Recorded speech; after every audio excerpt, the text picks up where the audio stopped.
Rick, just checking with you.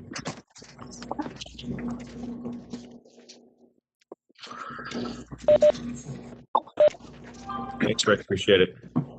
Good evening, everyone, and thank you for joining us. This is a conference meeting of the Council of the Township of Montclair and is being broadcast live on TV 34 and is streaming live on Montclair TV 34 YouTube channel. It is available on demand and can and will be rebroadcast. Please join me in the Pledge of Allegiance. Pledge allegiance to the flag of the United States of America, What does that? and one nation, under God, indivisible, Justice for all. justice for all. Thank you very much. Madam Clerk, roll call, please. Councillor Cummings, Present. Deputy Mayor Hurlock, Present. Councillor Price Abrams, Present. Councillor Russo, Present. Councillor Schlager, Here. Councillor Yacobelis, Present. Mayor Spiller. Present. Thank you very much. All right, next, we'll open it up to public comment. In an effort to minimize exposure to COVID-19 and to maintain social distancing during this meeting and future meetings until the pandemic is over, it will only be available to the public remotely. Those who wish to participate now during public comment should dial in to 408-418-9388. When asked to enter an access code, please enter 129-498-6509, then press pound. When asked to enter an attendee number, please simply press pound. When asked to state your name, do so and press pound. The administrator will say when it's the caller's turn to speak, and the caller will then hear 2 beeps. At that time, the caller will have an opportunity to make his or her comment. Mr. Stafford, Mr. Fan, I'll turn it over to you, please. Thank you, Mayor. Caller with the number starting 201618. It is your turn to comment. 201618. Please, for the record, state your name and do your best to keep your comments under 3 minutes.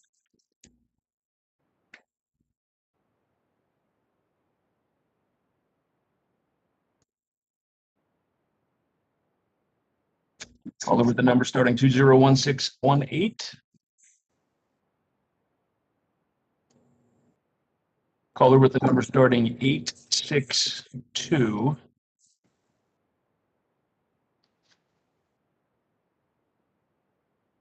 That caller just dropped. Caller with the number starting 973747. It is your turn to comment. 973747, please. State your name for the record and do your best to keep your comments under 3 minutes. Yes, this is William Scott. Good evening, Mayor and council members. Just checking in to get a status of the litigation for the rent control ordinance. Thank you for that. I believe Mr. Krasik, you sent something out. Could you please answer that one on the status, please? Thank you. Right. Well, as I told you at the last meeting, we filed a motion, what's called a motion for leave to appeal. In other words, initiating an appeal of the judge's March 16th order, which was the order in which he found that the petition was sufficient and the matter should go to the council. In any case, I feel that we appealed that order. Mr. Krasik, just 1 second. I'm getting a decent amount of feedback. If you're not speaking, can you please mute yourself if anybody's not muted? Thank you. Appreciate that. And we're waiting for the appellate division to decide the motion. And once that happens, we'll know more about where the case is going to go.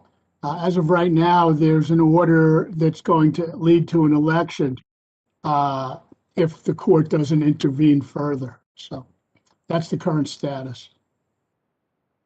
Thank you, sir. Mr. Stafford. Thank you, Mayor. Caller with the number starting 917846. 917846. It is your turn to comment, please. State your name for the record and do your best to keep your comments under 3 minutes. Oh, hi, this is Scott Pollock. How are you? It's been a long time. Hi, Bob. Mr. Hurlock, Karasik, it's good to see you guys. I've never done this before, so I'm a little nervous. But I want to, first of all, congratulate Mayor Spiller. As I understand it, he's unopposed, N.J.S.A. It's a great feat. Congratulations again, and we wish you best of luck. I think you've got a vote coming up. Second, there's two things I want to ask. Mayor, now that you're going to be N.J.S.A. president, concerned about what's going on with the schools, and especially some of our students who are on Title I assistance lunch program. They're losing a lot, as we know. A year is tremendous. My understanding is that there's a group that's trying to help and support the Montclair Neighborhood Development Corporation, and Al Pellin was doing a fantastic job, as you know, and I think we funded them with some funds, and I know that they need more, and they want to expand their facilities to perhaps open some new ones. And as you know, they've got, I think in the Wally Choice, they've got pods and students, and they're taking them out of a situation where they may be alone at home, may not have internet, nutrition, et cetera, et cetera. And they're coming down to Wally Choice, and I think that's an awesome thing. I think this should be supported. I'd like to know what your stance is. I'd like to know, have you, I think you have, from what I understand, actually made some kind of a grant or whatever for, I want to say $40,000. Will you step up and provide more money? They're looking for additional assistance. They're getting county, I think, block grants, and maybe they're going to get money from the stimulus. But I just want to know your take on the support for what's happening in the Fourth Ward and for all the students in town, given your position, Mayor, as the president, and if there's anything you can do to help these kids. Losing 1 year is like a lifetime. I really think we've got to be conscious of how we can help them. Thank you, and thanks for listening. Well, thank you for that. And certainly, while it'd be wonderful to jump in and take all the credit, that's not the way it works. So very happy that with the colleagues that you see on here and the council's full support. I know that Councilman Cummings and others were instrumental. Also, it goes beyond just our level. I know that Commissioner Brennan Gill, along with myself, were able to make a couple calls, and we're very happy to be able to have assisted with Learning Pod that you note and discussed. We were happy to get council support for those dollars, despite the budgetary impact, which we're about to talk budget tonight. But the goal of everybody on here, and quite frankly, I think everyone in our school community, everyone in our community at large, is to get everybody back in school, in person, learning in safe environments. That's the goal. And certainly we've done everything we can within the boundaries of the law. There's limitations that are there. As we've said from day one, that's the Board of Ed's purview and the superintendent. But we're here to support in any ways we can, and we'll continue to do so and look at all options. Thank you. Mr. Stafford. And Mayor, can I add before you end that Please. the town-wide M&DC has received some funding from other funders, the Montclair Funders Group, and they are good to get it through the end of the year. And I believe Mr. Pelham has made that indication that, he definitely supports the funding that we gave them last year to get the program started. Others became aware of it and started giving them donations as well. So I think, and then the idea of expanding it was just a conversation that had and necessary, but we all know schools will open up Monday or supposed to open up on the 12th. So I think the need is not as great as it was when we as a council stepped up and provided the opportunity to handle what was at that point a necessary need for our students.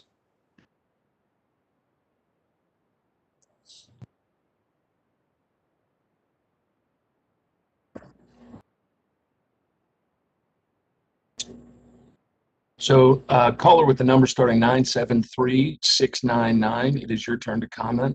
973-699, please. For the record, state your name and do your best to keep your comments under 3 minutes.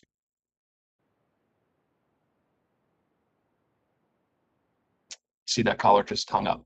Caller with the number starting 973-619. 973-619. It is your turn to comment. Please state your name for the record and do your best to keep your comments under 3 minutes. Hello, can you hear me? Yes, ma'am. Excellent. This is Ahava from the 10th Organization of Montclair Advocacy Group. Good evening, Mayor and Council, and all the public listening on tonight. Just something really brief for you guys to make sure to continue to check our Facebook page at Tomb Advocacy for updates on meetings, as well as updates on other meetings that we're attending, such as the Tenants Protection Act that was on March 30th. We're providing email blasts, and also printouts are going to our building leaders, leadership, and also our homeowners with regards to resources for renters during this still very critical time. And you can email us at tenantsorganizationmontclair@gmail.com. We are continuing to get inquiries and emails and having intake about rent increases that are happening during the moratorium. So please do reach out to us so we can help you with resolve for that. One of the most recent calls was about a $700 increase during the moratorium. I cannot tell you how disappointing it was to receive that correspondence and have that call, as well as others in buildings who've had increases of $75 or more during the moratorium, and then given the reason or excuse that the owner did not know. But then resolve was done pretty quickly. So please do reach out to us, because we know this is still happening for you. And be sure to check the Facebook page again for updates. Thank you, and have a good night.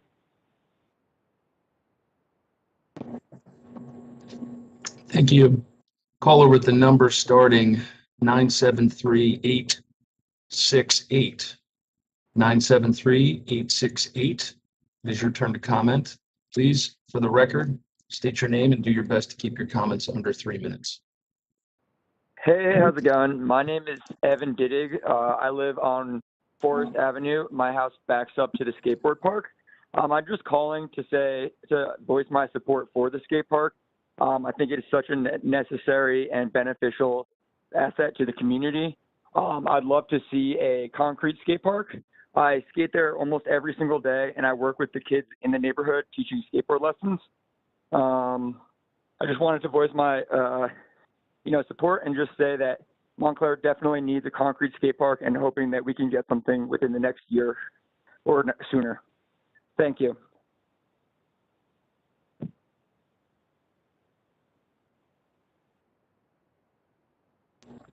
Thank you.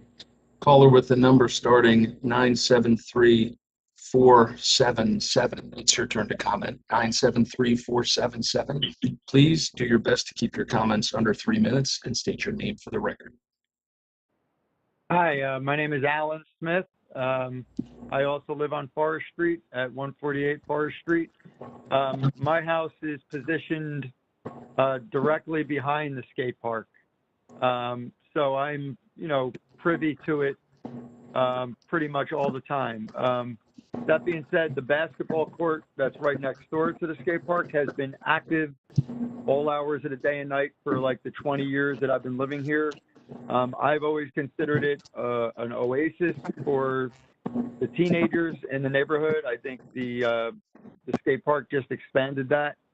As somebody who lives in this neighborhood, I like knowing that the teenagers, the kids of all ages, and a lot of grown-ups too, have a place to, go vent in a positive way. And I think it's a great thing, and I'm glad it's there. So I just wanted to say that.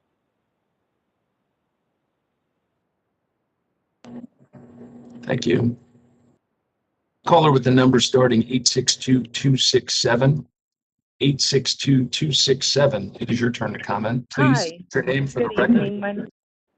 Good evening. My name is Denise Dominguez. Can you hear me? Yes, ma'am. We can hear you. Hello. So I'm just here to address the parking situation, which I've noticed is a really big issue in Montclair. I live on Maple Ave. My brother owns the home that I reside in. And we have been getting an overnight parking pass, but for lots, but we park on the street, and we've been ticketed twice. I contacted Parking Authority, and they said that the closest lot to me is 3.4 miles away. I don't see how we pay so much in taxes but then we have to pay to park somewhere because unfortunately we do not have a driveway. And then he said that I'm allowed to park in the street and pay a $5 parking pass every day, but I'm not allowed to purchase a monthly parking pass. It makes no sense. So I think that the parking situation has to be better addressed as to why we cannot park in front of our homes.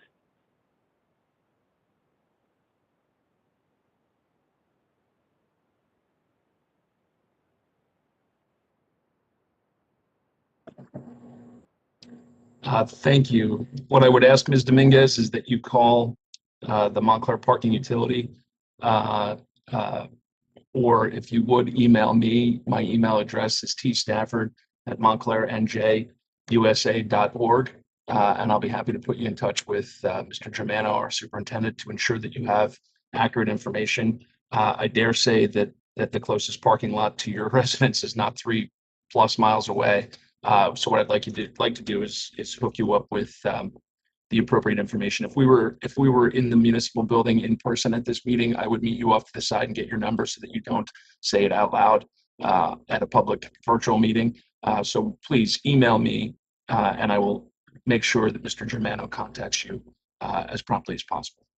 Hey, Tim, Man's already responded to the caller as well as to her uncle, who actually owns the place, and explained to her the Bay Street lot, which is much closer than 3.4 miles, is the closest one.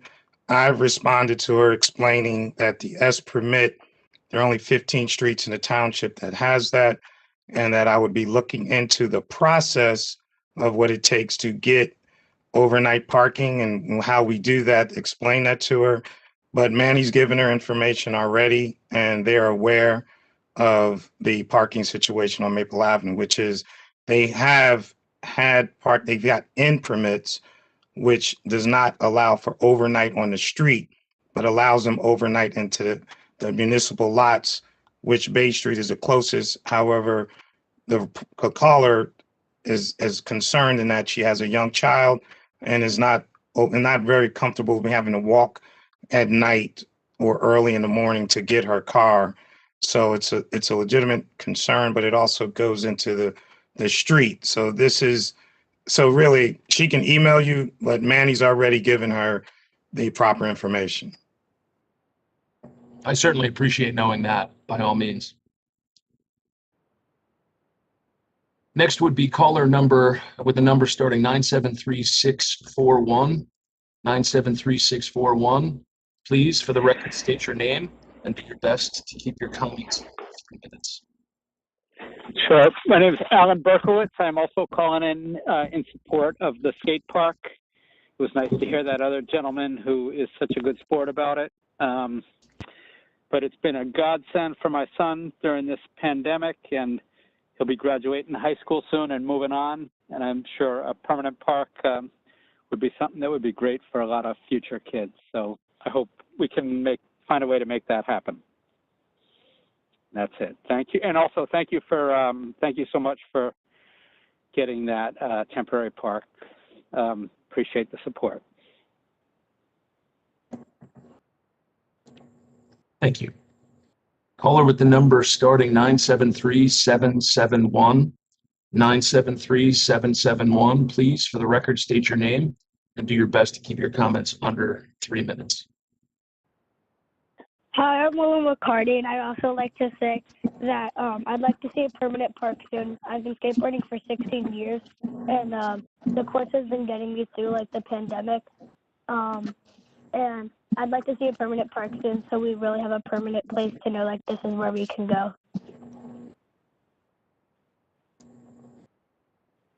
Thank you for calling. Did you have anything else that you'd like to say?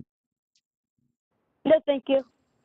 Thank you very much for calling. We appreciate you taking part in this public meeting.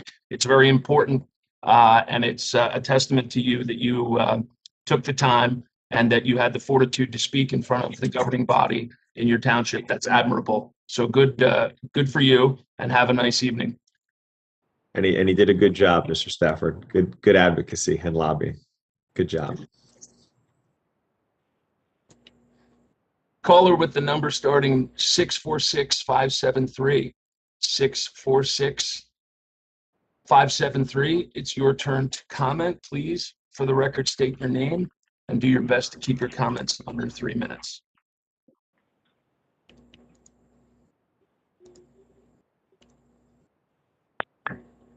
Hello? Yes, ma'am, we can hear you. Oh, you can hear me. Okay, wonderful. I didn't know I was going to speak, but yes, my name is Josephine Walden. We live on Squire Hill Road, and my son is very, very interested in skateboarding. And we have been going to different towns for skateboarding the last couple of years.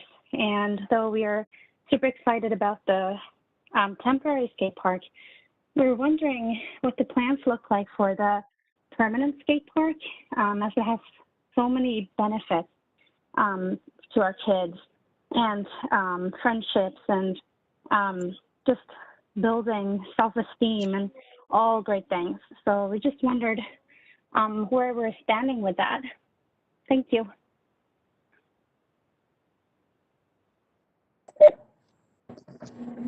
Thank you. I dare not get ahead of it, Stefan, but I know that big thanks to Councilwoman Schlager for working to kind of help find the site that it is now.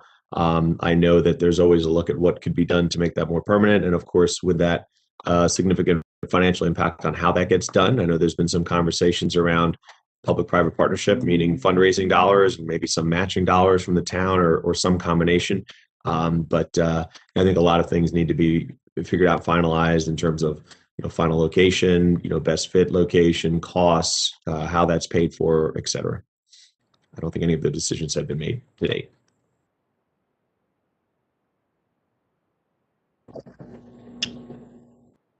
Caller with the number starting 973-903. It is your turn to comment. 973-903. Please, for the record, state your name and do your best to keep your comments under 3 minutes. Hi, my name is Nicole Spangenberg. So I'm also calling to add a permanent skate park to the town of Montclair. I think that I was just listening to what was just said, and it's not just something that should be put as something that we have to kind of find money for and see if we can fundraise it. I think it's a really valuable asset for the community. You pass by any skate park in Essex County right now, it's absolutely packed with kids, and that's a really wonderful thing. We live in an area where kids don't really have the luxury to be in nature or do many things outside. So having a skate park and allowing kids to have that space is really, really important for their physical health, emotional health, their social health. It's something that me, even though I'm 23, I really, really enjoy going to skate parks, and it greatly benefits my mental health. So I really urge you guys to put this down as a priority. Thank you.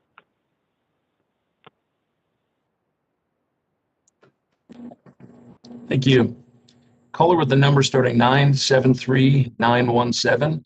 It's your turn to comment. 973-917. Please, for the record, state your name and do your best to keep your comments under 3 minutes. We can hear you. Yes, ma'am. Sorry. Okay. Hi. My name is Emmy Fayu. I have a barbershop on Forest Street in Montclair, and I grew up actually on that street. I think it's super important, pandemic or not, for kids to have an outlet all year round. Weatherproofing would be even better, if there was like some sort of roof on it or tapestry on it, so they can be outside, not only when it's nice out. I'm also a mother, so I appreciate when my kid is outside, not always on his, Nintendo. I think it's important that they get the camaraderie from, teaching to just hanging out and doing something healthy outside. It's vital for the youth to have that outlet, and I would love to support it in any way that I can. I've spoken with Evan, who does a lot of the classes there, and I just love the idea of that. There's not enough of that in Montclair, so I think, and it's also walking distance from the high school. It's walking distance from a lot of schools, so it's a good thing for kids to have that independence and that camaraderie, like I said. That's it, really.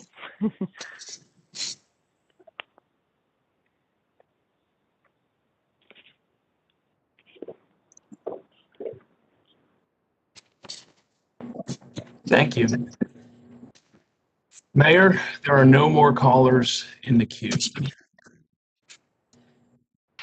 Okay, thank you, sir. Appreciate that. Next, then, we have various department heads who are coming in to talk about their budgets with their budget presentations. So, Mr. Stafford, I will kick it back over to you to manage that process.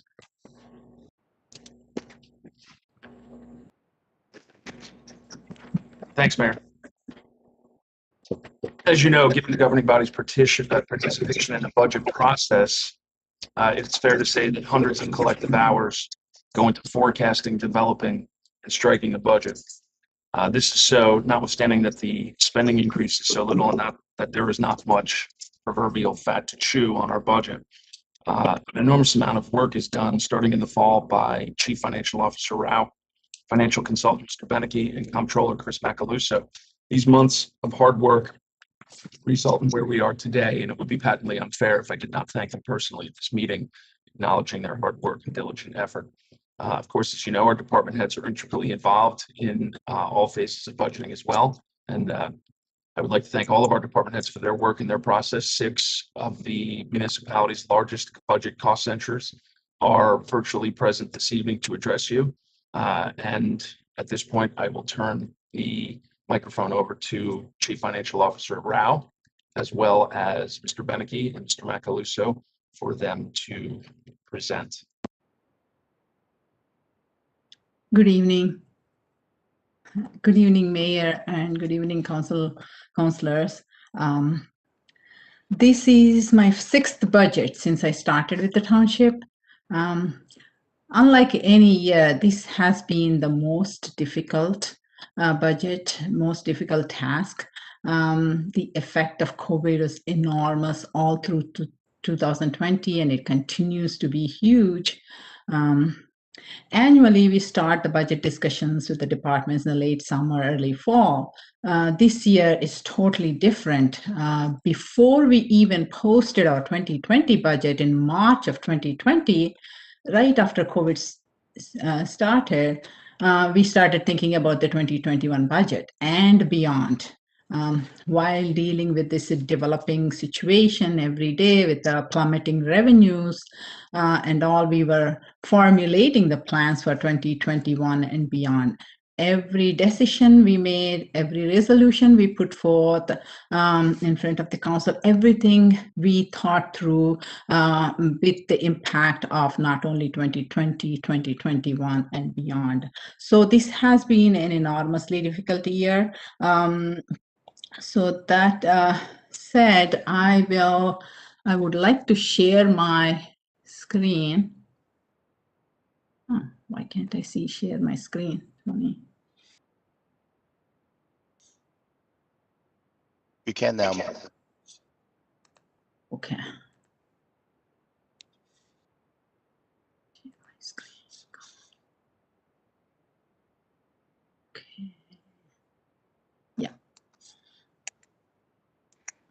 Okay, Tony, can you see my screen now? Yeah, it is showing. Okay.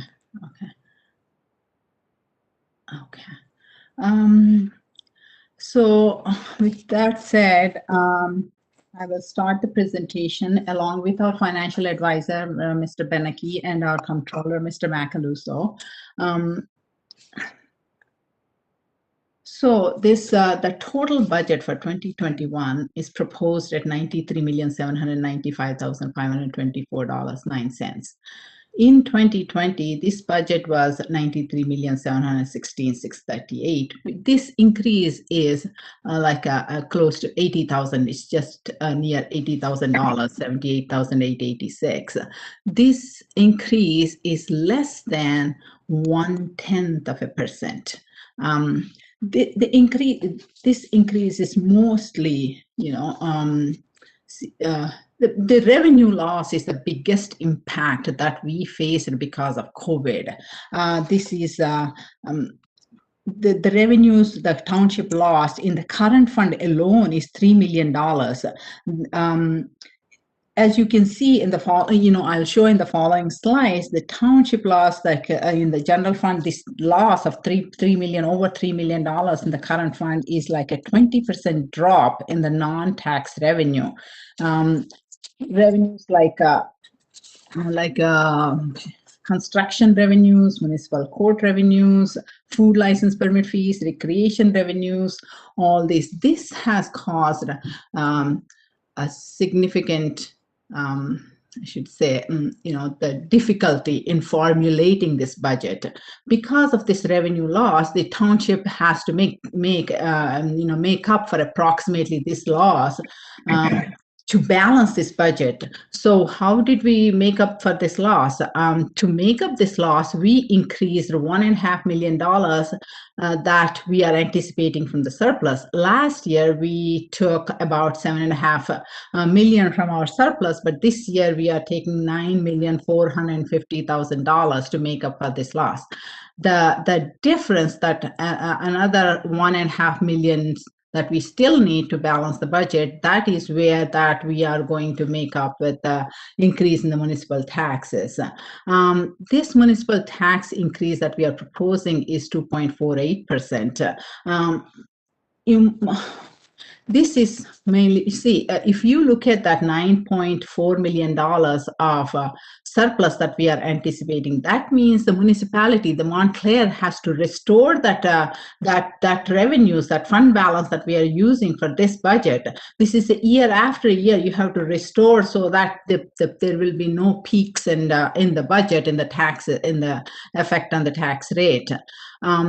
Again, as you will see in the following slides, the contractual salary increases and increase in pension costs, those increased, but all these increases are offset by the reduction in the other expense categories. I really, appreciate all the departments working with me, understanding the impact of COVID, and on the residents, on the taxpayers. They have done an enormous job of watching every dollar, just creating efficiencies. I really can't thank enough. And so they were able to cut, we were able to offset these increases in salaries and benefits by the reductions in the expense categories.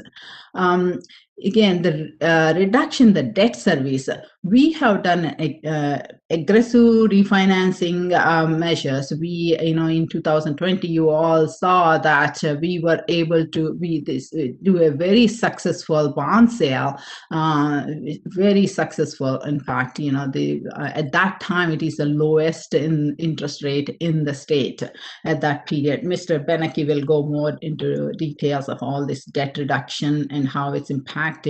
And this, because of this, refinancing that reduced our interest rates, that difference we were able to put into the capital items that we fund through the budget. Again, caps. We have the New Jersey municipal budgeting has appropriation cap and the levy cap, and these caps leave very little room for flexibility. The police, the fire, police, health, all these, the essential services. And, we have a fully functioning senior services department and many other very important priority services. These all have to be budgeted through this, within those caps, which makes it very, very tricky, especially given the reduction in the revenues. It's extremely difficult. And how did we manage that? We managed mostly by incorporating certain policy measures. We did hiring freeze. We are continuing with the hiring freeze in almost all of the departments except for public safety. In public safety, we are balancing our hiring with the retirees and retiree compensations. And our health department has been provided and will continue to provide. We will continue to provide all the funding necessary for the health department, especially in this this COVID environment, they have been, our nurses, our health director, they have been taking enormous pressure and many long hours, weekends. We are trying our best to provide every support that we can. And we hired some additional full-time and part-time nurses to help ease the burden on our director, Ms. Portuguese. We are also providing help to the homebound seniors to get them to the vaccination centers. I just want to get a little bit more this revenue side. The enormity of the reduction in the revenues is very difficult to fathom. It's very difficult to explain. The parking revenue, on top of this current fund revenues, and the parking revenues, we had like $2.5 million drop, which is like 50% of the parking budget. And this revenue loss is continuing still. There is a little bit improvement, but it's not anywhere near what we need. The first quarter of this year so far, the parking revenues are $500,000 less than what we would normally get during this first quarter of the year when there is no pandemic. Similarly in the other utilities too, in the water utilities. So far in 2020, we managed okay, but the governor's executive orders, executive order number 190, it has an enormous impact, and we are starting to see the impact of that executive order in the water utility billing collection. And another biggest area is the interest income, bank interest. We used to get like $500,000 in interest every year, more than $500,000 in fact. But this year, I don't think we can even get like $100,000. Given this background, it has been a very challenging task. But I am happy to say that we found the right medium, and we were analyzing every revenue. We were looking into all the state and federal federal dollars that we may expect and what their influence on this budget, and we were continuously discussing with all the departments and what their service levels are, doing all this, we were able to present this budget that is in front of you now. That being said, I will go to the next slide where our financial advisor, Mr. Beneke, will get into the depth of what are our goals, how the effect, the impact on our financial structure, how this budget is going to impact our financial structure, and what our long-term and short-term goals are, and the caps, impact of the caps, etc., etc. That being said, Mr. Beneke, please. Wait, excuse me. Before you go on, am I following? Is this the same presentation that I have here that I received?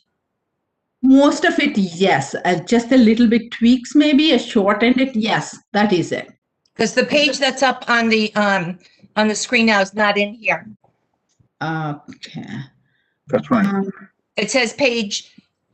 The previous one said page 2. That my page 2 is totally different, and my page 3 is totally different. So this that I received has nothing to do with what I'm looking at. No. It's most of it is there. Some are like combined to fit it in the presentation. Some slides are combined, like 2 or 3 is combined into one, and maybe we added certain more words to it after we did the presentation to you last month. I can email you these two. I will email you these right away.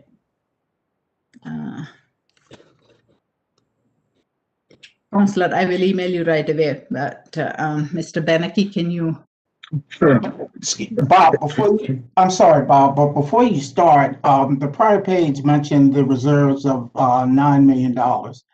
And I would like for you to explain how we were able to gain that $9 million, because every town doesn't have that.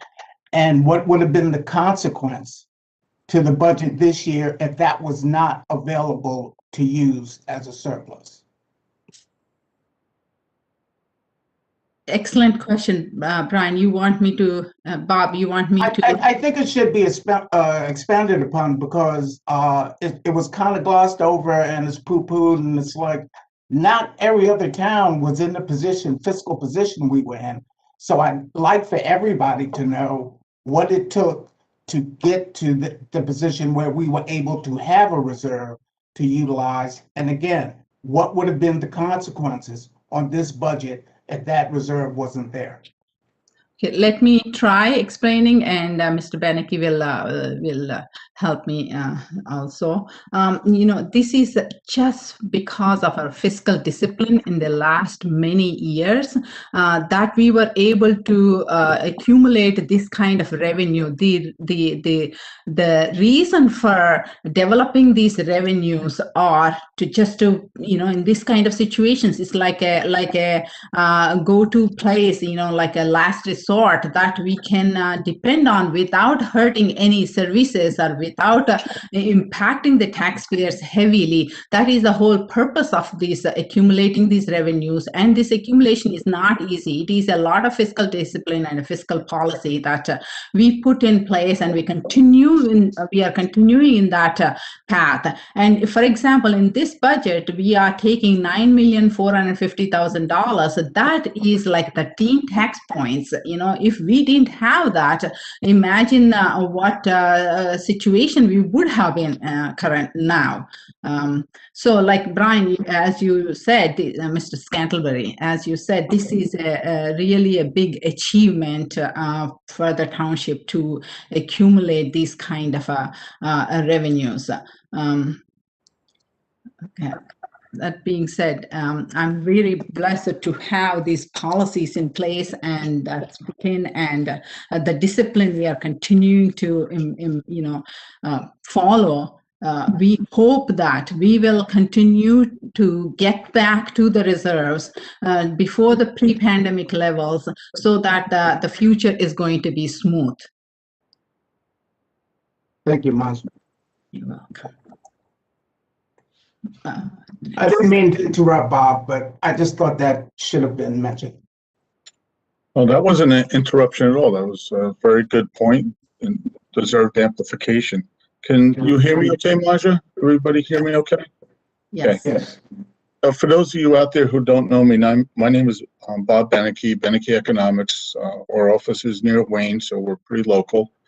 And we are financial advisors to many municipalities, counties, other entities like redevelopment agencies, etc.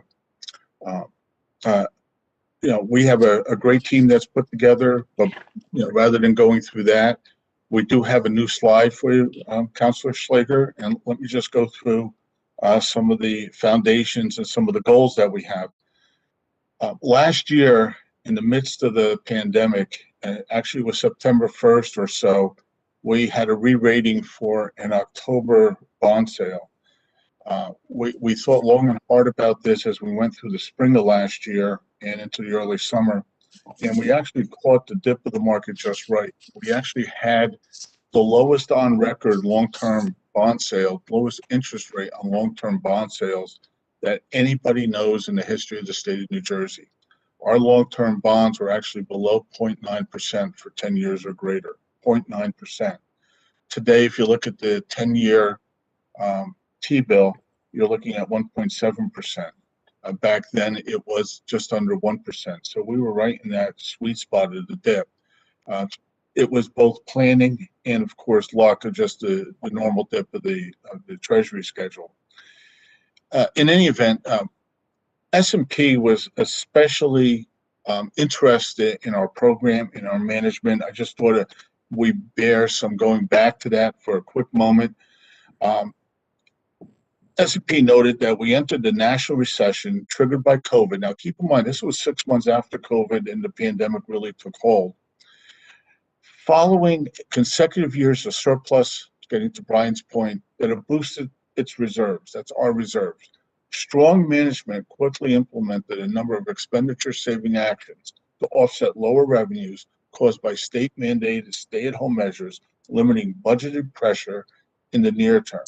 In the longer term, We have rising pension and other post-employment benefits. Pension costs, remember, in New Jersey are all set by the state of New Jersey, and they remain a concern. That said, and here's the key, we believe the township's historically conservative budgeting practices, remaining tax flexibility, growing reserves, and commitment to reducing debt levels, those are all, by the way, our foundation, within a specific time frame will help to mitigate these concerns. That was the underpinning of our AAA bond rating and our re-rating in the middle of the pandemic. And it's also what guides us today.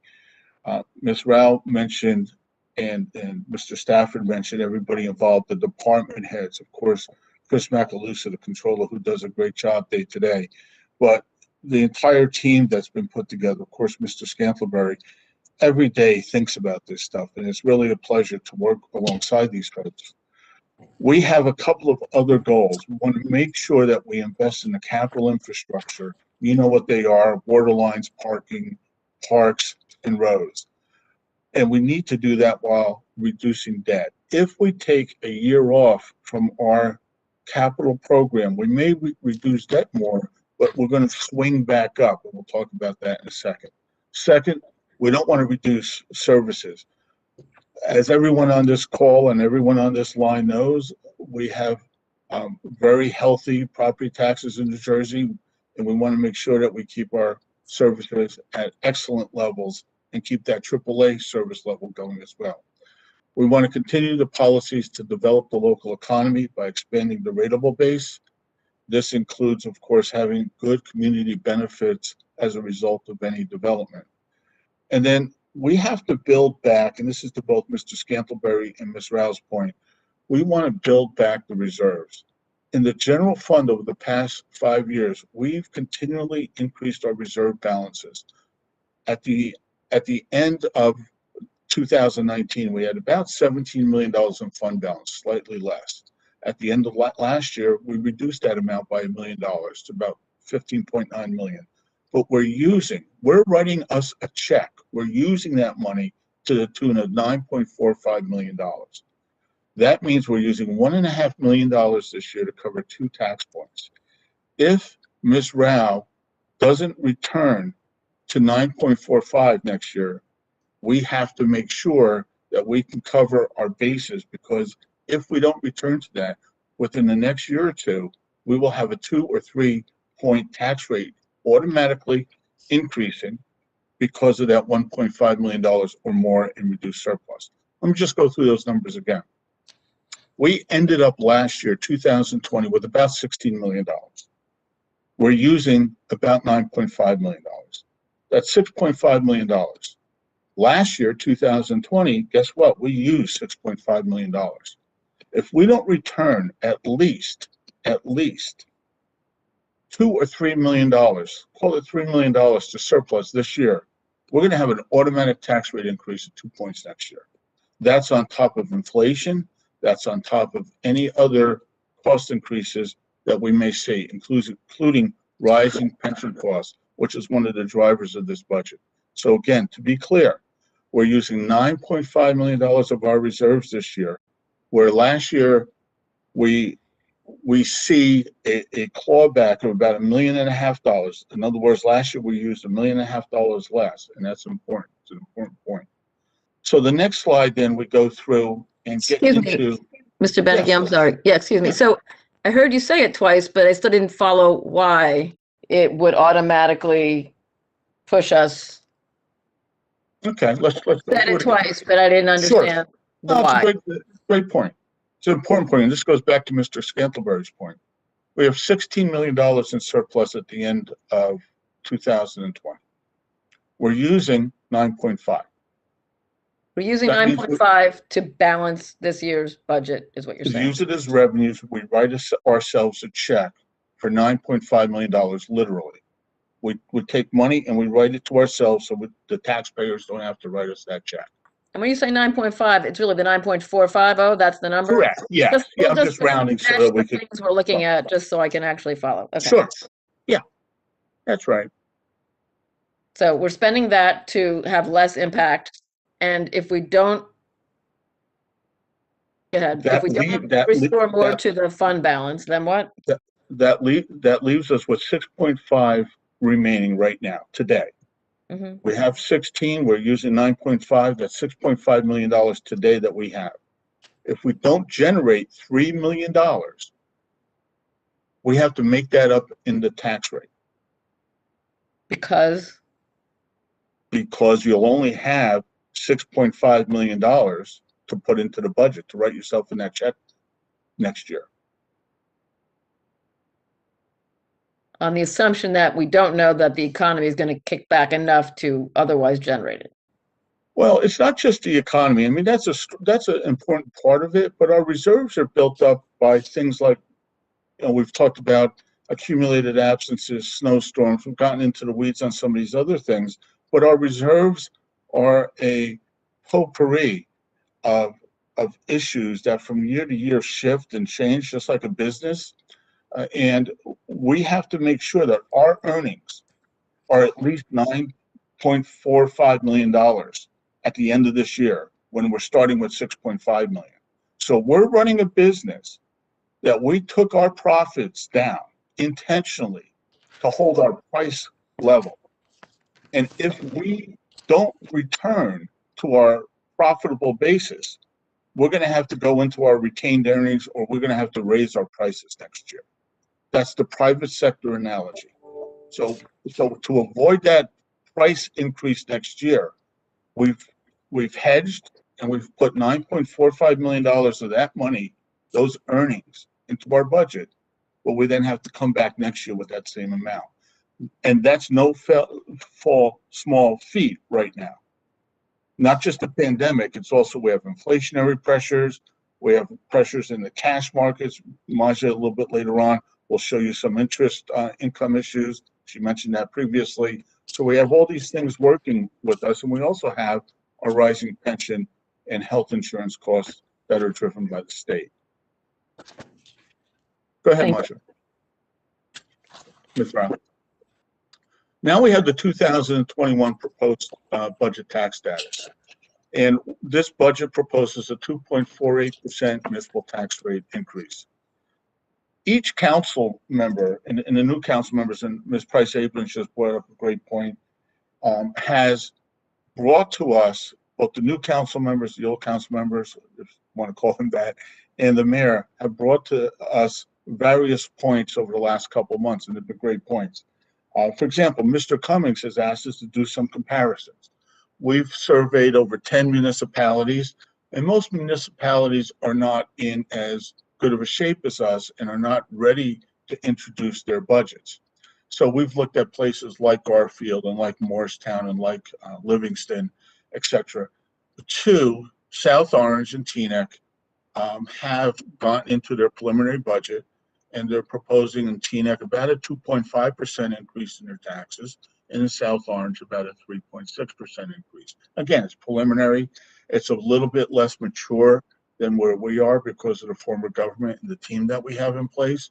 But nonetheless, and Teaneck has an excellent group too, but nonetheless, we're sitting here right at that point. Most towns are not in that final preliminary stage yet for a lot of different reasons.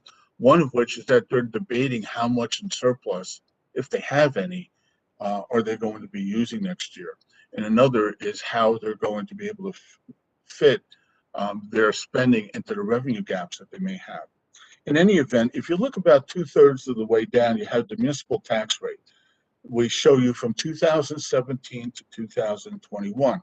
And both the mayor and, of course, Mr. Cummings has asked, well, let's take a look at what we've done over the last several years as a trend. In 2017, our tax rate was 78 cents. Again, the footnote notes that we estimated the equalized value, but it was 0.78.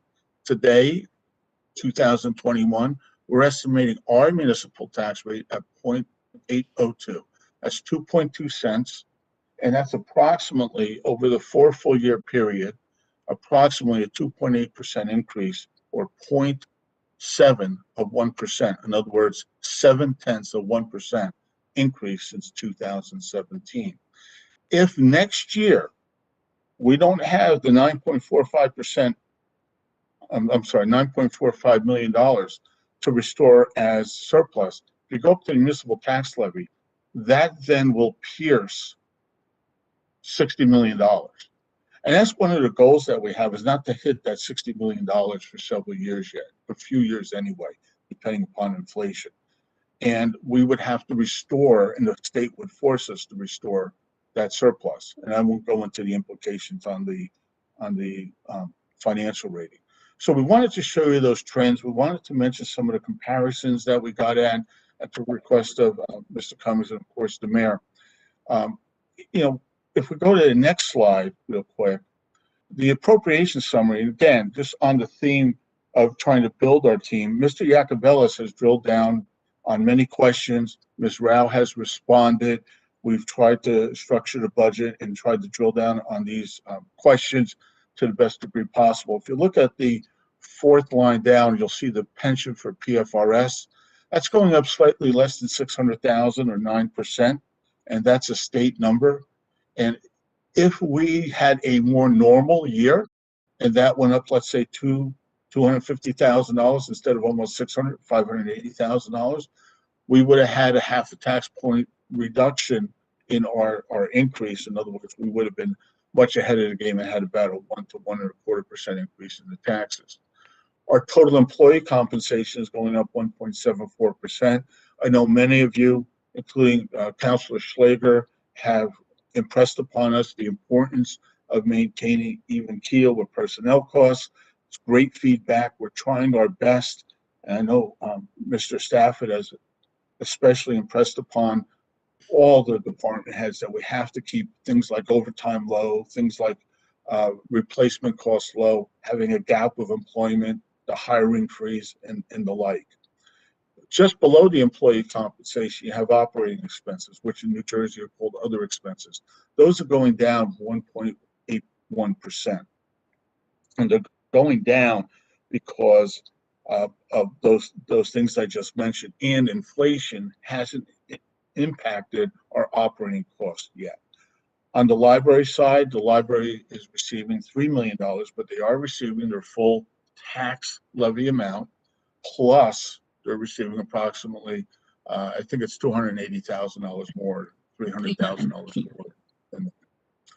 Then we have the appropriations for parking utility. That appropriation is to make up for the deficit in current year revenues. Those revenues have to be made up because, as Ms. Rao pointed out earlier, the parking revenues have been reduced.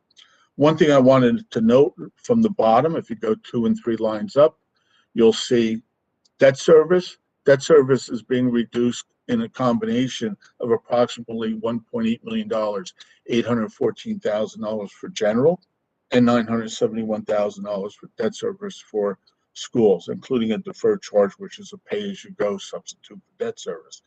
That is a direct result of the bond sale we're talking about, a few minutes back.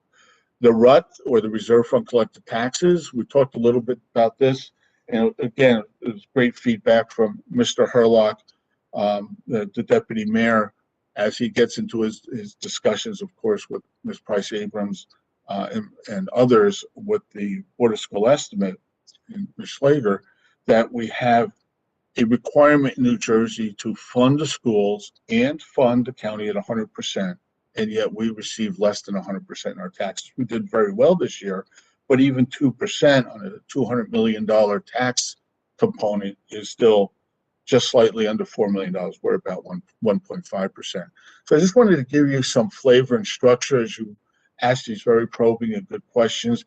Each one of you has asked us, Ms. Board Price Abrams has asked us in terms of structure and process. Mr. Yacovellis has drilled down a lot of different funding matters. Of course, Mr. Herlock has asked us about the school.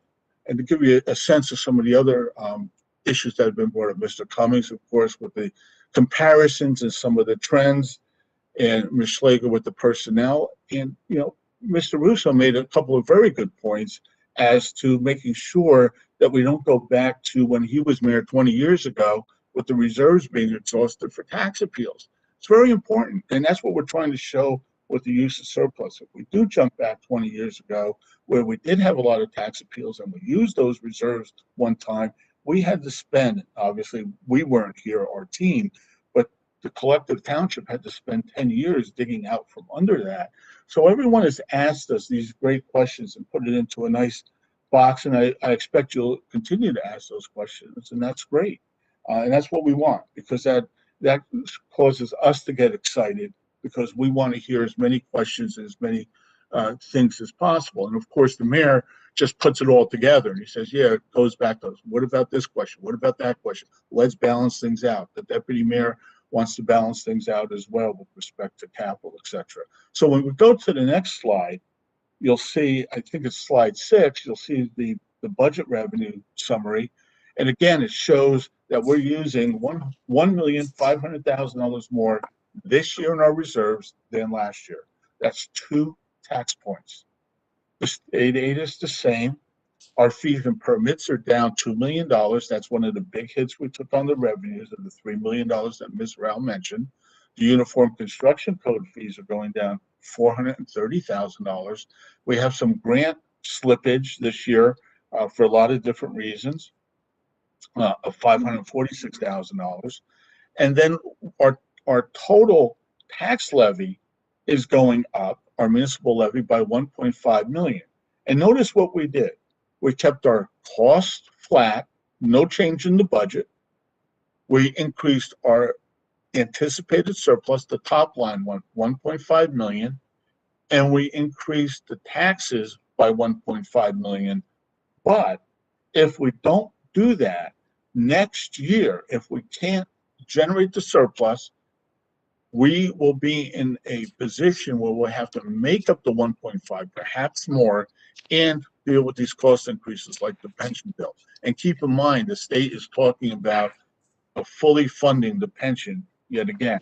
So again, if you look at the bottom line, our total general revenues in New Jersey balances with our total budget or total appropriations, $93,795,000. If you go to the top line, $9,450,000, we're running ourselves a check for over 10% of the budget. We're covering 10% of our budget with surplus, reserve money that we've built up over the years, $1.5 million more than last year. Next year, we have to make sure we have numbers like that, because if we don't, you're going to see an unintentional spike in the taxes. And if that happens, we will be in dire position to use more reserves, cut back the budget, lose our financial rating, and then we have to go back to where we were when Mr. Russo brought up 15, 20 years ago, et cetera, where we had to dig out of a situation that's not very pleasant to dig out. So if we go to the next slide, I think it's slide 6. We also wanted to just bring up real quick, we don't want to belabor these points, that we control, I believe it's 25%, 26% of the tax levy. The schools and the county, and of course the library make up the remainder, with the schools 57%. And certainly we don't mean to talk ill about the county, obviously, or about the school, or about the library, or anyone, because they have their own set of circumstances. But indeed, those folks at home need to know that we only control, and I say only with all due respect, 25% of the tax dollar that's spent. I know most towns complain, and Mrs. Scantlebury and I speak about this all the time. Most people complain that it's taxes, taxes, taxes, and they blame the mayor and council, but it's really only 25%. The next slide, I believe it's slide 8, and I'm going to turn this back to Maja, obviously, in a second, but I just wanted to note that we really did go from, at year-end 2011, $223 million in pure debt. And remember, that was back in the area where we thought that low interest rates were 4%. To today, 155 million, or at the end of this year, projected 155 million, where today our cost of money on at least a short-term basis is 2%. This, just under $70 million at just the 2%, we've saved $1.4 million a year, and at the 4%, you save double that, or almost $3 million a year. So with that, I just want to turn it back over to Ms. Rao. I think everybody is doing a great job. We really do encourage the questions, but the bottom line is we have 3 pillars. Keep the budget the same, increase our reserves to cover half of, and our surplus to cover half of the tax loss or revenue loss, and take the taxes up to cover the other or remaining half. And thanks everybody for your feedback. Thank you, Bob. With regard to this outstanding debt position, as you can see in 2011, the beginning of 2012, we started with $223 million. Now it has, by the end of this year, we are expected to have the balance of $155.5 million.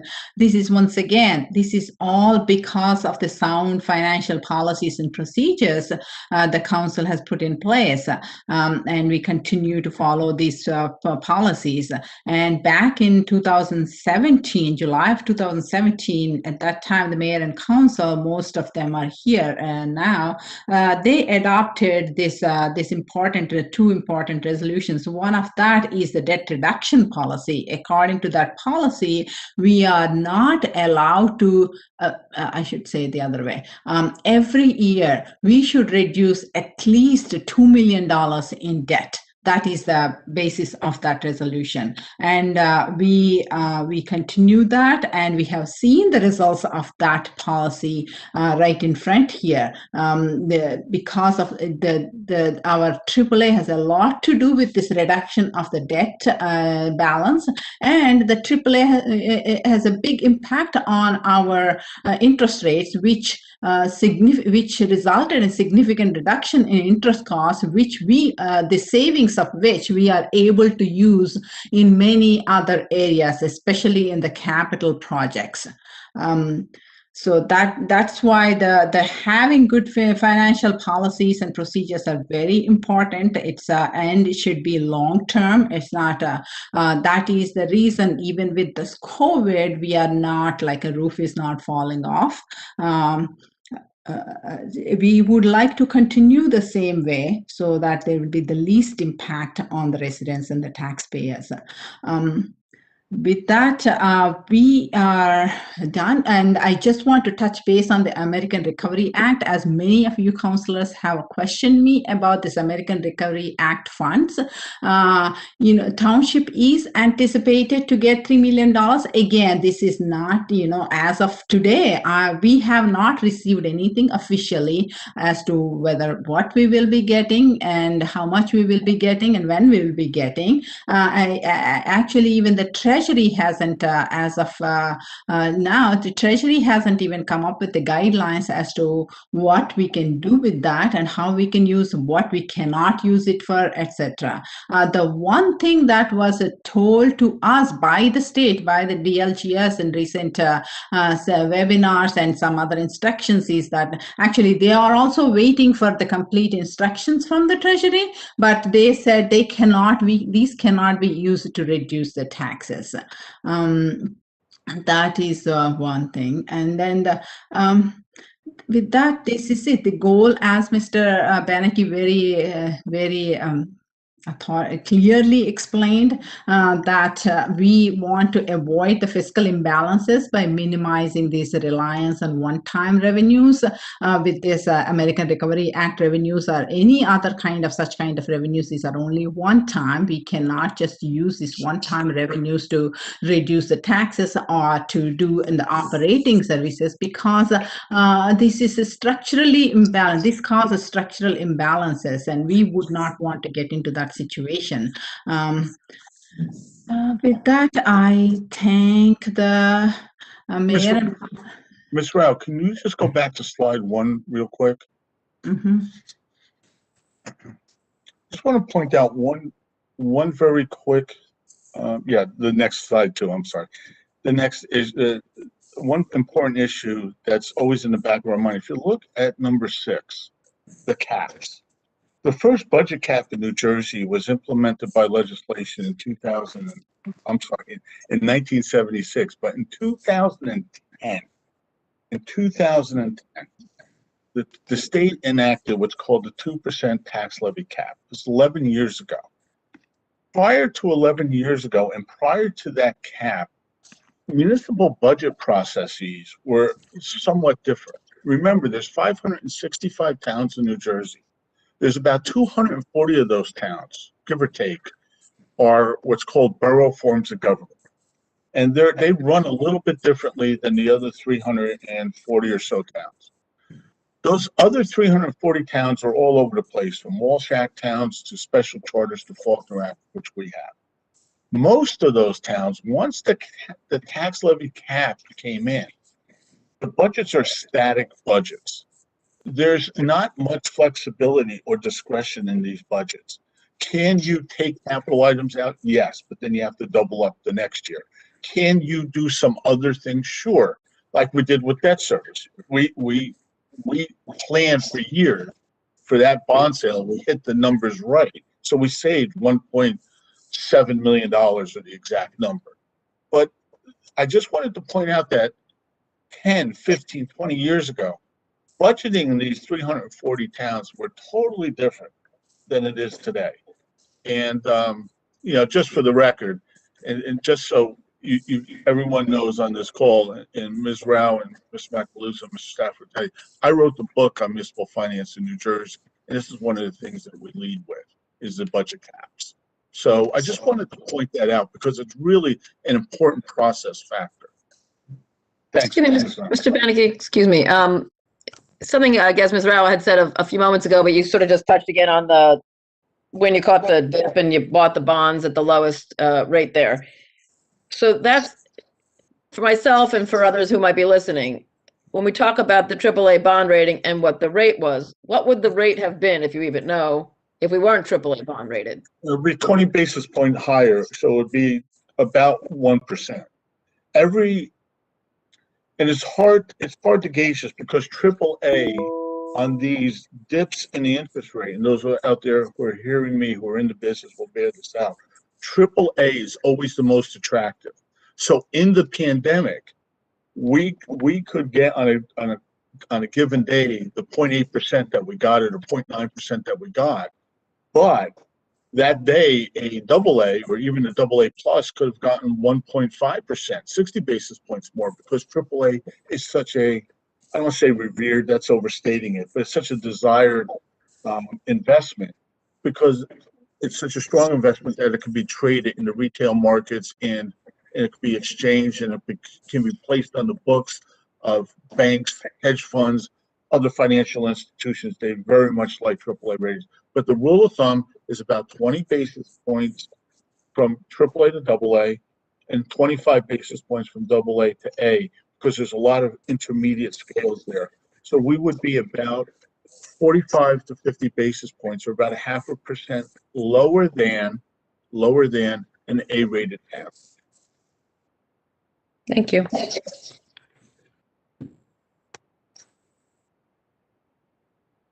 That Mr. Mayor, can I ask a question? Absolutely, please, Councilman Russo.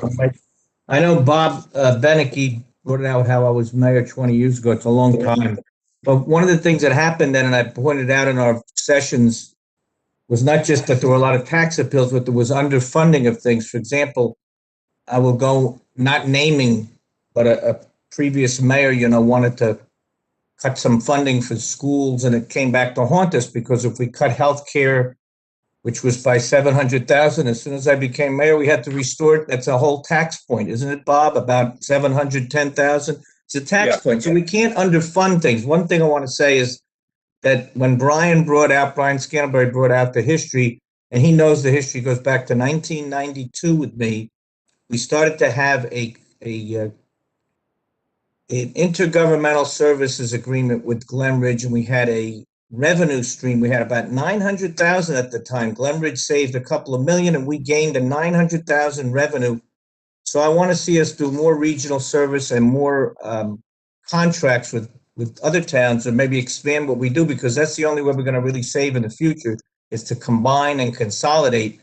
So I know Brian goes back that far and knows what I'm talking about, and even the chief, fire chief, knows that we've got to do that in the next year or so. We've got to make sure we keep that contract. But The only other thing I want to say is I want to credit Mayor Jackson, because Mayor Jackson worked with me, Mayor Spiller, Councilwoman Schlager, and Councilman Hurlock were the four that are still on the council from the previous administration. We worked for 8 years to get this budget to a point where there is a surplus that we now can use to blunt the increases that we really can't avoid. I don't want to say I don't want to cut anything or not want to, reduce an increase, but we have the potential to keep this affordable or reasonable during a pandemic that would have killed other towns.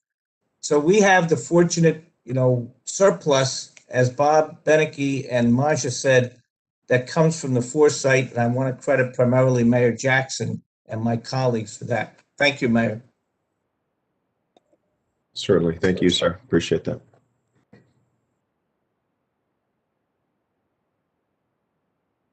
So I believe next, Mayor, if through you. Actually, Mr. Stafford, if I could real quick, I just want to, I apologize. I didn't mean to cut you off. I have my hand raised though.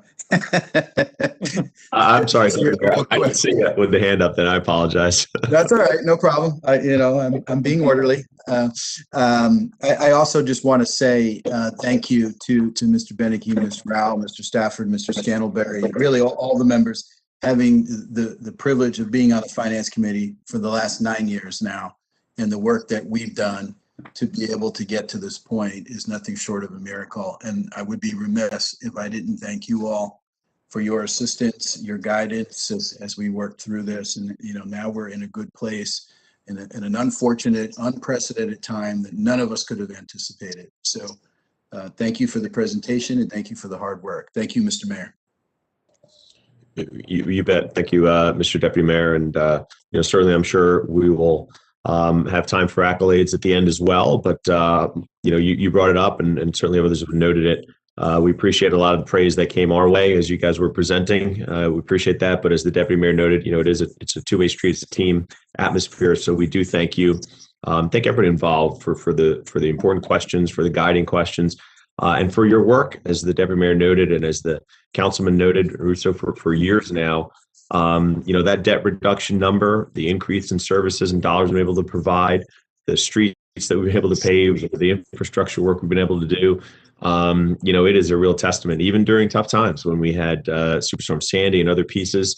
We stuck to our plans, and it's paid off, many times over in terms of getting us through this pandemic and being able to fund some of the needed things that needed to happen right now as well. So, kudos for your work. I know it's not easy. And, certainly we know the time you put in. We all, try and assess and look at the numbers we're given and go through them. But you guys really are doing this day in and day out, every hour, kind of crunching numbers and looking at different iterations. So we thank you for the work on it. We appreciate it. We look forward to hearing from the different departments as they go through some of the different structural changes in any of their budget requests. But preliminarily, thank you guys for that. Appreciate it. Mr. Stafford, I assume. Oh, yeah, Councilwoman Price Abrams. I did see the hand this time. Councilwoman Price Abrams, your hand. Thank you. Yeah, I just want to clarify. Our finance people, Ms. Rao, Mr. Beneke, Mr. Chris, staying through the meeting to ask further questions later, or should all questions directed to them be asked now? Are they staying on for questions? They'll stay on through the introduction of the budget down the pike in that point of the agenda, assuming we get there. All right, I'll let that proceed. Thank you. Thank you. I'm assuming, Mr. Stafford, you want to go in the order on the agenda? So first would be Fire Chief Herman. Chief, to you, sir. Thank you, Tim. Good evening, Mayor and Council. I appreciate the opportunity to present our budget, and hope all of you and your families are doing well. And I'm going to be brief as far as giving a little bit of an overview of the department. And if, of course, if there's any questions, I am certainly happy to answer them. But currently, we're staffed with 79 personnel. Of those 79, 4 are in the Morris County Fire Academy right now, and they are due to graduate on May 10th. So we'll have them on board at that time, and we're, very happy to have them. We also have 2 members slated to go into the academy in the fall. We don't have an exact date for that class, but it's normally around the October time. And just, a little bit of, some of you have heard me before, but for our new members, we staff 3 engine companies, 2 ladder trucks, and there's a battalion chief that supervises them. One of the firehouses being at the south end of the town, one being in the middle, one being at the north end. So we're very well distributed throughout the town and enables us to get to incidents very quickly, and that's a big advantage that we have. And we've responded in 2020 to approximately 1,670 incidents. So, this last year, of course, as we all know, was very tough. We had to make a lot of changes in shifting our priorities, but our members did an exemplary job. There are things thrown at them that never have been before, but, as I mentioned in the past, we're not just a fire department that responds to fire calls. We have over the years prided ourselves on becoming an all hazards response agency, and our members have put a tremendous amount of time in learning different disciplines, and we continue to do so. So, I'm very proud of the department and appreciate all the support that we've always gotten.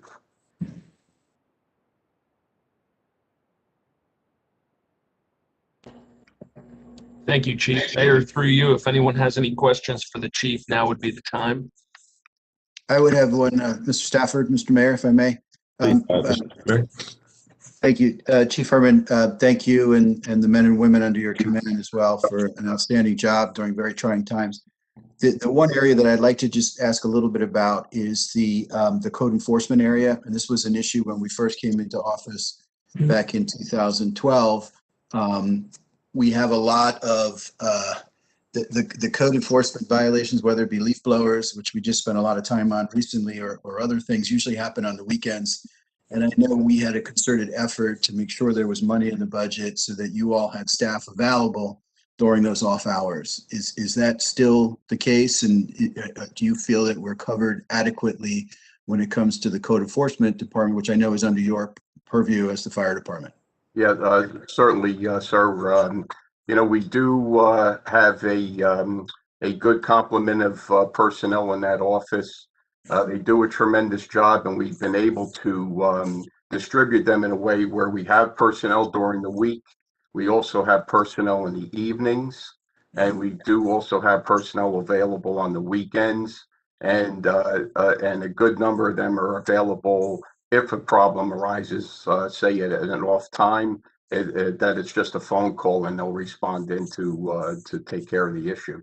So yes, and they've been a great assistance also this year as far as our emergency management goes.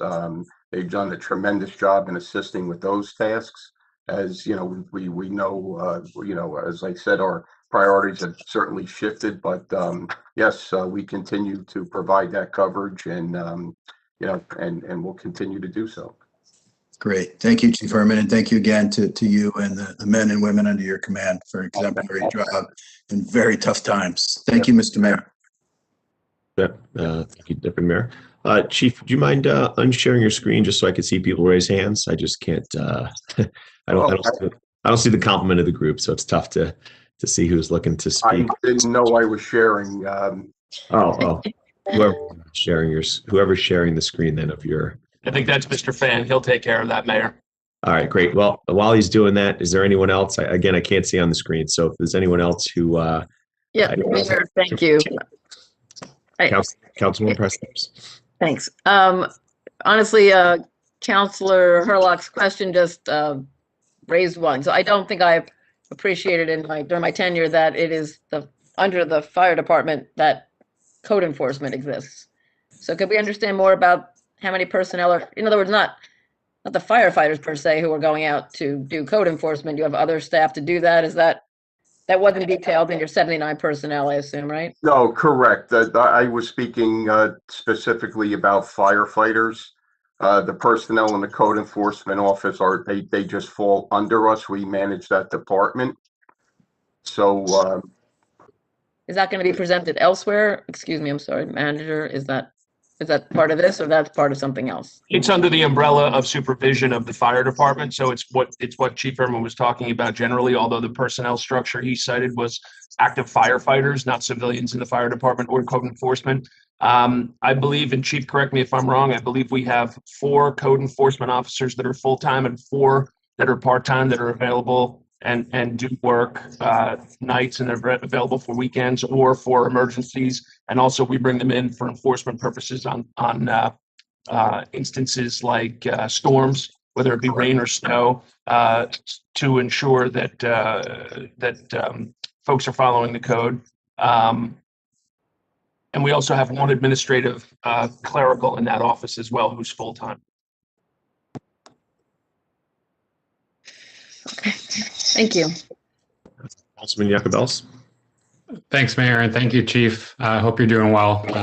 You know what I think of you. Really, really great job. Yeah, I would say just for me, for my benefit, and I think for the public benefit as well, I think just having a year-over-year comparison would be helpful just to see the 79 in the context of what staffing levels have been at least last year, any prior years.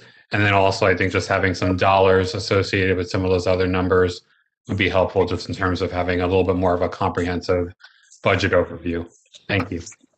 Certainly. So we would normally have a complement of 89 personnel. We've had a lot of retirements over the last year and a half. So we are, scratching our way back to getting back to that. We understand the budget constraints that are presented us. So by the end of this year, we'll be back to 81. So again, we are working within the constraints that we have. And so I understand the question, Counselor, as far as the year-to-year amounts. Is there anything in particular? I think it probably has more to do with the architecture of the presentation in general, which we can talk about at a council level or even with the manager going forward. It's just feedback overall for a budget presentation to be able to see the budget numbers alongside some of the other stats. Sure, would be helpful.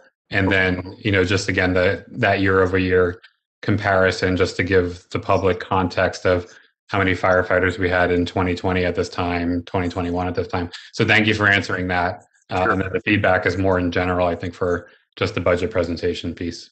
Certainly. Thank you. Thank you.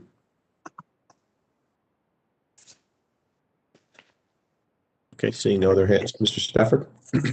Thank you, Mayor. Next would be Ms. Porterwez, our Director of Health and Human Services, who has had one heck of a year. Hi, everybody. Thank you all for the opportunity to talk about our past year. It's been a lot of fun. I would just like to start out by saying that this week has been declared National Public Health Week, and I would like to thank our entire staff for all their hard work in the past year. It's been a real challenge. We like to say that we spend our entire careers planning for something like a global pandemic, but never think it's really going to happen. So it's been a challenge for us, and I'm really proud of this staff. As far as our budget is concerned, our budget really is flat. We were able to bring in a lot of grant funding this year through the State Health Department, the Essex County Division of Senior Services, and the New Jersey Association of County and City Health Officials. Our grant funding this year has been over $460,000, which has really helped offset some of our overtime costs, the hire of 3 vulnerable population outreach coordinators, and a temporary person that's been helping us do a lot of clerical work, but also with our case investigation and contact tracing. During the height of the cases in Montclair, all hands were on deck. All of our staff were cross-trained to be able to go onto all the state systems to do case investigation and contact tracing. There's 3 different websites or data systems that are used: communicable disease reporting system, CompCare, which is the new contact tracing system, and N.J.S.A, which is the immunization registry. So our entire staff has been cross-trained in all of those so that we can all do that work. I just want to mention for, I guess, new council people that our department provides interlocal health service contracts to several other municipalities, Cedar Grove, Verona, and Nutley. And also, we do work in those towns throughout the past year that we've done all of this work in all three towns. Nutley's got their own nurses, so it wasn't heavy on the nursing side for Nutley, but for Cedar Grove, Verona, and Montclair it was.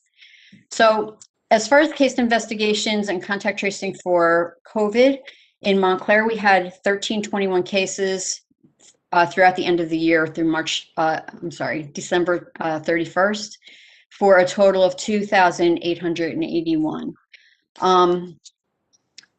Was really 24/7 response. We had a lot of overtime in the beginning of the pandemic, which now we were able to use some of the state and county hired contact tracers to help us out on weekends and holidays, which has greatly reduced the amount of overtime that our staff is putting in. And also some of the grants that we've gotten are helping to offset overtime. So that's really great.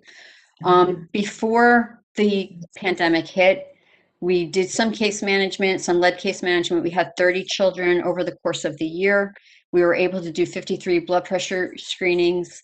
And in the fall, we did immunization clinics, 9 immunization clinics throughout the towns for 193 flu immunizations.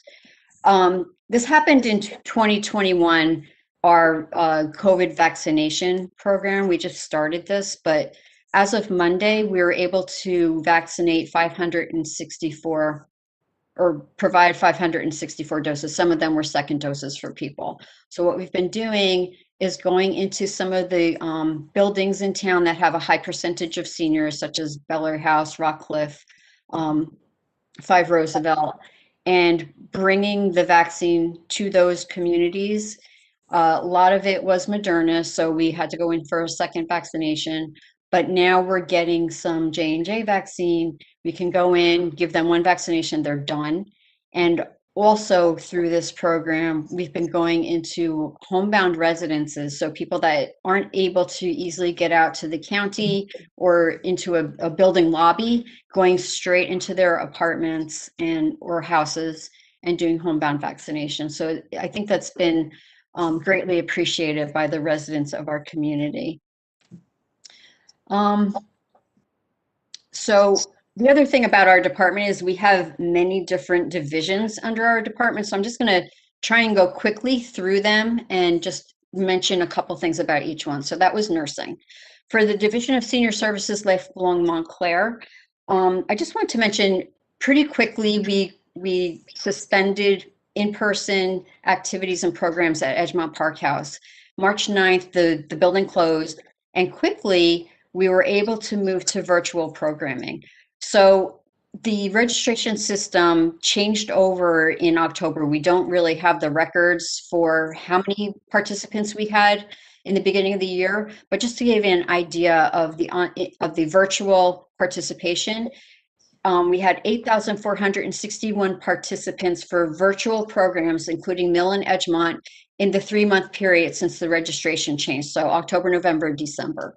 In all of 2019, we had 7,195 walk-ins, so more in a 3-month period than the entire year last year. We were able to increase the capacity of the online courses. So before, when we had a capacity of 14 for an in-person program. Now we can do 50 for that program virtually. The seniors really seem to be able to, they like the virtual programs. If they're not feeling well or they can't get out that day, they can still log in and do a program or participate in a class, and it still keeps them connected, and they're still getting their exercise and their education. They're interacting with other people in the class, which prevents social isolation. So if I can jump in, that precipitated the conversation we had where we need to take a look and change the paradigm in the relationship of senior citizens and technology.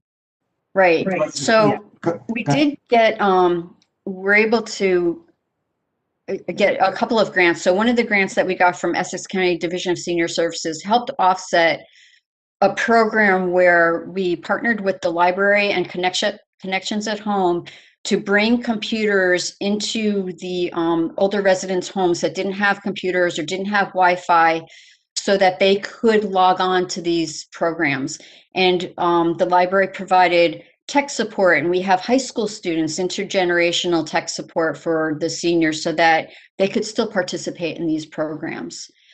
Michelle DeWitt really innovatively was able to bring in programs such as a virtual travel week, and they did a sip and paint class with the museum where the supplies were delivered ahead of time to the residents who were going to participate. So it was really, it's great.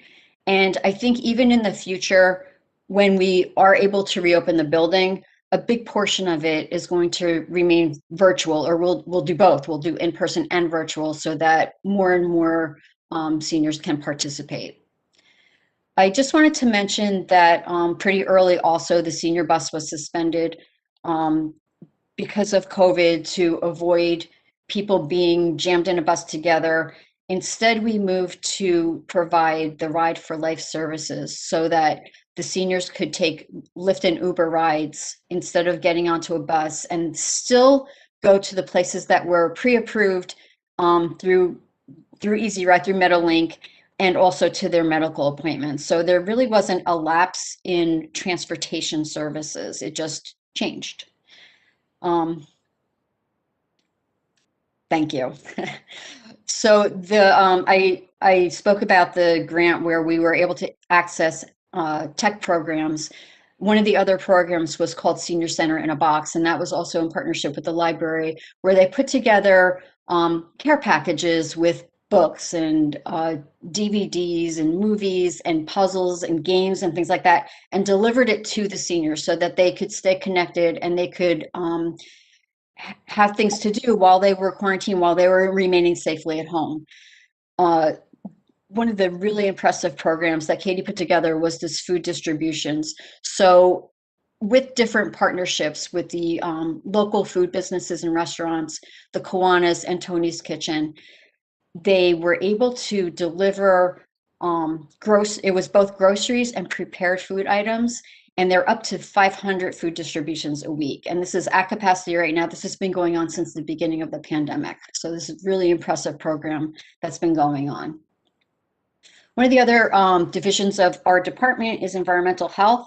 A lot of the normal routine inspections were suspended. Our guys do inspections of the retail food establishments, public bathing places, all of the environmental, different environmental program, youth camps, things like that weren't being held. But we saw just as many complaints. We were getting a lot of complaints about executive order violations, and they responded to a lot of those.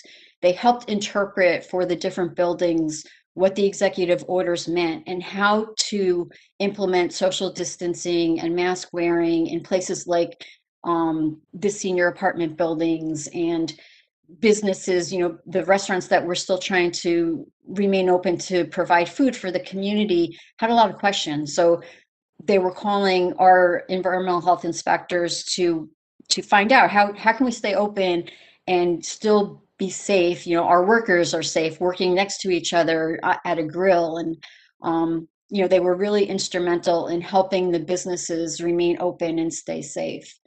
Our entire staff, as I mentioned before, was cross-trained. So our registered environmental health specialists were doing case investigation and contact tracing. And, for months, that was pretty much all we were doing. As far as health education, again, we had a couple of in-person screenings before our buildings were shut. And then after that, they also went virtual. So we had a lot of partnerships. One was with Horizon, Blue Cross and Blue Shield. We had a partnership with the Mental Health Association of Essex and Morris. And two of the really fun most well-attended programs were Facebook Live programs. One was navigating life as a high school student, and one was navigating life as a college student during COVID. And they were really popular with the young adults. And you can see here our numbers: 168 for high school and 88 for college. And they were well attended, and we got a lot of good feedback about that. Our health educator also started a Healthy Monday program where every single employee is emailed health tips on a Monday, whether or not they like it. They're emailed these health tips, exercise tips, healthy eating, and just how to stay grounded and sane, I guess, during COVID while we're at work. Our animal shelter also had to switch to a virtual program to be able to take care of the animals and try and get them all adopted. Early on in the pandemic, Liz and her team tried to get as many animals as possible into foster. So that happened. A lot of the animals were taken out of the building to help with our staff so that they could stay socially distant from each other. You know, when there's a ton of animals in the building, they're kind of crammed in there. So got as many animals as possible out of the building, and then moved to doing Zoom meetings for potential adopters to meet the cats. And in this manner, they were able to get a good idea of the cat's personality and you know, be able to pick one that they wanted for adoption. The adoption papers were done ahead of time, and the person came to pick up their cat, and the animal control officers would bring it outside for them because our building was shut. As far as dog adoptions, we were able to use the beautiful courtyard that the George to the Rescue program built for us last year. And people came, met their animal, their dog outside, was able to, you know, meet and greet and make sure it was a good fit for that family. And that's how dog adoptions were done over the course of the year. So our adoptions were down about half of what they were last year, but still pretty impressive for what was going on. 170 cats and 65 dogs were adopted during the year. With the Office of Sustainability, I'm sure everybody knows Gray Russell by now. Gray was able to bring our Community Choice Energy Aggregation Program into its second year. The BPU announced that Montclair has been awarded $679,500 for the microgrid program. So this is the next phase of the microgrid program, where we can now hire an engineer to provide a comprehensive plan. He also had Montclair become recertified under a Sustainable Jersey program and was at a bronze level for that. And using it to go to the clinics and to go to the homebound to vaccinate. And we have some grant funds to install a electric charging station. It's been suspended a little bit, but we're going to try and work around that so that we can have the charging station installed as soon as possible. It's a little backwards to have the vehicle and not the charging station, but we're able to charge the vehicle at one of the parking decks or over at the Public Works building. And it also, because it's a hybrid, takes gas. So, you know, so far it's been working. Really early on, there were questions about whether or not the farmers market was going to be able to stay open. And working with Gray, they were able to adopt all of the COVID guidance measures so that they could stay socially distant. They required masking. They had hand sanitizers at the entry, and they limited the number of people that could come into the farmers market. So that was also very successful in the past year, and people were really happy to be able to go into the farmers market and get fresh produce. For Section 8 housing, we assist 311 Montclair families with housing. Also, a lot of adjustments had to be made in that office. Bruce and his team were able to streamline the recertification process and created virtual preliminary eligibility meetings. So they did that over Zoom so that they could talk to the clients without bringing them into the building. And also they instituted direct deposit for housing assistance payments. the clients used to come into the building to pick up their check every month. So now it goes right into their bank and it makes things a lot easier. Under our vital statistics and dog and cat licensing, also here, everything had to change. The state registrars allowed all of the registrars throughout the state to do virtual marriage license applications. So it's really cool. The bride and groom and their witness dial in to Arlene, our registrar, and they go through the whole marriage license application virtually. And she's able to submit their marriage applications that way without them coming into the building. And that also might be something that continues into the future, because it's something that's really great. It's been working and people are really happy with that. I just wanted to mention, because venues were all closed and people really had a hard time getting married, we still had 165 marriage licenses that were issued, which is only 11 less than we had last year. Dog and cat licenses, a little down, but we had 1,032 dog licenses issued, and our cat licenses decreased from 119 to 92. So revenues, weren't too bad with dog and cat licensing.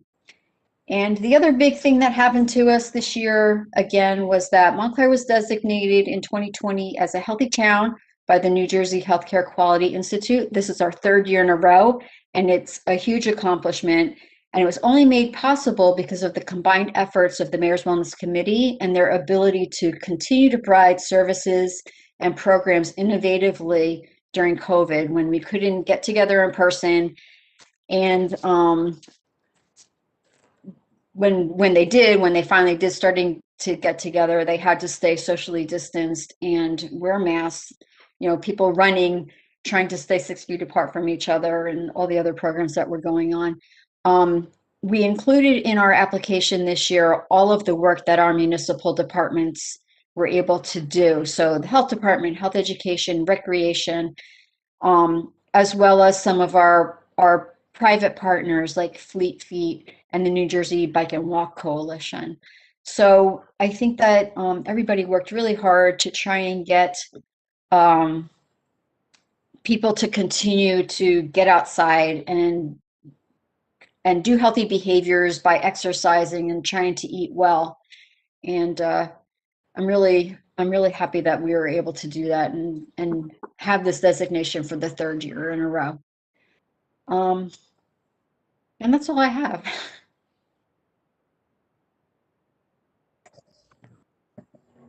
Well, I want to say first, thank you. And I know there'll probably be some questions potentially, but before I turn it over there, as Tim started this off, and I think it cannot be stated enough, first, to you and the team, thank you. Thank you so much for the work that you guys have done. I know, firsthand the hours and the time you've put in, also know the impact that it's had. Certainly your efforts also to help with some of the vaccination pieces. I know that a lot of times we've spoken on different pieces of it. You've just, just gone above and beyond. And I think, we all owe you and your group a debt of gratitude. Certainly all the residents in this town do. We know how hard you've been working, happy to hear. And we, of course, knew about some of the grant dollars and the additional help that you've been able to bring in, even though it's temporary, to kind of allow people to take a moment off, which is an important piece as well. We always talk about making sure everyone's taking care of their health as well, mental health included. So thank you so much for what you're doing. Wanted to start with that. Thank you. I have to say, I'm really, really proud of our team. They've gone over and beyond for, an entire year, and they're still going. So thank you. No question. Thank you very much. All right. With that, Councilwoman Schlager, I see your hand up. Yes, thank you, Mayor. And thank you, Ms. Portuguese, for all your work, your department. Thank you. And it's certainly appreciated and noted many times over. I had a couple of questions about the farmers market. And you alluded to that Mr. Russell runs that. And so I had 2 questions. Is it run as a nonprofit? Is there a nonprofit board that runs it? And if not, if it's part of our operating budget, do you know? Great. And do you have any financials behind that? Gray coordinates it, but no, the town does not support it financially. So it's a nonprofit Yes. and the town does not support it at all, not with $1. Am I wrong, Tim? No, I don't believe that's incorrect at all. I don't believe that that's in the township's budget at all. But it operates in the township park. That's correct. So it's similarly to the bid, when we see the bids budget and the bid makes a presentation, could we have the farmer's market come at some point and make a presentation to us so we can understand how it works? Certainly, I can relay that to the group that runs it. Absolutely. Okay, and I'd like to see their financials and what, it's our park property and what, and the finances behind that as far as our maintenance is concerned, because it generates a lot of trash and, the grass gets a beating. We have our equipment there. We have picnic benches and things like that. So if we could get that presentation sometime soon, that would be great. By all means, I will send a request to the gentleman and ask that he relay that as promptly as possible. Great. Thank you all very much.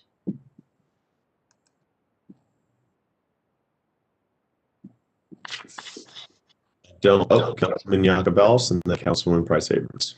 Just real quick, I'm conscious of the time and I know we can't keep doing this and we don't want to keep talking, but I can't not take the moment to say thank you, Sue, for everything. Appreciate that. How many days off have you had in the last year? I don't think I have. So everybody at home watching, if you want to know what a superhero looks like, you're looking at one. So I just Thanks. Thank you. Thank you. There's a lot of them. Councilwoman Price Abrams. So I lend my thanks as well, but without rehashing. So, you spoke, first of all, I am, even if you presented me earlier, I'm amazed at just how much falls under, your purview. So going back just to the seniors, so I know there was a staff transition away and I know that there was a position posted. Is that while there may be hiring freeze built into the budget for certain things, that is not applying in that case, if I'm correct? I just want to confirm. I don't know if you're in the process of still, retaining staff. We're in the process. We've conducted some interviews and we're into a final round. Great. Okay. And then prior to it, Gray has also announced the retirement differently, but so in the future, that's another position that would be budgeted for to continue as well. It's been posted, yes. Okay. All right. So, just among the many, many things that you handle, but thank you for clarifying those details. Thank you. Sure.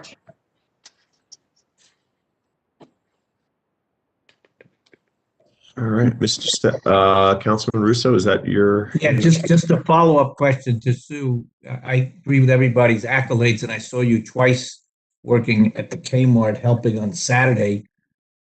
When I got my shots, you're going above and beyond, but I want to make sure now, we don't hire and we don't even supervise people, but we do have budget responsibility that would be allocations for positions.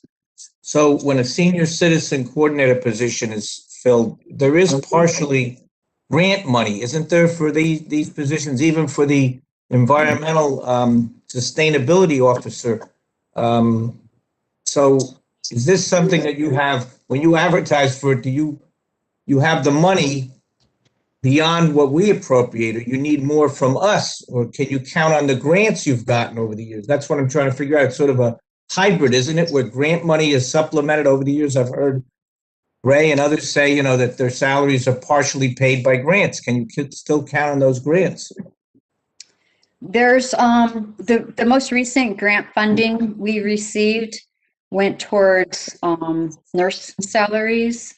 So I have not come across recent grants for the 2 open positions for senior services or Gray's position. Is that called sustainability officer? Is that what we used to call it? I think That's something what we like that. call it, yeah. All right, so, I know I'm counting on you and the manager and everybody to hire good people, but if you need funding for those, I don't want to see those positions. I think they're vital, sustainability, the whole issue of environmental, climate change. This is really, he was an expert for years. We appreciate all his hard work and, wish him well. The thing is that we got two areas that I don't want to see us not be adequately funded. Just like I spoke before about underfunding, you let us know if you need more. I'm not asking to raise taxes more, but if you need more, we shift money from somewhere else. I think your department is a priority in this pandemic period and the period of so many aging people. Everybody's getting older. We've got people who are sicker. This is the time that we need to see what our priorities really are. So maybe some of our priorities need to shift to your department. So you let us know what you need or what you think might be helpful. I'm not just talking about now. I'm talking about multi-year going forward, a few years, because you should be the priority for us to deal with healthcare, mental health, all these issues, and seniors. I mean, it's all combined. Seniors have the health issues. They have mental health issues. This is the time, and I'm going to be the spokesperson always for seniors, being that I'm going to be 74 this year. We've got to do, everything we can. So I just wanted to make that clear with you. If you don't think you're going to get grants, let us know what you need to supplement in order to pay the people you hire. So neither of the two positions that we've spoken about have been grant funded in the past several years. The new grant funding that we've been getting is for strengthening local public health capacity, and specifically because public health in the past many years has been underfunded. And when you have something like an emerging pandemic, it comes to the forefront that local public health has not been funded appropriately, that we did not have enough staff to deal with it.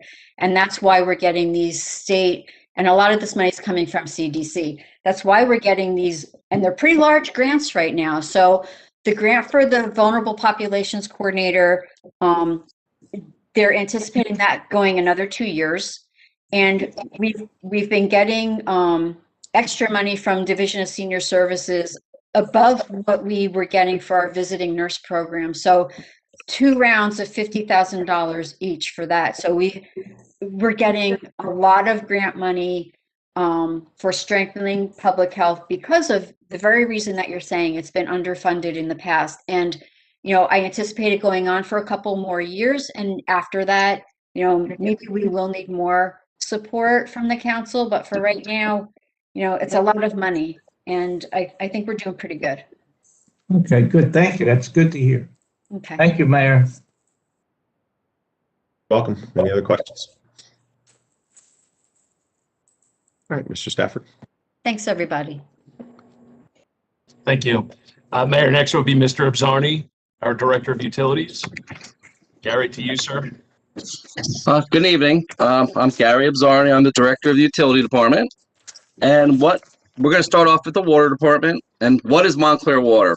I believe Montclair Water is an expectation. You never go to your faucet and wonder if there's going to be water, if it's drinkable, and will it be there? It's always there. So what is Montclair Water? Montclair Water is 2 pump stations. First one is Grove Street Pump Station, which has the capacity of approximately 16 million gallons a day. It has 2 500 horsepower motors and 2 250 horsepower motors. The 500 horsepower will do 9 million a day each, and the 250s do about 4.5 million gallons a day each. The Watchung Avenue Pump Station, which is the one in the middle of the system, has 5 pumps, which is a 2 250 horsepower motors, which will each do 2,500 gallons per minute. It has a 250 horsepower motor, which will do 4 million gallons a day. It has a 300 horsepower, which will do 5 million gallons a day, and a 350 that does approximately 6 to 6.5 million gallons a day. We have 2 auxiliary diesel engines, one at each pump station. The one at Grove Street will do 16 million. The one at Watchung Avenue will do 8 million. We have 3 municipal wells. Glenfield well is off of Maple Avenue, behind the school. It can do up to 864,000 gallons a day when it's operational. Right now, that is the only operational well because that's the only treatment facility with the carbon vessels to remove the PFOAs. Lorraine well is the next well that is under construction over by North Mountain and Lorraine. That well will do approximately 464,000 gallons a day, and we are looking for operations potentially starting in July as the vessels are being installed as we speak. Ranwell, which is over by the high school, does approximately 576,000 gallons a day. And I don't believe that will be on for another 2 years because we will be installing not only carbon vessels, but most likely an ion exchange for perchlorates to also remove from the drinking water there.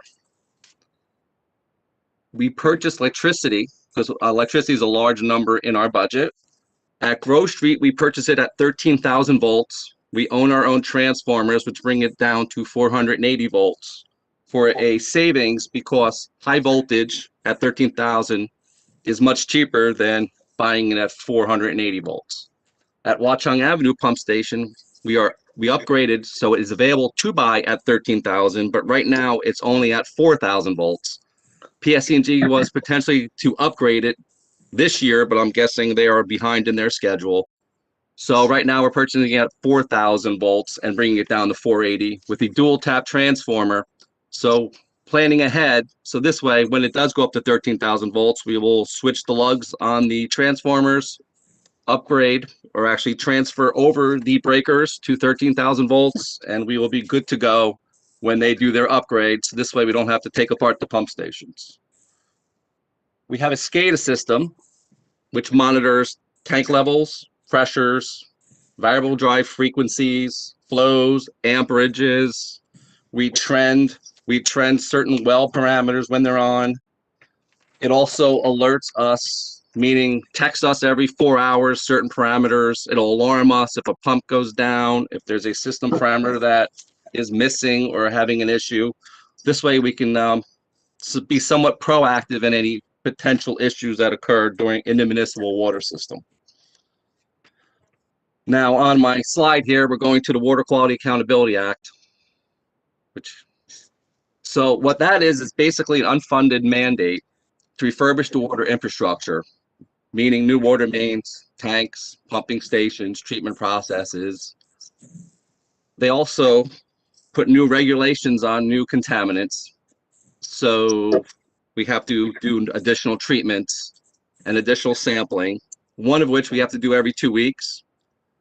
And some of those parameters we don't have control over as we are purchasing water from North Jersey Water District. So we are liable for their water quality. We would get the violation even though we do not treat the water. I also re-mentioned that the carbon vessels, which we use to remove the PFOA and the VOCs, volatile organic compounds, from the well water. And the carbon that are in the vessels, we have about 30 to 40,000 pounds of carbon in each vessel. And that will obviously be expended as it treats the water when it goes through when the wells are on. But N.J.S.A is also looking for us to upgrade our lead service inventory. The Township of Montclair in the late 90s and early 2000s did all the lead services on the municipal owned side, but not all the homeowners have upgraded their lead line services to copper. So N.J.S.A wants us to attempt to get into the homes or get a better inventory so they understand what is still out there in the municipal water system that people are consuming. Although we are not responsible for it, we are responsible for the water that comes out of the faucet. And that's where that every 2 weeks, what we're testing for is pH. We want to make sure the water is not acidic. We want 7 is neutral. We're looking for a 7 to 8 on the scale between acidic and basic. So we're actually building up a little bit of stuff on the pipe, not pulling or stripping the lead off the pipe. Also in that sampling, we are sampling for orthophosphate, which is something that we add to the water, which coats the pipes. And we're also looking at alkalinity. Then we go to water storage. We have 2 tanks right now. One is 2.5 million gallons and was built in approximately 1929. The second tank is what we call the low tank. It's a concrete tank. It holds 1.5 million gallons, and that was built in the 30s. Now, what we are looking to do in the very somewhat near future is add an additional tank, a 1 million gallon tank, next to the 2.5, because to take the 2.5 million gallon tank offline, we need to have water storage for that year to construct that new tank. Cedar Grove's tank we could potentially go to, but it's too small to do both towns, so we will need to add an additional tank. The concrete low tank has additional space to add another 500,000 gallons of storage. NJDEP recommends to have 1 full day of storage, which right now we have 4 million gallons a day of storage.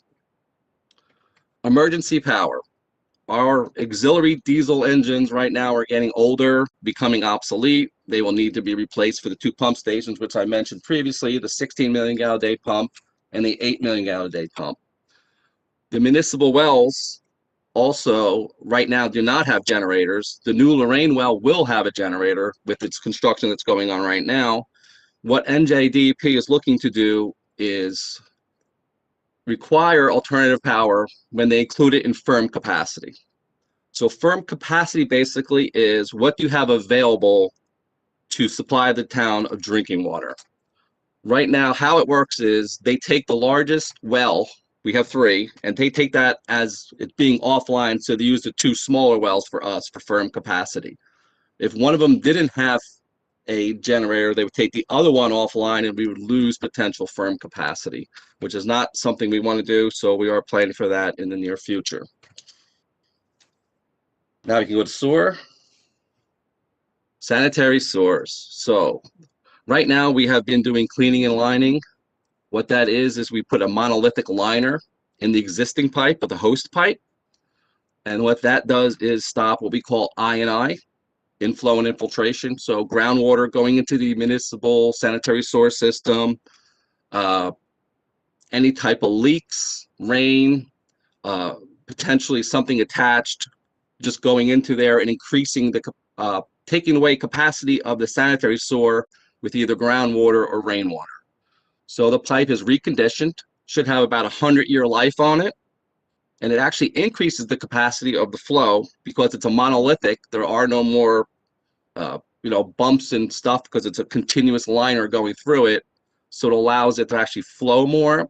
And also when the crews come to clean it, because we clean the whole sanitary sewer system go through the whole system once every about 1.5 years right now.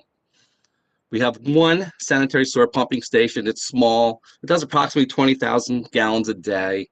And we refurbished it in 2009. And we'll have to do some work on that. The concrete itself is actually deteriorating. It will need to be coated. So that'll be a small capital project. But you never want to have a sanitary lift station infiltrating or bringing out any sanitary water going into the environment. And now we go to parking. As you are well aware, the parking utility has lost quite a bit of revenue due to the pandemic. We also gave out free parking during the pandemic, and obviously the revenues dropped off pretty much like a rock. And we deferred some of our officers during the summer to the pools to help with the counts of the pools and the timing and the mask wearing. So that was a way to defer some of the costs and actually use them somewhere else.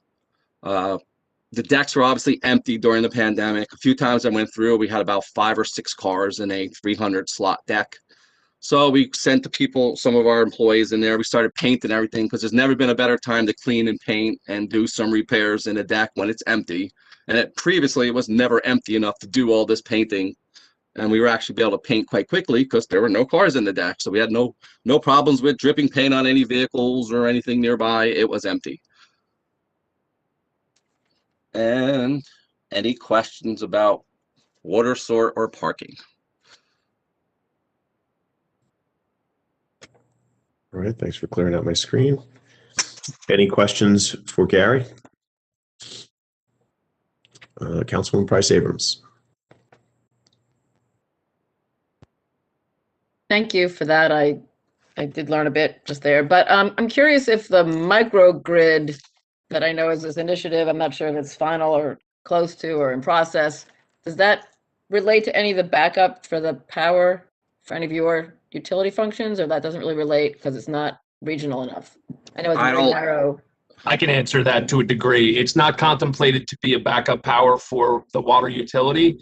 It would be, it is contemplated to be backup power source for the fire department headquarters, for the Bay Street parking deck, for Glenfield School, for Mountainside Hospital, and a senior facility in the Grove Street, Claremont Avenue area, but not water per se in its first iteration. Okay, thank you for that. Thanks for the presentation. Any other questions? Okay. Thanks, Gary. Good to see you. Thank you. Before you go, Carrie, I just want to also commend you. I know that watching your work over a number of years, it's certainly very clear you know your stuff, and also been a very strong advocate and one of the leading forces in making sure that we stick to doing the infrastructure work that has to get done.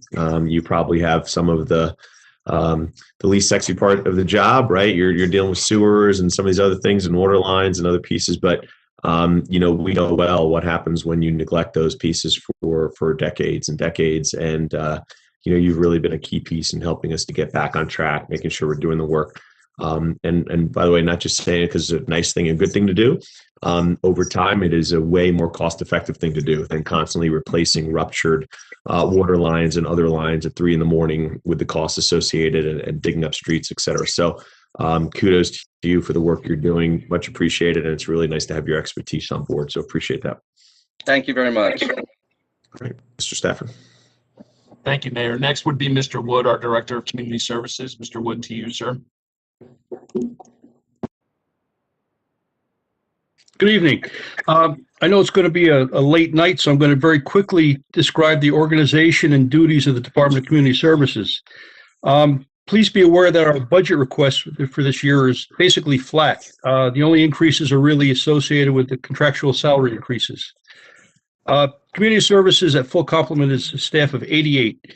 Right now we have one open position that hasn't been filled with COVID, but we have 80 full-time, 7 part-time, and 5 temps, all in 12 work groups. Community Services incorporates Public Works, which is Shade Tree Work Group, Traffic, Storm Sewer, Streets, Parks, Central Garage, and Building Maintenance. In addition, we have Refuse and Recycling Work Groups, we have Engineering, we have the Building Department, and we have the Office and Administrative portion. Shade Tree, staff of 3 in-house, plus we have a part-time arborist.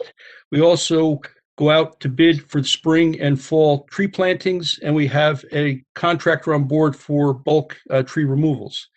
In 2020, we've taken down ash removals, the emerald ash borer, which is decimating the trees throughout the country. Taking ash removals, other removals with the staff and the contractor. We do tree plantings and, of course, prunings, all to maintain the township street trees and trees in parks and other public properties. The traffic work group is a staff of 2. They maintain 14 of the traffic signals throughout town. And this past year, they replaced approximately 2,000 street signs throughout town and completed about 6 miles of traffic markings. That's painting traffic. Storm Sewer is a staff of 3. They maintain the storm collection facilities throughout the township, catch basins, storm sewers, outfalls. They cleaned and inspected 3,000 catch basins and rebuilt about 60 catch basins. In addition, which is kind of an anomaly with storm sewer, they maintain the township park playgrounds and ball fields. And they plant tulips and daffodils in the order of about 13,000 per year. The streets work group is a staff of 6. They maintain the township roadways, repair potholes, leaf collection, snow plowing, salting, that sort of thing. Street sweeping, they swept about 250 miles of township roadways. Now we don't have that. We have 82 miles of roadways. So that means they hit the town approximately 3 times throughout town, in addition to doing the business areas weekly. They filled potholes last year with 105 tons of asphalt, addressed 4 winter storms with all the work groups' participation, and collected about 6,000 cubic yards of leaves. Remember Storm Isaias? The cleanup took most of August, took them working full-time most of the month of August last year. The Parks Work Group has a staff of 5 plus a landscaper to help out with some of the larger parks. Parks Group maintains the township parks, tennis courts, basketball courts, smaller green areas, pools, train stations.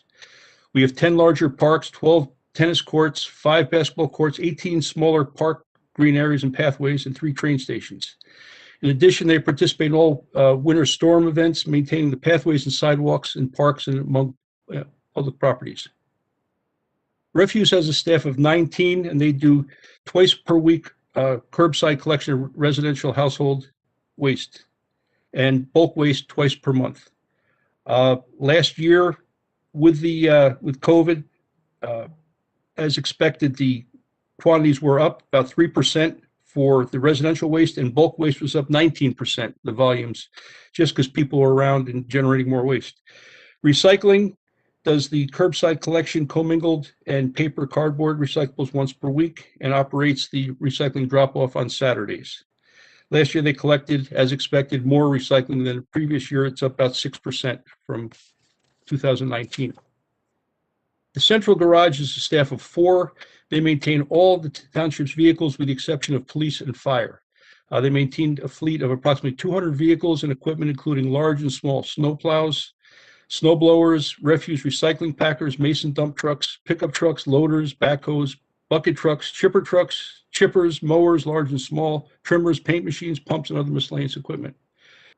Building maintenance is a staff of 2. They provide general maintenance for Town Hall, the Public Works Facility at 219 North Fullerton, the Animal Shelter, Edgemont Shelter House, plus other miscellaneous locations as needs arises. Office Administration is a staff of 10. They provide the support services and oversight for all DCS work groups and activities. They field calls and address residents' concerns, coordinate concerns with crew activities, maintain and process payroll, prepare purchase requisitions, and process payments to vendors. Engineering provides the engineering services for our day-to-day concerns as well as special or capital improvement projects.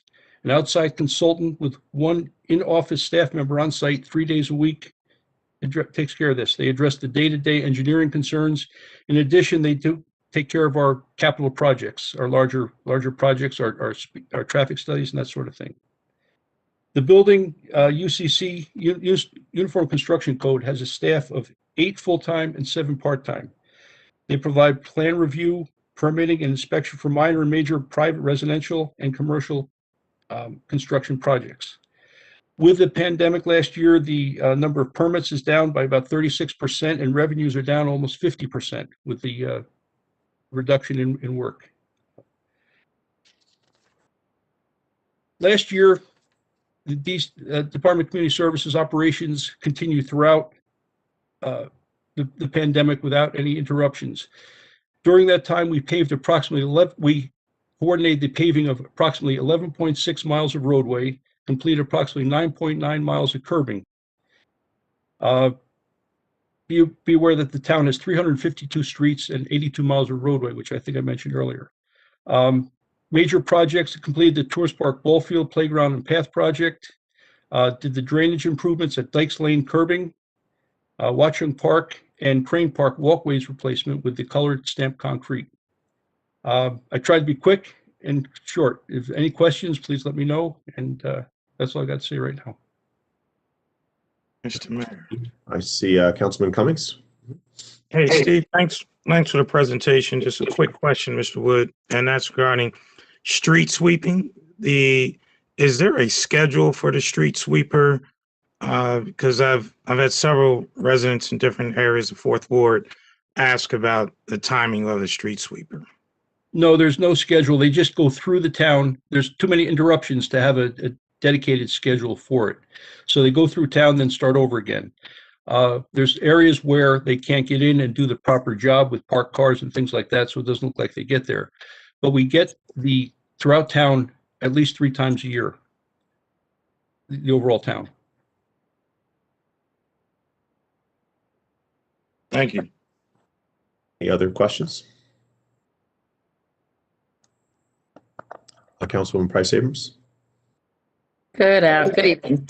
I'm curious, Mr. Wood, if in the budget, I thought we'd have budgets broken out by these departments. So as I'm trying to understand I've been just interested in understanding about the curbing and paving as an item and its essentialness. And so I wondered if it's a separate item in your budget for the pothole repair and that kind of thing, like that kind of paving is not the complete paving.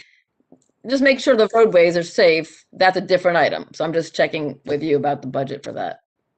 That's correct. The paving projects are capital. Those are capital project, capital work.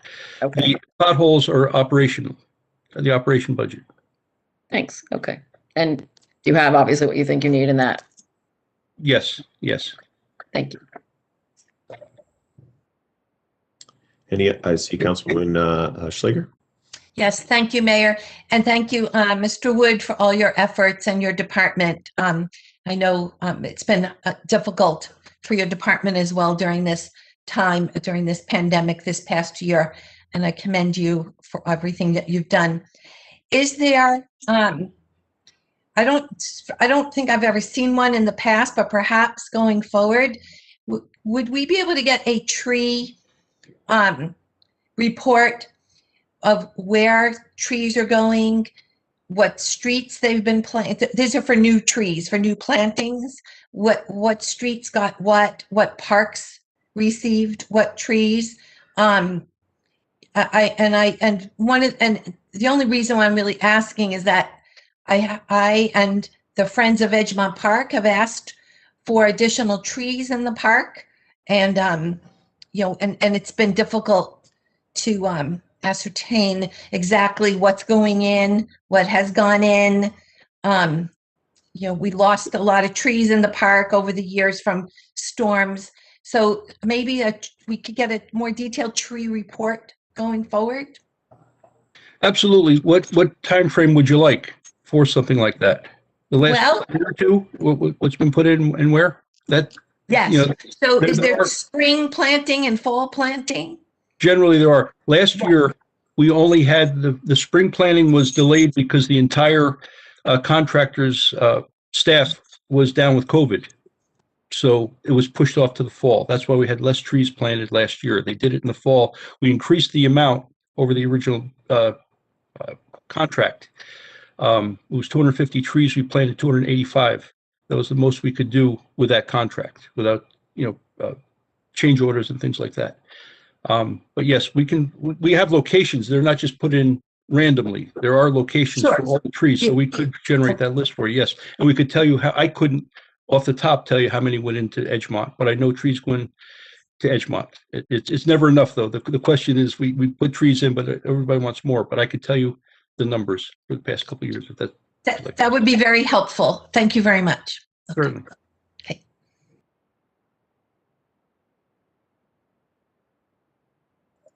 All right, not seeing any more hands. Mr. Wood, I also want to say thank you. I know have an opportunity to work with you for many years, especially in the interface with the Environmental Commission and others. And I know you've really built a good relationship there and worked on a number of issues with them, in addition to the many things that you went through tonight. So a big thank you for all the work that you're doing on all these fronts, and appreciate all the time that you put in for bringing us this information tonight. So thank you. Thank you.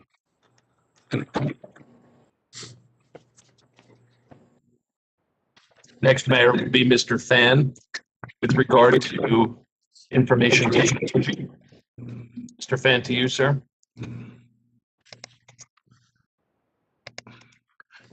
Good evening, Mayor and Council. This is my first time presenting budget to you guys. Currently, as of 2021, I have 2 full-time and 1 part-time in the information technology office. For the networking and system infrastructure, back in 2016 and 17, we invested a lot of hardware and then software upgrade to the capital budget and get us ready for the COVID-19 last year in 2020. And also because of that, some of my budget has been increased because some of the maintenance is going to be charging in the 2021 operating budget. So therefore, my budget has been increases a little bit. And then Township owned the fiber cables that was installed back in 2003. which is almost 18 years old. And then with the next couple year, probably we have to do some capital budget, project to do some walkthrough and make sure our fiber infrastructure is still in a good shape. If not, then we need to invest it to make sure they we store back into good conditions. Backup and remote backup. So started in back in 2019, third quarter, the township have reformed our backup method to be to the cloud, which is more reliable and secure, and then easier for us to restore to if any file need to be reinstalled. Cybersecurity and training, and then in 2020, IT also reviewed it and then reformed the security to protect the township network and system, such as like an endpoint client, our firewall, also our end user security awareness training, that which is try to against the cyber hacker. I mean, which is the 2020, 2021 during the pandemic, it was which was a big deal. And then COVID-19, our infrastructure was ready, and also due to our vendor such as Cisco, Microsoft, they were very generous and gave us some free licensing for at least minimum 3 months, and Cisco gave us some of them to 6 months to help us during the pandemic, such as for our VPN access, remote access for our employee to remote into the township network for continue the township business. Also for the WebEx meetings, such as what we're doing right now, they gave us 4 months for free licensing, and then until we also give us a big price discount for us to purchase the licensing throughout the pandemic. And then also in last year, before the pandemic hit, we move ahead with Mrs. Stafford and Finance Department. We purchased in advance order for our laptops, and before they went out our order, because a lot of the stock went out at the beginning of March or mid-March, and then they have to wait for a couple months in order to restart those laptops or webcams. So we move well in advance and secure the handful of laptops so we can deploy it to the township employee. They were able to work at home, continue the township business. That's all I have.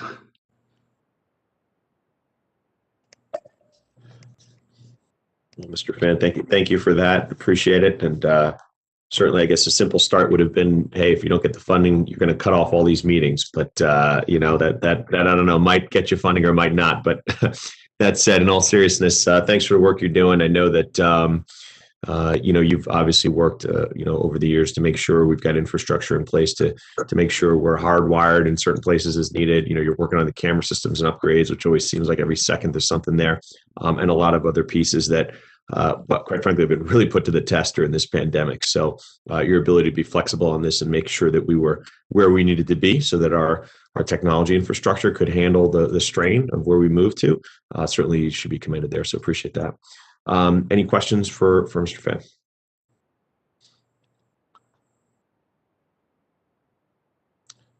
All right. Thank you, Tony. Appreciate it. Thank you.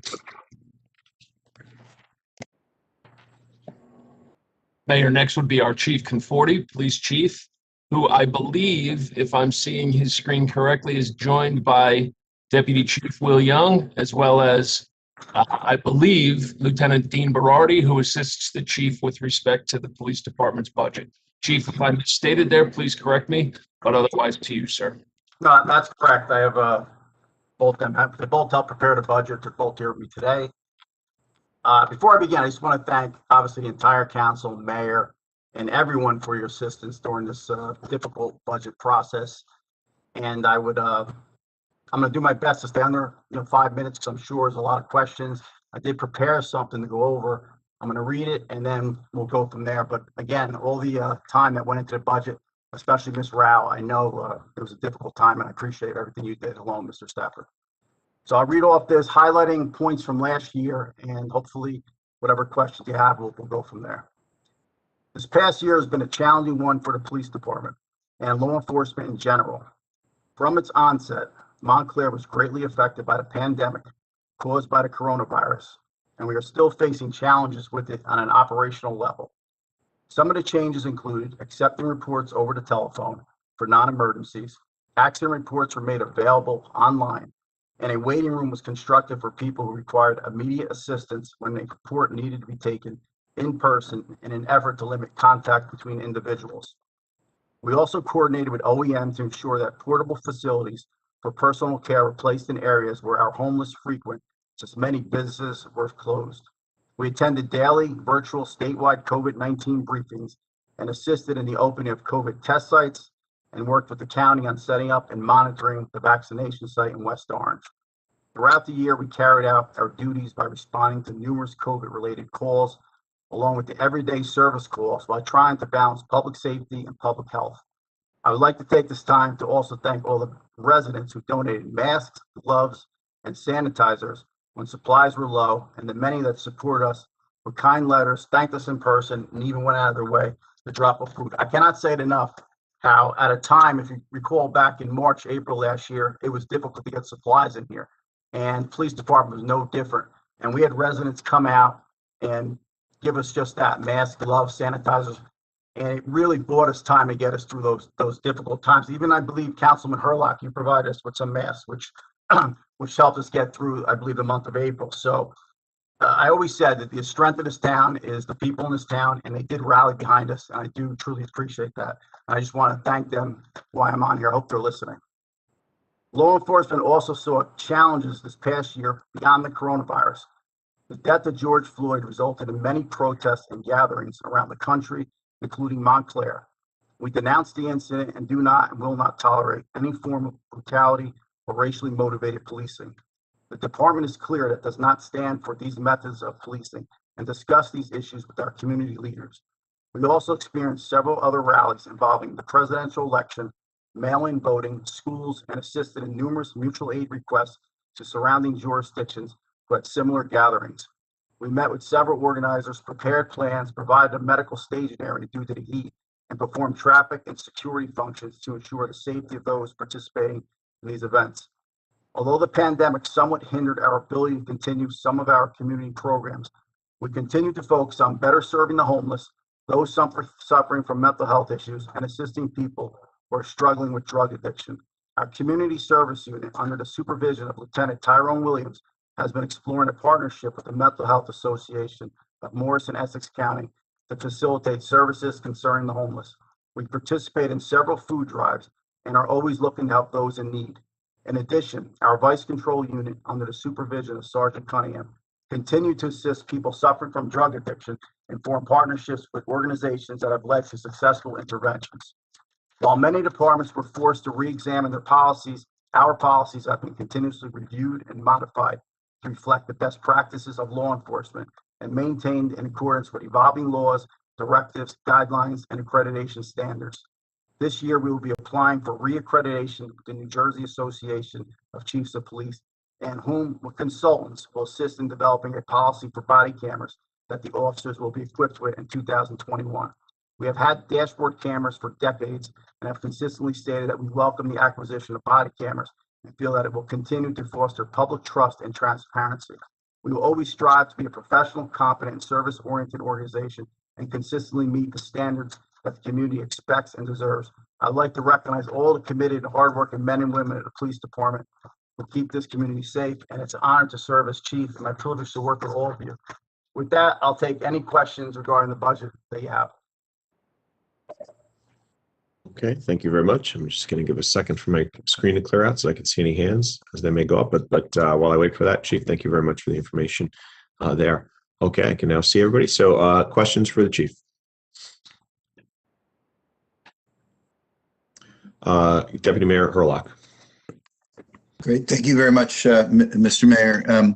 Thank you, Chief. And I want to thank the men and women in your department who serve with you and the work that you all have been doing for many, many years in town. I would be remiss. I appreciate you mentioning the masks that we were able to supply. I would be remiss if I didn't say that there were at least 2 or 3 families in the first ward who had reached out to me and were able to get that PPE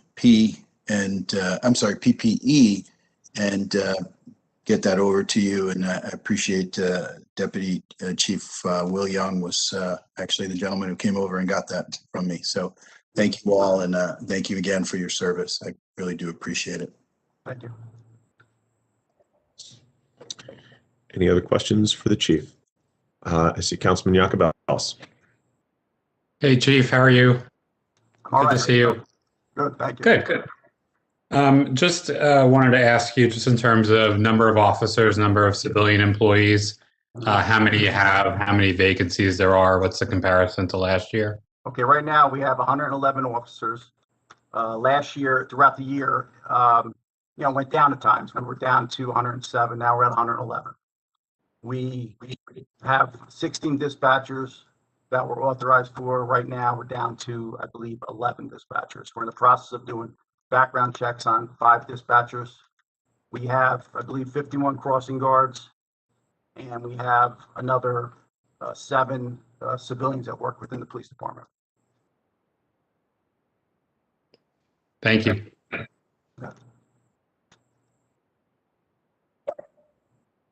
Any other questions for the chief?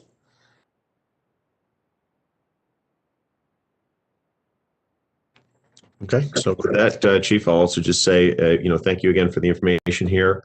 And also kudos, I know, for the work that you've been instrumental in many in your department, in really moving forward on some of the areas like community policing that I know, years ago, you were able to make sure that we were engaging in the community. You guys were connecting, making sure you're understanding the perspective and needs of those you're serving and protecting. And I think that's served us really well here in town.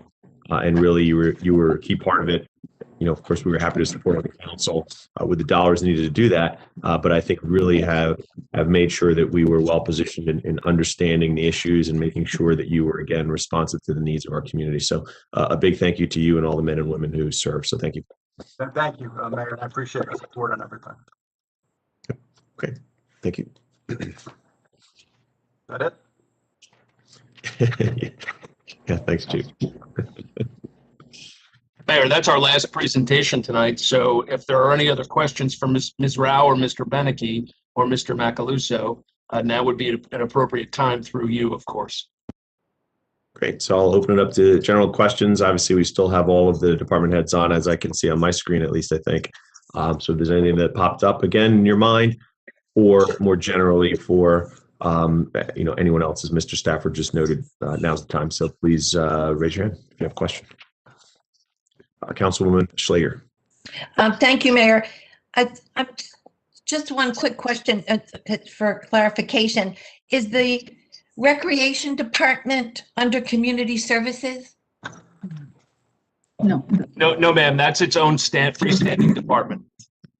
So they weren't here tonight for the presentation.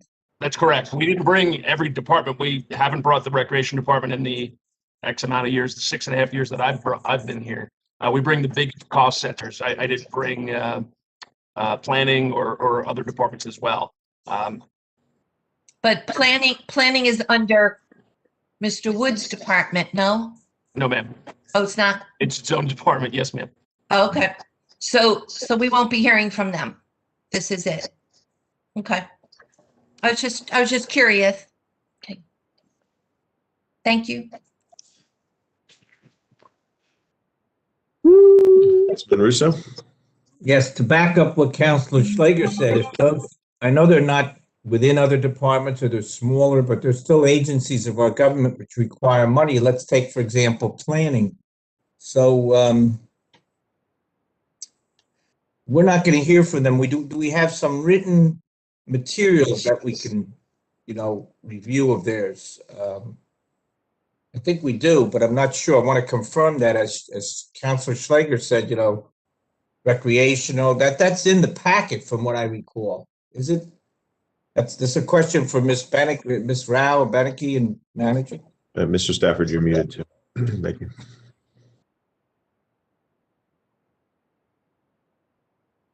Mr. Was Stafford? he answering, was Tim answering me? Because I think he was not.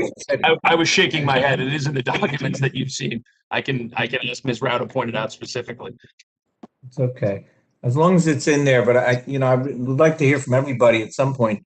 This was a good presentation, but here's the problem. I'm not saying it's a problem, but I've had 21 years of experience with it. We're going to have a hearing. I want everybody to understand, the public to understand what we do tonight sets the stage for a hearing. Am I correct, manager? Because 2 weeks from now, or when will it be that we have a hearing that the public and then can ask questions? We could ask more questions and we could change things, right? Technically, that is correct. The budget process is similar to an ordinance process.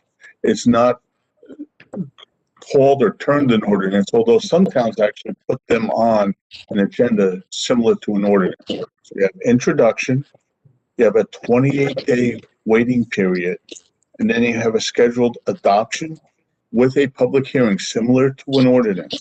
That 20-day holding period may be extended by the state if the State Oversight Division, which is the Division of Local Government Services, has extended the calendar or has not approved our budget for adoption.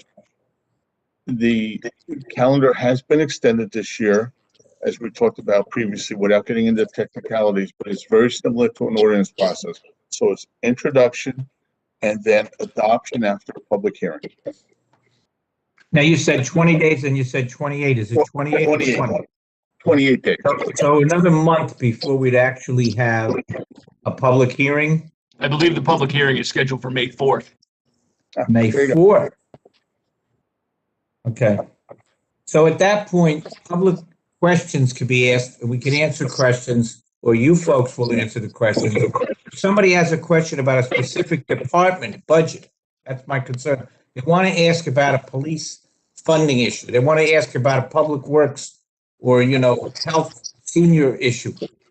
Who do they ask, us, or do they ask the department people who are not going to be there, I guess? You would ask in terms of funding, we would ask, of course, Ms. Rao and Mr. Macaluso, because they have the details of the specific funding patterns. The manager would handle the service levels, and I could fill in with respect to any caps or spending trends throughout the state. The point is with recreation and some of the other smaller departments, if you do have any questions whatsoever, let Mr. Stafford or Ms. Brown know, and we will get right back to you. Not a problem. In the next 28 days. Yeah, I didn't mean me. I meant the public. Sure. They have every right at that evening to ask any questions they have, and we will be prepared to answer them in terms of both service levels, like you heard tonight, and spending trends. Because remember, this is the taxpayers that are funding the 92 million. Of course. And they have a right and they want to ask, and we get questions at every meeting like this. Sure. So I just wanted to prepare us for that. And between, the press, what the press sometimes does in terms of playing up, what we do. And then, of course, that generates the response. Just like we've had all this confusion about, is the library fully funded? Is the library being cut? All these issues with the library, it's all a lot of misinterpretation, confusion, conflicting information. Sometimes it's false information. Sometimes people have legitimate questions. But I want to be prepared, especially with new council people who I've been trying to help mentor a little.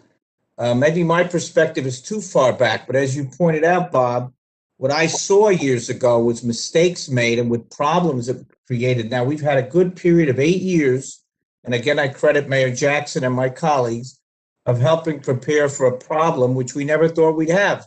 This problem, our budget's going to go up 2.5%, the school budget's 2%, the county's over 2%. I see all this and I am concerned people think we're just going to we're spending a lot of money and we're going to make our, cuts if we can, but we'll have to hear from people as to what they want. What is the priority of this town? It's all going to be done, but you're saying the state may extend beyond May 4th. Beyond our hearing May 4th, they may extend the adoption of this another month? They may, we doubt it, because we are a AAA town, and Ms. Rao especially, and Mr. Macaluso have everything under control. But, okay, we will do whatever, is necessary to answer whatever questions anyone has. Okay. Thank you. Any other questions? Councilwoman Price Abrams? Thanks, Mayor. So as I sort of forecasted, I have an ongoing question with regard to capital expense for, and this is a very specific one, and I'm not sure there aren't others, if we really wanted to avoid at least some of the increase to the tax that we are proposing here to, that is being proposed to pass along.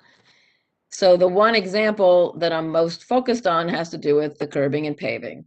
And I understand it's a capital expenditure, so I don't understand what impact, so perhaps someone can explain to me why it would be, or the nature of the impact. I want to say a big deal, but let's use real terms. So what would the nature of the impact be if we, whatever the past of foregoed this year, that project, and we don't do double next year, but we just skip a year of a project that, while it enhances our property values and it has certain benefits where there's a Belgian block instead of a big stretch that could be damaged and be costly to repair. Why can we not skip that for a year, tack it on at the end, and just be that much further along a little later, because we had a year of a pandemic and we're mindful of our constituencies, and we want to see if we can avoid as much of the pass along. I understand you've explained about replenishing our surplus, et cetera. So why do we need to do that this year? It's quite simple. Everything is patterned out, given the fact that we want to reduce our debt, and we want to yet at the same time spend money on capital projects. If we pull things out this year, next year we have a doubling up. Next year we have cost increases. I'll give you an example. 2 weeks ago, a 4x8 piece of plywood cost $58. This past weekend was $65. Guess what the price is next Monday? $68, $10 more than a month ago. Our cost inflation on these contracts are so high that we squeeze out other projects. We avoid that by having a nice capital plan. $3 million, if we pull that out, will save us $150,000 this year, but could cost us $180,000 and 6% inflation next year. So these are the unknowns. By having a plan that's stable, we avoid those cost pressures, we avoid those things, and as long as we don't misstep on our three prongs, costs are the same, our reserves are being inputted so that we cover at least half of the pandemic revenue loss, and the taxes aren't going crazy on the 25% that we control, the township controls. We think we have a balance. If we pull back that $3 million, and then all of a sudden next year we can't do a mile of road, whatever it is, with $3 million, but we can only do a half a mile of road, literally, or 2/3 of a mile of road with $3 million, then we've caught ourselves short. So that's what the point of this plan is to make sure that we do things on a normal basis. Service levels are stayed the same. Every point of your community remains funded, but yet we keep in balance everything so we can keep our AAA rating, we keep the taxes as low as possible, 0.7% over the last 4 years since 2017, and we try to keep harmony. Every one of those department heads that you heard from tonight, every one of them has a service package that we try to finance, and I think Fire Chief Herman especially, and perhaps the police chief and the police department will tell you, we work with them constantly to keep them in check and for them to keep us in check because they have needs. Same thing with the Capitol. You know, we understand that you have needs throughout your community, and we have needs to keep the debt low, and we try to keep that balance over the years.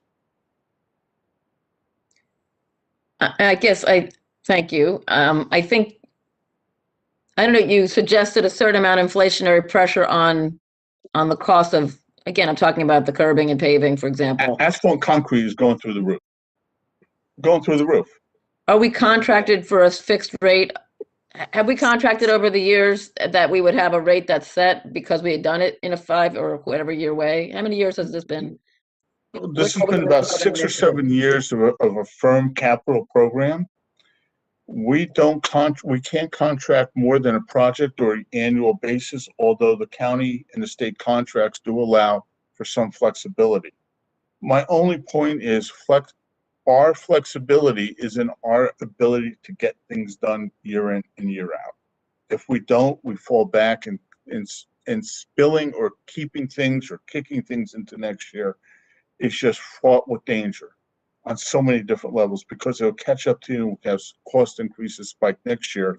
And then we have to then undo a year in the third year. So then come 2022, 23, we have a problem. We want to keep things on an even keel if we can, recognizing the pandemic. Thank you.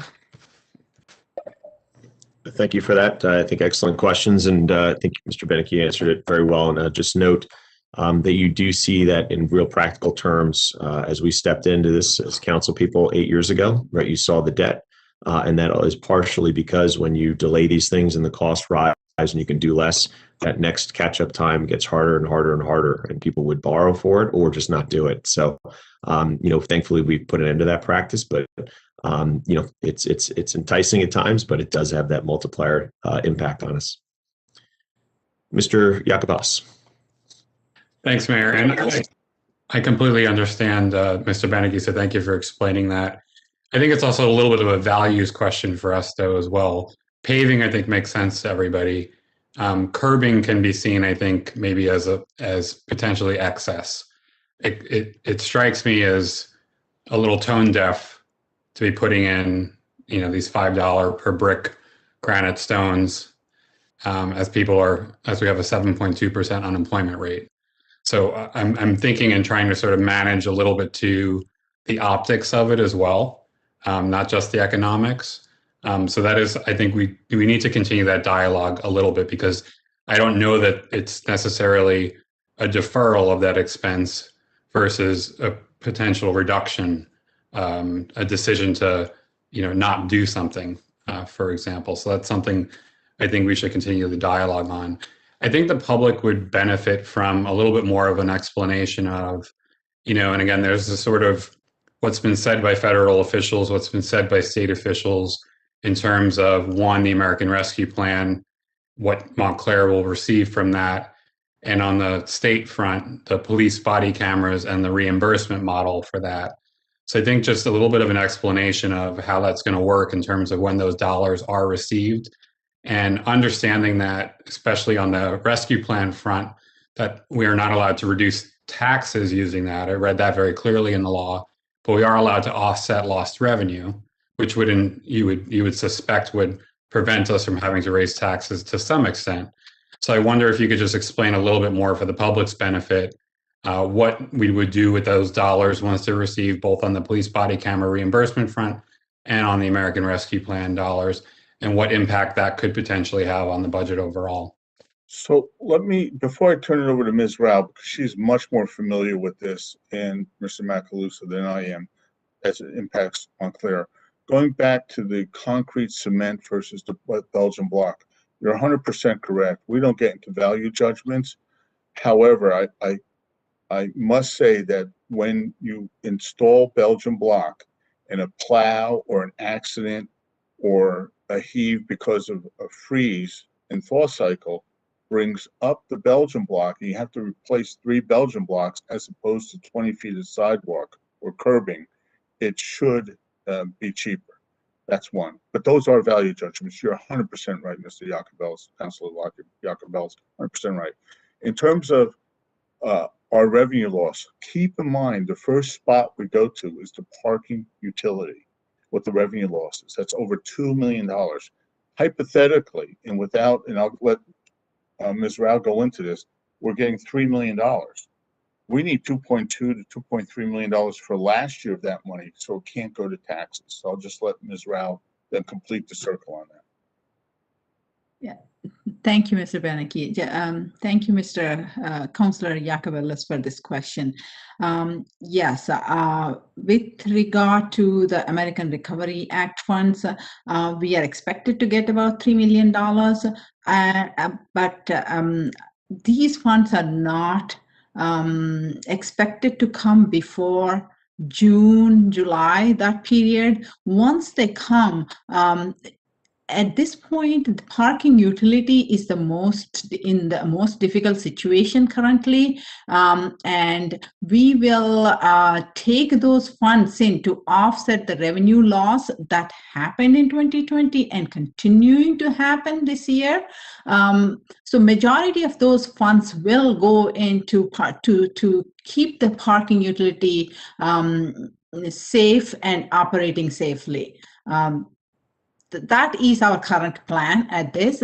And again, as we discussed, Mr. Beneke very eloquently talked about the fund balance situation. We currently have only $6 million left, and we will need like about $9 million for next year's budget. And we have to think about that this American Recovery Act funds could potentially be, depending upon what the Treasury guidelines are, could potentially help us fill that fund balance gap.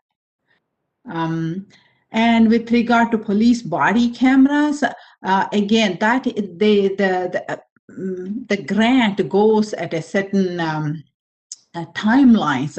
A certain percentage of amount comes in once we secure a vendor and get into an agreement with the vendor, etc., etc. So this is again, we don't know how much we are going to get at this point. We don't know when we will get at this point, but as we get, we will accordingly utilize them in the best possible for the best possible purposes, in the best possible way, with the maximum value to the every dollar spent. Similar to all grant revenues, but we regularly get, we weigh all possible ways of extracting the best value of every additional dollar, and we put them to the best use we can. So can I ask just a follow-up then? So again, understanding that we won't be able to act retroactively, is it plausible that the receipt of the American Rescue Plan dollars and reimbursement for body cameras will have an impact on next year's budget in terms of how much of a potential tax increase we would have to pass on? Most likely, I would say that. Again, once again, I would wait until I get all the guidelines before I say anything concretely. Okay, and just for sort of the benefit of everyone, in terms of my thinking on this, I've been struggling, and I think it's pretty clear to those of you that have been on an email with me, I've been struggling a lot with, what I consider to be an acute period of time. I think we've got, a few months of until sort of things swing back the other way if all goes well with the vaccination schedule. So that's what I'm struggling with, is just the timing of the tax increase happening at the same time where there's really acute pain and challenges for small businesses and for residents. And so, that's why I just keep asking all the questions and trying to get as creative as possible. And I know all of you have done a tremendous amount of work, and particularly the Finance Committee members have done and probably asked all these questions already. But, that's why I just sort of desperately am clinging for any relief that we can find, any decision that we can make, that 75,000, 100,000, these things that could potentially add up to defer some of these expenses out just a few months or into January of next year to try and give some relief to folks now, or to try and prevent the increase in taxes now. We're also obviously going to be talking about the water infrastructure and that impact. I mean, you look at that plus schools plus county, it starts to me, eat away at the stimulus. It starts to eat away at the stimulus that the federal government has been pushing out. And by the way, my frustration is with the federal government and is with state government for a lot of the ways that this is done. So I just want to kind of share my thinking on that. So thank you very much. Excuse me, Maite, I have a question. The relief act money, you're not looking to get that in one nut. Isn't that going to be half, and the other half won't come until 22? That is correct, Brian. That is correct. The first half that you're talking about is supposed to be approximately $3 million. The second half, we don't know yet how much it is. That is going to come at least, at least 12 months from the summer. That is the latest I heard. Okay, thank you. Maja, let me jump in. Are you hearing it's 3 million split over the 2 years, correct? No. Or you're hearing 3 million each year?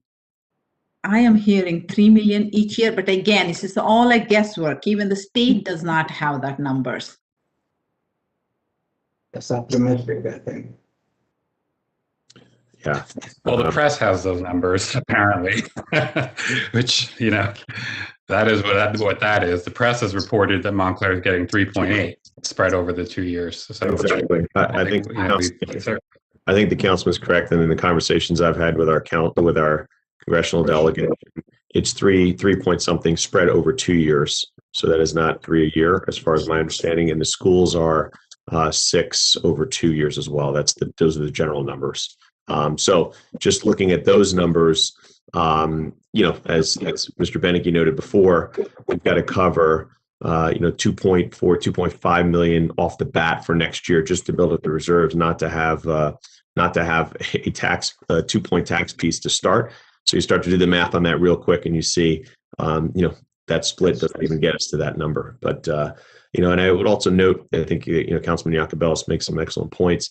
And as it was described as part of that I think Mr. Beneke said it well, that three-legged stool for different pieces that you try and balance and move forward on. I think it's a great analogy also to understand and to also remember that the relief that we're talking about in the stimulus that we have is also in many ways on the spending side, right? A lot of the important initiatives, many of which have been highlighted over the course of last number of months and of course going forward, those are dollars that the town is spending or not recouping in terms of making sure we're covering the cost of permit fees, cafe permit fees, which we just cut that in again, that we're making sure we're providing the relief that we've seen in terms of dollars and grant dollars to certain things. That's another side of it, the other side of the ledger. But those dollars are needed to do that work as well. And those stimulus dollars do also help the economy. So again, there's always that balance. And again, I know that Mr. Beneke, Mr. Rao, and everyone else has worked to try and find a balance in all of those pieces, but appreciate that. Any other questions on the budget? Mayor, Councilman Russo. one last point again with my perspective. There's always breakage, or we call it slippage, or we have attrition. Sometimes positions can be left vacant. That's one of the things I agree with some of the concepts that are being discussed by Councilor Yacobelis, Councilor Abrams. You can have a spot that pays $100,000 that could be left vacant for 6 months. Sometimes that's a way to save money. I think Mr. Beneke and Ms. Rao agree that could be done. That's one of the things I want to look at. I want to see savings through slippage, breakage, attrition, or just not filling something right away or not filling it at all. Maybe we'll fund it next time. But I want to make this general point again that you can't kick the can down the road or have things be looked at in a short-sighted way. And I really respect, all the new council members, but I want you to understand that we did something, and by we, I mean Councilor Herlock, Deputy Mayor Herlock, Councilor Schlager, myself, Mayor Spiller now, who was councilor then, with Mayor Jackson. We did something that's unheard of. We cut the debt by millions of dollars. Every year we cut the debt, and yet we still were fixing streets. And one of the things I learned over the years when people wanted streets done, the Belgian block streets will last longer and be easier to repair. If something gets damaged, you've got a couple of blocks you take out and repair those $5 blocks rather than having to take a whole section out and repave or pour the concrete. So these things were done over the years that save us money in the long run, even though it looks like we're spending more in the short run. So I want us to not be short-sighted. I don't want to have a tax increase that's high. I'd love to have a zero tax increase. But looking at the perspective of all the past mistakes and the problems of people playing politics with it, maybe trying to look like we cut, You know, when we sold the Grove Street School in 1988, or in the late in the 80s, we sold the Grove Street School for $1 million. A massive mistake was made. They should have leased it, kept the school. We wouldn't have had to spend $35 million to build Bullock School. So when I was mayor, we had to spend $35 million. We offered them $5, $10 million, give us our school back. No, they've got it. They own it. They bought it. The Darren School's a wonderful school. But we got rid of a wonderful building for $1 million because a short-sighted, I'm not going to say who, council decided, let's save $1 million this year. We don't really need we don't need this school. Let's save $1 million and keep the taxes low and get elected again. See? So we can't look at it that way. We have to look at the interest of the whole town, future fiscal responsibility. Let's please look at that always rather than short-sighted. Thank you, Mayor. Sir. Any other questions from the council? Mayor, if I could just say one thing, this meeting has been going as 3 hours and 15 minutes. I think that I appreciate everybody's efforts, and I know this is hard, but this in one meeting to get a budget presentation, one that looks different than the one that I was given a week ago, hearing from all our departments, and now and still have a huge agenda to get through, 2 pages. This is an unreasonable evening, and it should have been broken up into 2 nights. We should have been given a budget presentation one night and hear from the departments another night, or we should have started this meeting earlier. I'm having a hard time being here for 3.5 hours now. That's just my 2 cents. And also to have to vote on a 2.5% budget increase. It's a lot. It's a lot for me personally. Thank you. Thank you. Mr. Stafford, maybe that's something to note for next year if you'd like to put that in your tickler file there to potentially split this up. And of course, as I've also heard requests of just some line over line pieces from some department heads, and then potentially, obviously looking at probably go by the same standard of the highest dollar budget pieces, but hearing from the appropriate directors as possible. So all good suggestions. Certainly. Thank you.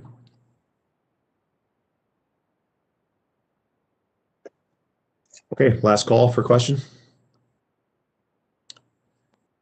Hearing none. Thank you, Mr. Stafford, and thank you to all of our department heads, and of course, thank you to the financial advisors, our CFO, everyone else for really working on this. Really appreciate your time and effort. We said at the start, we know how many hours you put in on this, and quite frankly, helping us to get in good financial stead so that we can handle, again, crises like this. I think it was noted maybe by Councilman Russo. No one could have predicted a pandemic of this nature. But certainly what we did predict 8 years ago was that you need a surplus, you need good financial policies so that you can be prepared for any uncertainty. And I think in that regard, we were well served by the previous work. So appreciate that. All right, moving on to our ordinances, and then of course our resolutions and then discussion items. The first is Ordinance 0-21-04. Madam Clerk, if you will. Item A, Ordinance O-21-04. It's an ordinance for the calendar year 2021 to exceed the municipal budget appropriation limits and to establish a cap bank pursuant to New Jersey law.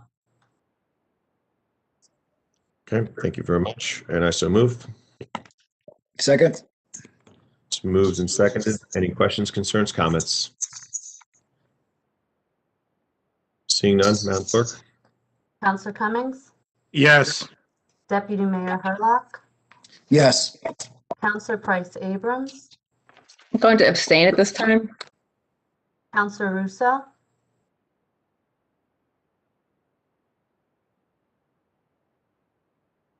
Councilor Russo? Unmute. Yes. Councilor Schlager? Yes. Councilor Yacovelis? Abstain. Mayor Spiller? Yes. Next, Madam Clerk. Item B, Ordinance O-21-05. It's a bond ordinance providing for various capital improvements in and by the Township of Montclair and the County of Essex, New Jersey, appropriating $6,890,000, therefore, and authorizing the issuance of $6,540,000 in bonds or notes of the township to finance part of the cost thereof. Nice. Second. Questions, concerns, comments? See, Councilman Yakubel. Mr. Mayor, so I will be a no on this for now. My concerns of what we sort of raised already, just in terms of the curbing and paving piece. Also concerned about giving other council members who aren't on the finance committee the ability to have input on our capital investments. I have not been asked what are priorities for me or the constituents who sent me to represent them in office. So I would like to have that dialogue. So for me, for now, this is going to be a no. Thank you. Madam Clerk? Counselor Cummings, Yes. Deputy Mayor Hurlock, Yes. Counselor Price Abrams, Abstaining at this time. Counselor Russo, Yes. Counselor Schlager, Yes. Counselor Yakubelis, No. Mayor Spiller. Yes. Next, C, Madam Clerk. Item C, Ordinance O-21-06. It's an ordinance amending Montclair Code Chapter 327, Section 16, parking prohibited at all times. Thank you.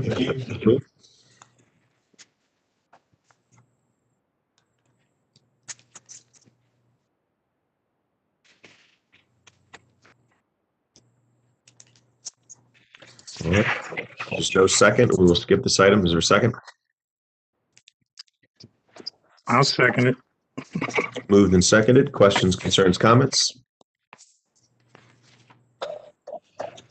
Councilman Price Abrams. Well, thanks, Mayor. Just understanding, I don't know, how does this kind of a thing arise? Is it that, I did read the note, the police department just kind of, bad feedback. I'm just wondering how these arise, these kind of instances, so was there an inability to travel, emergency vehicles and that kind of thing? That's what prompts this type thing? I don't know, I'm not sure I've seen this to date. I can speak to that briefly. This type of an ordinance oftentimes comes from constituents. I think that this was brought forward to Councilor Cummings by constituents, and I'll let the gentleman, of course, speak for himself. But once the issue is brought forth, and I think Councilor Schlager has an item that's similar later on in the agenda, the item will be studied by our police department, our fire department, with respect to the ability to traverse the street in an emergency. In this instance, Mr. Scantlebury worked closely with the Traffic Bureau Commander, Lieutenant N.J.S.A, who did the analysis and, in fact, recommended the restriction of parking, prohibiting parking at any time on the north side of Washington Avenue from Orange Road East to Franklin Place for the various reasons that are listed in the memo. Thank you. And if I could jump in for a second, this issue really predated Councilor Cummings. I mean, this has been an issue for about 18 months. So it's been, it's been addressed and it's been vetted by both the Traffic Bureau and our municipal engineer. That's exactly what I was going to say. I remember this from previous, from over a year ago, and I'm also what I don't understand is I was following this on the agenda. It's not written on the agenda that this was for Washington Street. Washington Avenue. Washington Avenue, sorry. So if you didn't have I was trying to follow, waiting for this to come up. And if you didn't have the actual cover page attached to it, do you know what I'm saying? Usually on the agenda, it has the name of the street. So, but I support this. This has been going on for quite a while. There was a group of residents on the street first was concerned with speeding And so, but a traffic study had been done recently, so there are a couple of blocks. But the main concern was once you get up near closer to Orange Road in Washington, many times cars both parked on both sides really impede two cars from being able to drive at the same time. And you also have that down the street all the way to once you get into Glen Ridge. So the thought was that if you eliminate parking on one side, that will allow much more clearance, particularly once you get closer to Orange Road, as well as between Madison Avenue and Willowdale, where it can really get congested, which then opens up the opportunity now. Right now, there's no parking egress from Madison. So many times cars are parked right on the corner, and it ends up a very difficult navigation to make a left-hand turn off of Washington or to make a right-hand turn. So I think clearing this side of the road will allow much more easier. And so this actually started back in September, and then went through a bunch of iterations of the best thing. And once the, traffic department agreed that this would be something we could do, it was moved forward. Thank you. Thank you all. Thank you. And I'll just add to that, first, Councilwoman Schlager, I was smiling and that I know you'd wanted this on there. So I was waiting to see if you wanted to second it. I know you and Councilman Cummings. I know. I'm sorry. No worries at all. I'll also That's note, why it usually has the name. Yeah, I was, okay, sorry. I figured, but it's always for discussion anyway. Okay.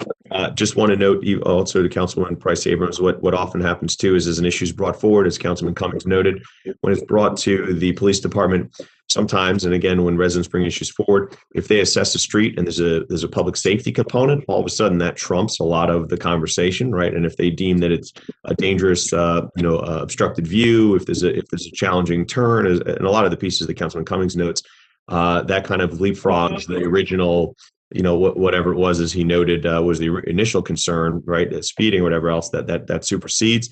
Otherwise, there is a process, by the way, for getting no parking and other pieces. It's again the same thing. People reach out to their council representative, usually as a ward person, and then what will happen is there's a number of studies that are done. There is this general conversation around safety, and then assuming there isn't a specific safety component that the police department looks at, why it jumps again. If it's just a request, then there is a signature piece for a number of residents who need to sign off on it so that we know there's true buy-in by the residents on that street that they really want no parking in a specific area. So just generally overview because it might relate to an issue that you see as well as it comes forward. Thank you. All right, great. So I think we've explained this. Any questions, concerns, comments on this? Additional questions, concerns, comments? Seeing none, Madam Clerk, please. Counselor Cummings, Yes. Deputy Mayor Hurlock, Yes. Counselor Price Abrams, Yes. Counselor Russo, Yes. Counselor Schlager, Yes. Counselor Yacobelis, Yes. Mayor Spiller. Yes. Next, D, Madam Clerk. I can speak to that, Mayor. Item D, in July of 2017, by Resolution R-17-185, the governing body affirmed its commitment to conservative fiscal policies that enhance the township's financial position and stabilize taxes. Consistent with that resolution, the municipality only anticipates in a year's current fund budget a revenue amount not exceeding the amount generated in the year immediately preceding the budget being voted on. Given the COVID-19 caused economic damage and significant revenue loss to the township that resulted in a significant reduction in surplus generated, it is necessary to amend Resolution R-17-185 to allow for anticipation of more fund balance as revenue in 2021 than was generated in the immediately preceding budget year 2020. This will balance the 2021 budget and stabilize taxes. Item D is the resolution to allow for same. Thank you very much. I think Ms. Rao explained this during her presentation in depth, but appreciate that. Resolution R-21-053. I so move. Second. Moved and seconded. Questions, concerns, comments? Madam Clerk? Counselor Cummings, Yes. Deputy Mayor Hurlock, Yes. Counselor Price Abrams, Yes. Counselor Russo, Yes. Counselor Schlager, Yes. Counselor Yacobelis, Abstain. Mayor Spiller. Yes. Next is E, Resolution R-21-054, which is a resolution approving the 2021 municipal budget on first reading. And I so move. Second. And again, I think we've discussed some of this, but whereas it's necessary for the township, again, to prepare an annual budget for identifying all the anticipated program appropriations and revenues to support governmental operations for fiscal year 2021, and whereas N.J.S.A 40A:4-5 provides for the introduction of the annual municipal budget, now therefore be resolved by the Council of the Township of Montclair and the County of Essex that the following statements of revenues and appropriations shall constitute the budget for 2021. Total general appropriations of $93,795,524.09. Local tax for the municipal purposes of $56,985,490.58. The governing body of the Township of Montclair does hereby approve the foregoing and approve the budget for year 2021. The budget for year 2020 will be published in the official newspaper. A hearing on the budget will be held in the municipal building, again, virtually in this case, at 7 p.m. on May 4th. And I so move. I didn't already. Second. I think You're seconded, but okay, second. Moved and seconded. Thank you, Deputy Mayor. Questions, concerns, and comments? Again, Mayor, this is just to introduce the budget, and there will be possibility of changes or input from the public and us, right, during the next month. I want to make everybody understand that. Sorry, I'll repeat that last part again. A hearing on the municipal budget will be held virtually on May 4th at 7 p.m. But yes, thank you very much for emphasizing that point, Councilman Russo. Councilman Yacobelis, I think I saw your hand go up. Yes, thank you, Mayor. So I also will vote no on this. Again, I emphasize for now, I think there are still open discussion items, and I'm not satisfied with where we are, and I think we still need to have some conversation. So in particular, I want to highlight the appropriation for police vehicles. I think we need to have a further discussion on that in terms of the quantity and the condition of the vehicles. Open roles, as Councilor Russo mentioned, there are several open roles. I've made suggestions about ones that we could potentially hold open. I believe we should continue that conversation. I'm not completely satisfied on the answer in terms of the reimbursement of the appropriation for body cameras, which is a significant expenditure in this budget. So I'd like to understand that piece a little bit more. So I will be voting no for now in hopes that the dialogue will continue. Thank you. Thank you. Councilwoman Price Abrams. Thank you, Mayor. So similarly, I'm going to abstain for the same reasons that I just, I haven't really, having served partly on the Board of School Estimate with two of my colleagues, and then the rest of my life, I have not given every corner of this all the attention I know it deserves, and I don't feel prepared to endorse it at this time, given I have some questions remaining as well. What I kind of want to understand with regard to process, if a majority of us is going to approve its introduction at this time, really, I think we're approving this document on first reading. So in that case, if we change it, if there are opportunities for any tweaks, do we then have to reset the calendar before the month has to pass? Or can it be done on May 4th? Or can it be done in 2 weeks from now when we next meet? I'm not sure procedurally how that works. I can address that if you want, Mayor. Let's go there, Township. Well, it depends on how, if there are amendments introduced to the budget, if the amendments reduce things, they don't require another public hearing. But if the amendments, there's actually 3 categories of amendments that would trigger a new notice, a new public hearing. One is to add an item of appropriation that's in excess of 1% of the total appropriations. The second is an increase or decrease in any appropriation line item more than 10%. And the third is if you increase taxes by more than 5%. So in other words, it's really increases that will trigger a new public hearing. I think I have that right, Bob. That's correct. Okay. Okay, thank you. Ira, not just increases, it's changes as well. The bottom line is that you're voting on a budget tonight that's presented to you through the manager, as we vetted it tonight. You're voting on that budget. If there is a consensus to change it, we can change it. Then we will trigger either the advertisement or the lengthening of the budget process, depending upon the statute that is triggered.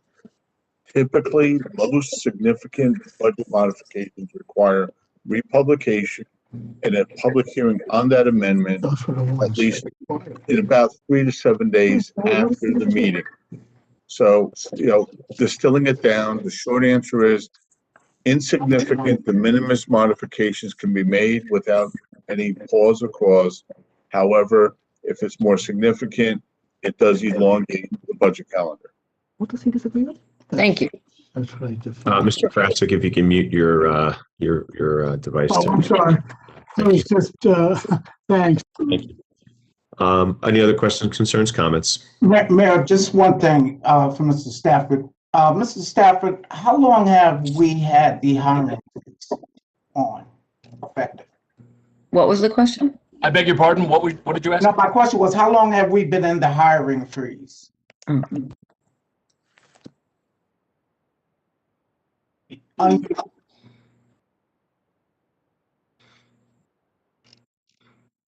Mr. Scannell, were you asking Mr. Stafford? Yes, I was asking Mr. Stafford, yeah. Because the date escapes me, but I know we have a hiring freeze and we have had it. I just don't know how long we've been in it.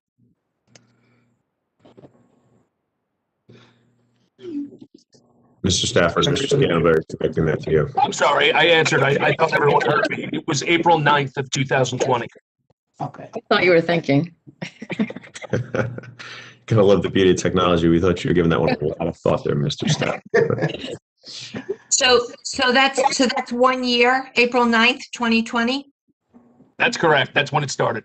And there's been no hiring, no one's been hired in 1 year. Well, no, that's not true because we've brought on critical positions like 4 firefighters, 4 police officers. When we've interviewed for the sustainability officer position for the director of senior services, lifelong Montclair.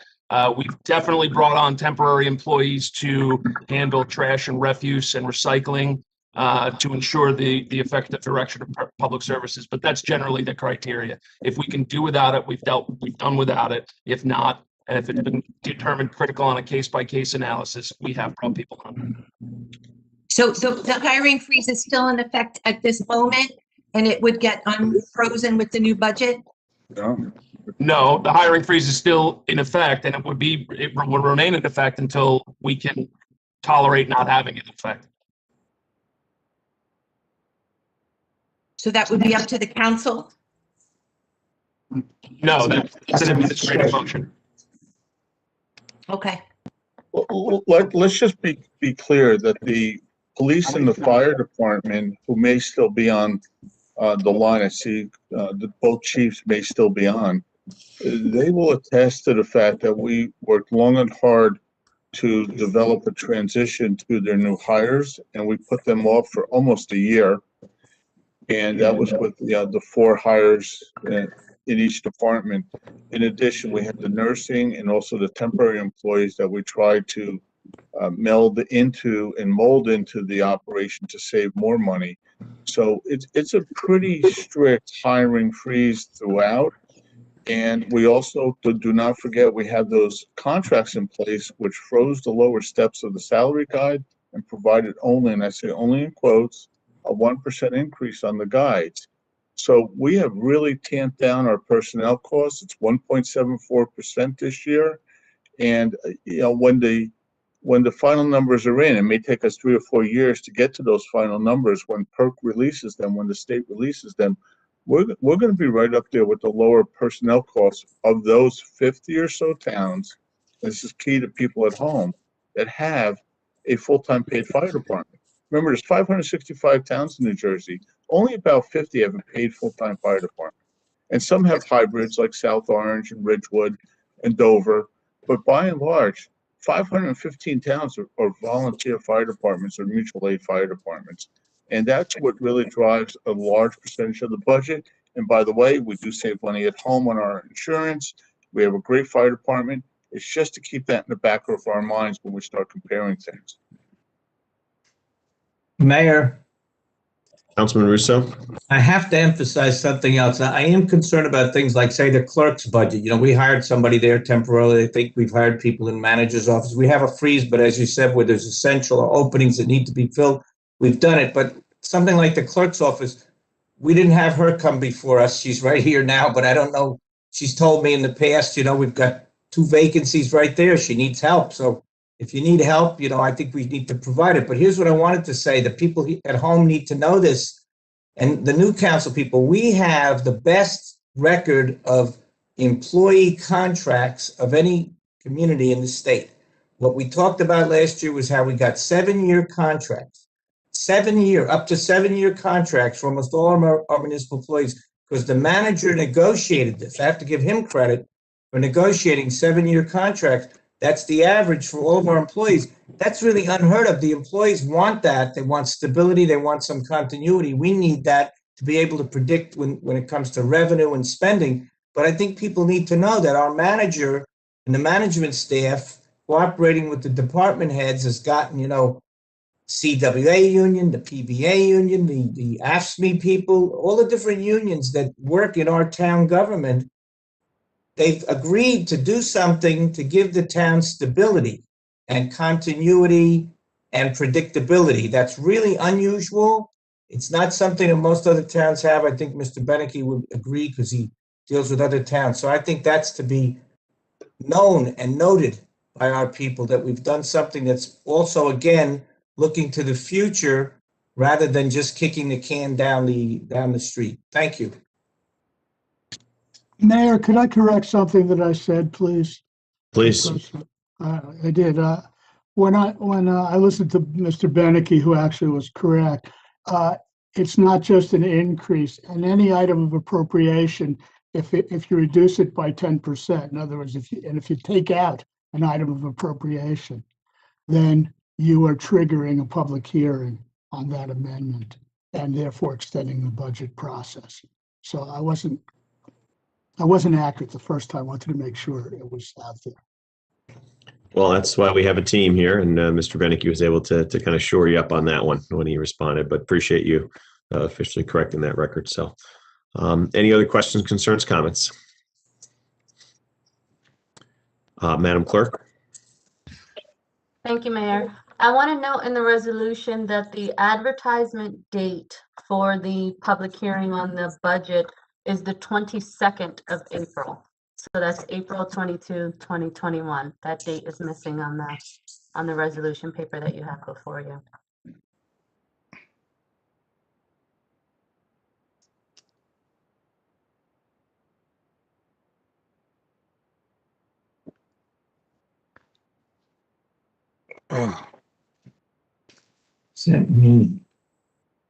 All right, thank you very much. Seeing none, Madam Clerk? Councilor Cummings, Yes. Deputy Mayor Hurlock, Yes. Councilor Price Abrams, Abstain for now. Councilor Russo, Yes. Councilor Schlager, Yes. Councilor Yacobelis, No. Mayor Spiller. Yes. All right, thank you very much. I think as was noted by Councilman Russo, looking forward to the further discussion, but also I think as was noted by our team for this many times, I can tell you that I am pretty excited by what the team was able to do in these unbelievable circumstances. Seeing what this pandemic has done in so many ways, right? Starting with the toll on human loss of life, but certainly financial and looking at what it's done to have a group work together to come up with a budget that really has looked to balance that approach as to how we address the public's need with dollars to help support the many challenges we face, but also being mindful of the impact, not just today, but the impact for next year's budget and budgets to come. Again, I will go where I started, which is just commending everybody who's kind of put the work in on this to come up with something that really finds that balance. So kudos and certainly, I appreciate the work that was done. All right. With that, we'll move forward to Councilwoman. Where are we here? Up, Councilwoman. New resolution. Yep, there we are. New resolutions. Thank you very much. Thank you, Councilman Russo. Next is Resolution R-21-055, which is a resolution authorizing the introduction of the approval of fiscal year budget 2021 for the Montclair Center Special Improvement District, and I so move. Second. Moved and seconded. Questions, concerns, comments? Mayor, Mr. Gleason, the executive director of the bid, is present and is willing, I'm sure, to answer any questions that the governing body may have. I do. Mr. Gleason? Yes, sir. Thank you. Mr. Russo, go ahead. I combed this carefully, and I noticed that you're one of the people who said that because of the pandemic, you were able to reduce by $6,000 the line item on events because you can't have events. Now, that was a saving, so that was a reduction, right? And that's because we really can't have events. But you did increase other areas quite a bit. And I noticed you're trying to use technology more. You're doing a lot of good stuff. But I have the question I have every year. This is a question that really gets to me because I see $150,000 for ambassadors and $100,000 for other staff. Are these people who do this work from Montclair? I know we don't control. I just want to make sure because years ago, somebody who was running this bid was hiring all sorts of people from other towns like Patterson. So I just want to get reassurance that all this money that's being generated by our businesses, they pay sort of a tax to you. We approve it. And there's all this money being spent on staffing to clean the town, to see, that we do that vacuum. We have that sweeper and all. I think you do a great job, but we ought to be able to do everything we need to do with all this money for staff. So could you just tell me the staff, level that you have and whether these people are part-time, or they just, voluntary people, or who are they? Certainly. I got college students at Montclair State that like to work for you. Well, please, by all means, Councilman Russo, send them my way.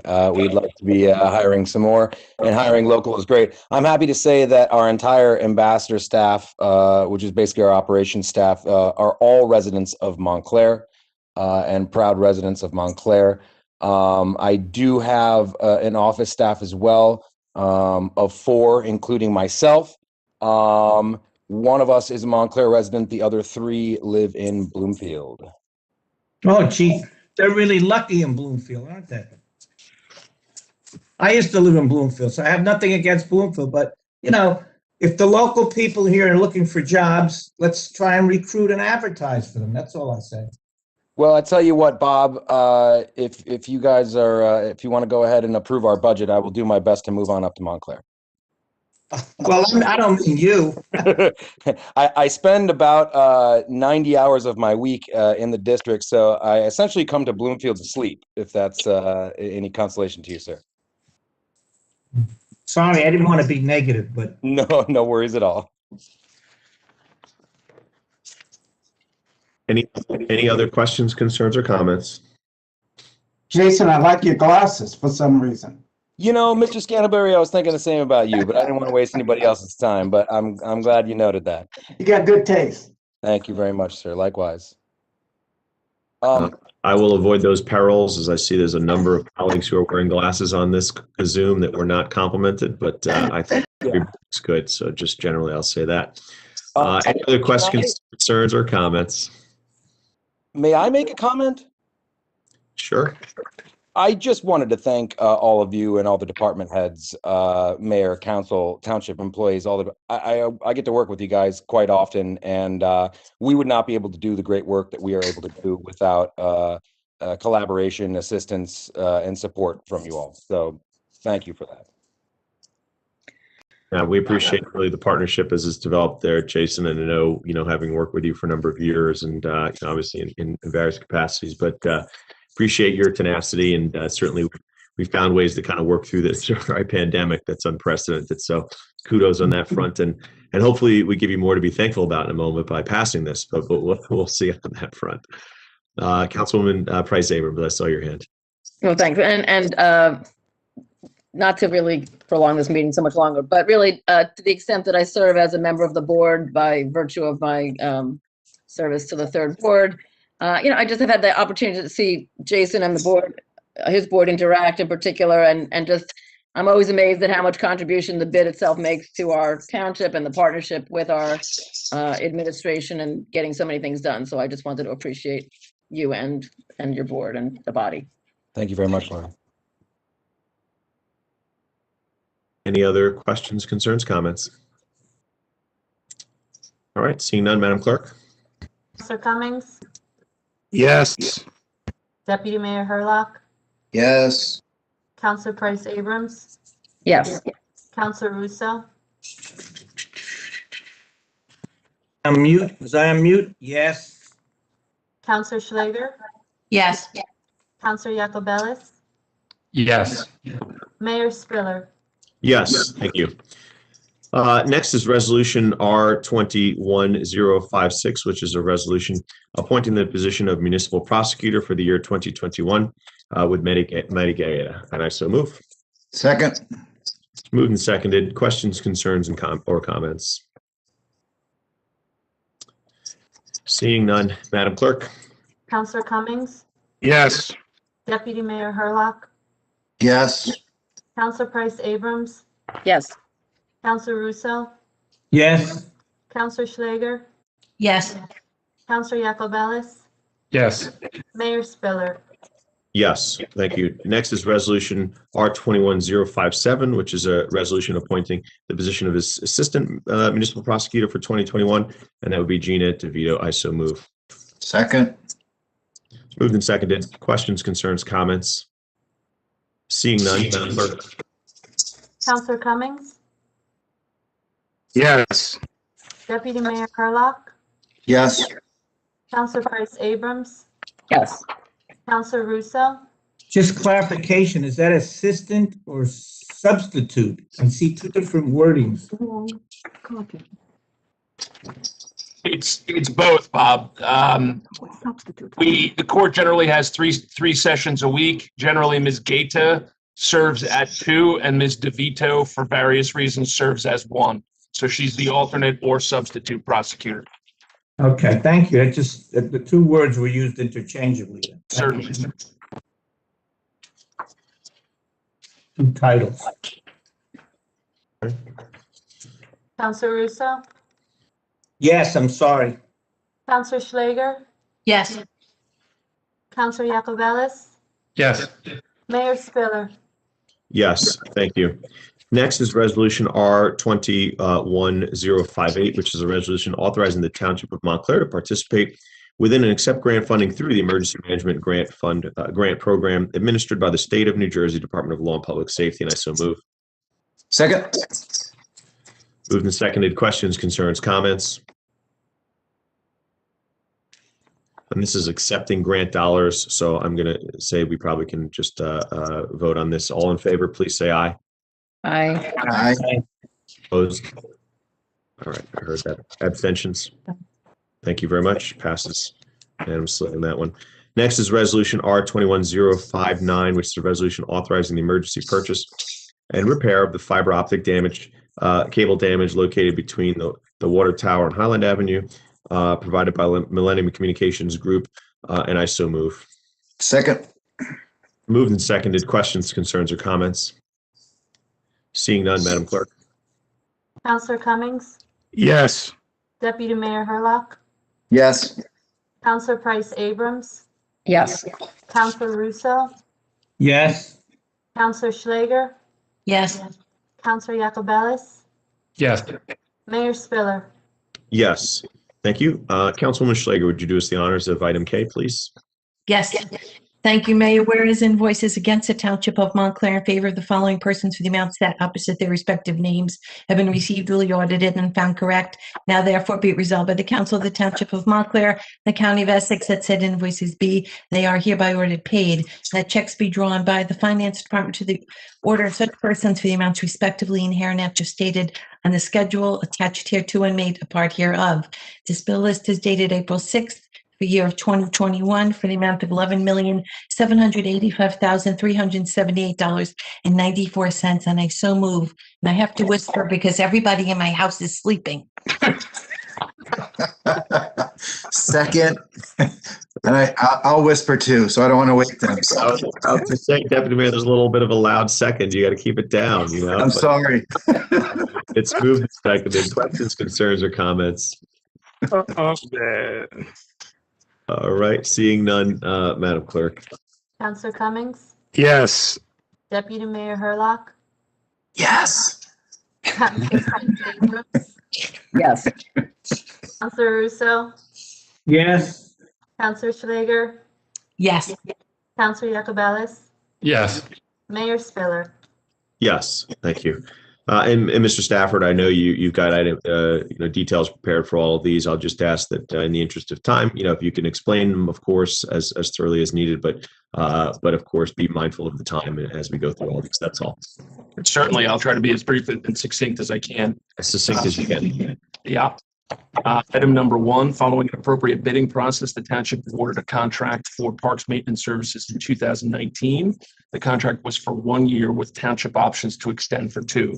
The township extended 1 year already, and based upon the vendor's exemplary services, this resolution would extend for the second 12-month period at the same prices. Item number 2. The township recently received 5 bids relevant to its 2021 spring tree planting program. The bids were analyzed, and based on that analysis, recommendation is made to, and this resolution would award to the lowest responsive bidder, 250 trees at the cost of $98,100. A question on this one, Mr. Stafford? Councilman, thank you, Mr. Stafford. And sorry, Mayor, let me know too if it's better to ask all my questions at the end or to just do what I just did. I don't know what the proper protocol is. I think it's better just hit them as we're going through them, so it's relevant and easy to follow. But yes, go ahead. Okay, thank you. So just a question on this one. Does this augment the bond ordinance in terms of the allocation? Are these additional trees in addition to what's in the bond ordinance, I'm assuming? So there's a certain, I don't remember the exact amount, but there's an appropriation in the bond ordinance for trees, which I believe was another 250 or 300. So my question is, does this augment that? So we're looking at a cumulative of, 500 or so. I think this is including that. Isn't that correct, Ms. Rao?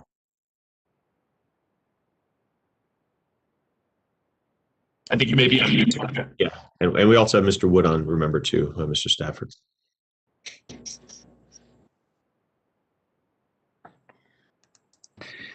Tim, how are you answering, Mr. This Wood? is included in the capital expenditure, correct? Yes, yes, it is. Yeah. Thank you. Thank you.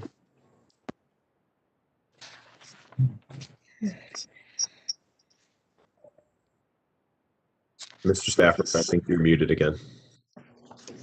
See, Mayor, that's the way I go very quickly, though. I was already on number 14. Okay. Item number 3 is a resolution that would authorize the purchase by way of state contract to Ford four-wheel drive pickup trucks to replace 2 in BCS that are 16 years old that will be cannibalized or otherwise auctioned at an amount not to exceed $71,347. The trucks will come equipped with snow plows, so they are used for various purposes in the department, or they will be used for various purposes.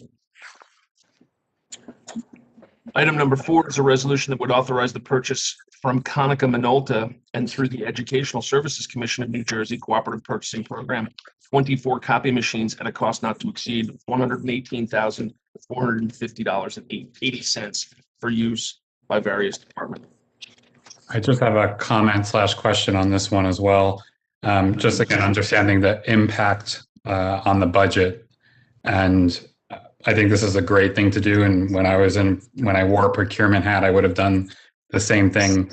I wonder if this isn't a way to save some money by putting this decision off until January 1.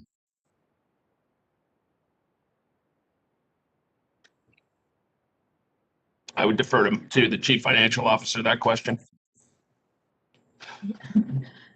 Counselor, as this Konica Minolta copiers, currently we are leasing, and most of the leases, there are so many individual leases depending upon each department. Some departments have each one individually, some have multiple and together. But these leases are currently running month by month, and we did an extensive analysis, and we realized that by purchasing it, we will be saving approximately about $16,000 a year. That is the reason we switched it from leasing to purchase. And again, we would be paying the leasing cost anyway if we do not purchase this on a monthly basis. So it will be, if your concern is that this is the additional cost on top of the leasing cost, it's not true. It is just in place of the leasing cost. Yes. So can I just ask then over the next 2 weeks or so, if you could just give me that breakdown? I would just like to understand the differential between the leasing cost and this cost. Sure. I Thank can you. email that to you. Thank you very much. And just for clarification, Mr. Rao, you're saying the bottom line number on that is about $16,000 savings? That's what I know.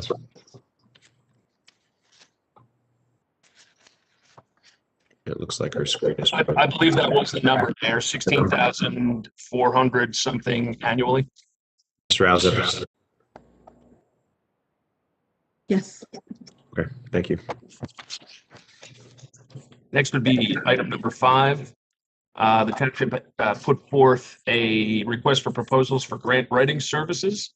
3 proposals were received in mid-January, and they were analyzed given the methodology set forth in the RFP. Based upon the analysis, recommendation is made to, and this resolution would award a contract in an amount not to exceed $15,000 to the Aubrey Group of Elizabeth, New Jersey. Question on this one. Who will they ultimately report to? Mr. Stafford? So who will give this firm a scope of work and direction and follow up? Who will they be accountable to at the town? That will be divided between the finance department and this office. Okay, thanks.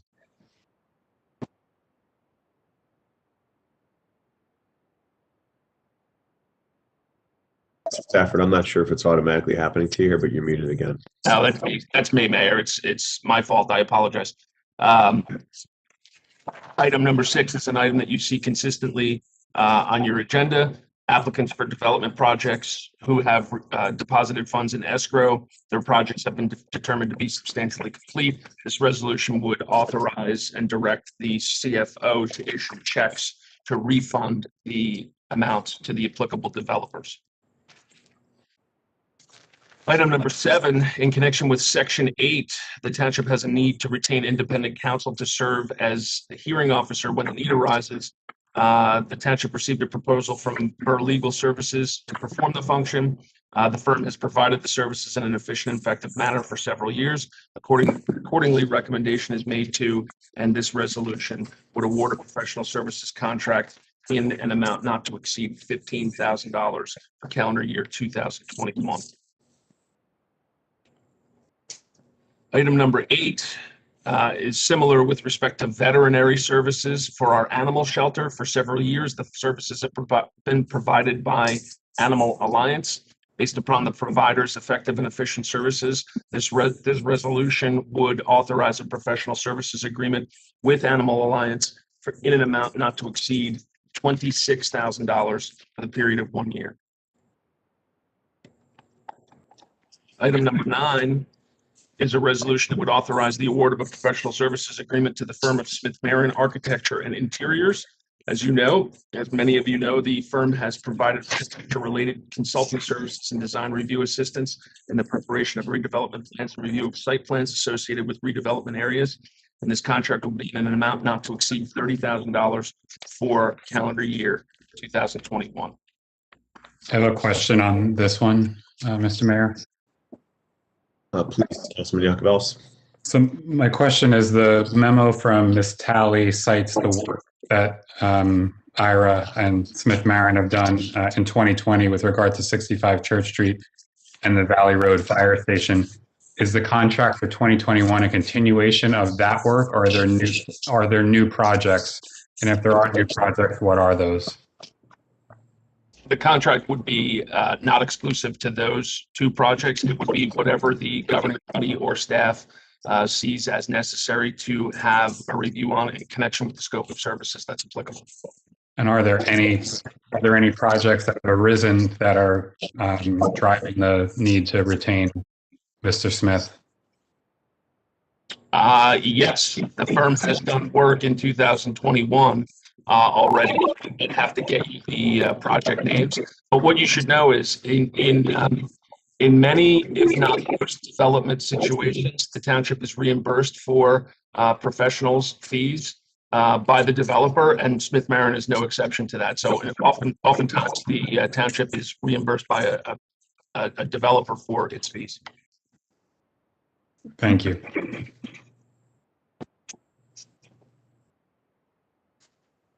Item number 10. In 2019, a consent order was signed by a Superior Court judge declaring the township's housing element and implementing ordinances constitutionally sufficient. Resultantly, in 2020, the township hired Community Grants Planning and Housing, the township's affordable housing administrative agent, to administer the local housing rehabilitation program. That contract expires April 30th, and based on its successful work, this resolution would authorize a second professional services agreement, or a second, but in essence, a renewal in an amount not to exceed $26,000 for the period of May 1, 2021 through April 30th of 2022.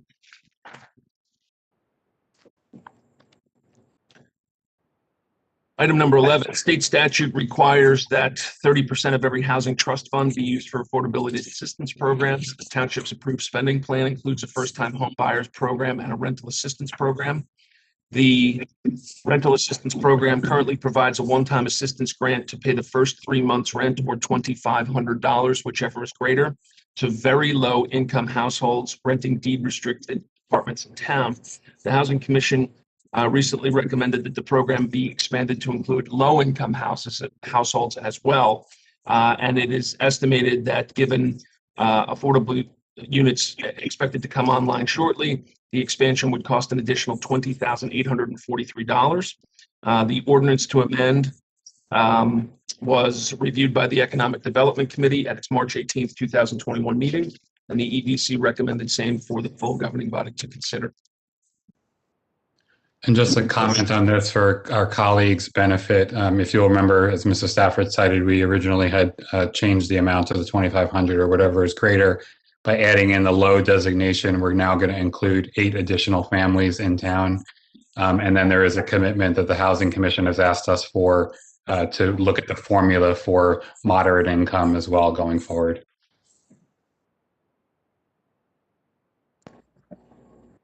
Item number 12 would be an ordinance originally recommended by the planning boards and the zoning boards subcommittee and the housing commission that would make changes to the township codes land use ordinance to clarify the intent of the inclusionary zoning ordinance and update the cash in lieu contribution. Recently, likewise to the previous item, the Economic Development Committee reconsidered the proposed amendment and further refined the language in the ordinance regarding the design and construction of affordable units. Additionally, the EDC recommended increasing the cash in lieu payment from $150,000 to $191,391 based upon an appropriate analysis and using RS means historical construction cost index. Number 13 is an ordinance that would, in an effort to offset an increase in costs caused by various unfunded mandates and the critical need for required capital improvements to the township's aging and in many instances over 100-year-old water infrastructure, impose a quarterly infrastructure charge to all consumers receiving water service. New water quality regulations, including, as Mr. Abzani spoke about earlier, the Water Quality Accountability Act, have thrust upon purveyors of public water, such as our township water utility, various requirements designed to improve and ensure water safety, reliability, and security, but at a significant cost. Examples required by the Water Quality Accountability Act were discussed by Mr. Abzani, and I can certainly address those offline if you'd like. Water mains in the township date back as far as to the 1890s, with many mains throughout town installed in the early 1900s. Much of the system is 6-inch pipe that must be replaced now with modern required 8-inch pipe. On average, the cost to replace 1 mile of pipe is $1 million per mile, but that assumes moving from 6-inch to 8-inch, not a greater size pipe, depending on what the required volume is. And that figure, of course, does not include all required materials. The quarterly infrastructure charge would be implemented by meter size, with an average residence's charge being $25 per quarter. Again, this charge is necessary to ensure that the utility has sufficient funds to make capital improvements required by law and to ensure water safety, reliability, and security. Mr. Mayor, two comments / questions on this one. One is I don't see any sort of sunset or reauthorization statement in this at all. So I guess the question is, does this just continue in perpetuity? That's question one. And question two is it possible for us to consider delaying this to Q4 versus Q3, just given, again, the acute financial strain on households during the pandemic and recession? I can answer the first part. It's not contemplated to sunset because neither is the Water Quality Accountability Act. The township's required to do all of the things that Mr. Abzani talked about, and will continue to be in perpetuity, I'm sure, for the rest of time. What the federal government and the state governments are going to do is just continue to pile on with requirements for the state, with requirements for the water utility, and so therefore there is no sunset contemplated. I would defer to Ms. Rao and Mr. Beneke for their comment with respect to impact possibly caused by delaying to Q4, if I had that right. That's right. And just if I can clarify, the reason I'm asking the question is because what's happening at the federal level, obviously with the additional infrastructure stimulus that looks probable for passing, it has to go through, obviously, both houses of Congress and will be changed and shifted. But there is talk of $100 billion allocation for water infrastructure across the country. So I just wonder if some more time also doesn't buy us the opportunity to look at what may become available through that as well. So that's part of the question. But regardless of that, what the impacts would be if we delayed this to Q4 versus starting in Q3.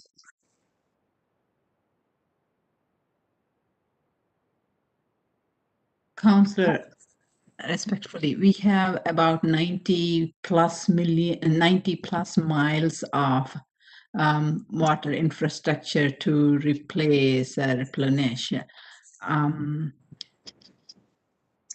This is not going to be done in 1 year or few years. This, we need to regularly, continuously upgrade these. Otherwise, in the long run, the cost is going to be higher than the cost that we will be incurring now. This was, in our opinion, it was long overdue. We were discussing, and we came to a point where the mandates were getting severe and more and more. As Mr. Abzani just informed all of you before, it used to be Water Accountability Act, and now it is more new ones were put on there. And once, if the new stimulus money comes, this is every additional dollar is helpful, but it does not take away the current need to do these infrastructure projects. It's my humble opinion. Again, it's. Maja, you may want to note that to date, Gary's infrastructure projects has been pay as you go. We've been paying as we go. Right. Therefore, we're saving, you might want to explain how that has been saving money and where that opportunity came from. Yes, the very good point. Very good point, Brian. For the last many years, we brought this financial situation for these utilities in such a condition that we did not borrow. We stopped borrowing a long time ago, not long time, a few years ago, but we were generating enough revenues that we can take care of many of the capital needs that are badly needed for these utilities. If you see in the super utility, we'll be spending like $2 million. It's fully funded, no debt, and no additional impact on the ratepayers.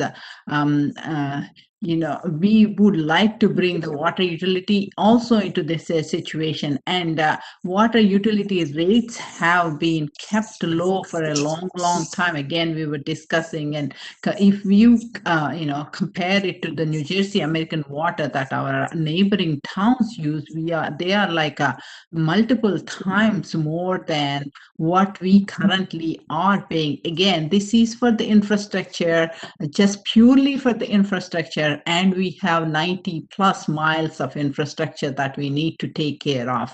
Any additional funds will come from any of the grants, any recovery funds. We can take as many as possible. Still, we cannot, that will not be enough to take care of all these $90 million. We will continue to be hopefully pay as you go and with no additional borrowing, and thereby saving lots of interest costs. That's our goal. Thank you, Maja. And I think my point would just be for us to consider as a governing body the impact of all of these things sort of hitting at once. I think we're sort of flat and headed for an upward trajectory in terms of economic growth. And an extra quarter of not hitting residents with this bill could be beneficial. Okay, we can discuss that.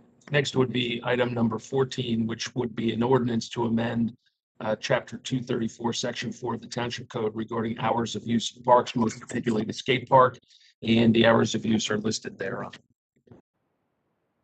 If I may, I would like to, in light of the fact that I've gotten some concerns from some of the neighbors in and around the skate park, I would like to consider if we would consider opening the skate park instead of 8 a.m. and open it at 9 a.m. The skaters are very respectful of the openings and closing times, and I think 9 a.m. is reasonable for them to start skating, especially on a Saturday morning when people are home from their jobs and things. So I'd like to amend that to 9 a.m. So just to make sure I understand you correctly, but in both categories, Monday through Saturday, 9 a.m. to 7 p.m. That's October 1st through May 31st, and then June 1st to September 30th. Again, Monday through Saturday, 9 to 8 as well? Yes, that's correct. Understood. We'll have that adjusted, and that's what will be introduced at the next meeting. Thank you very much.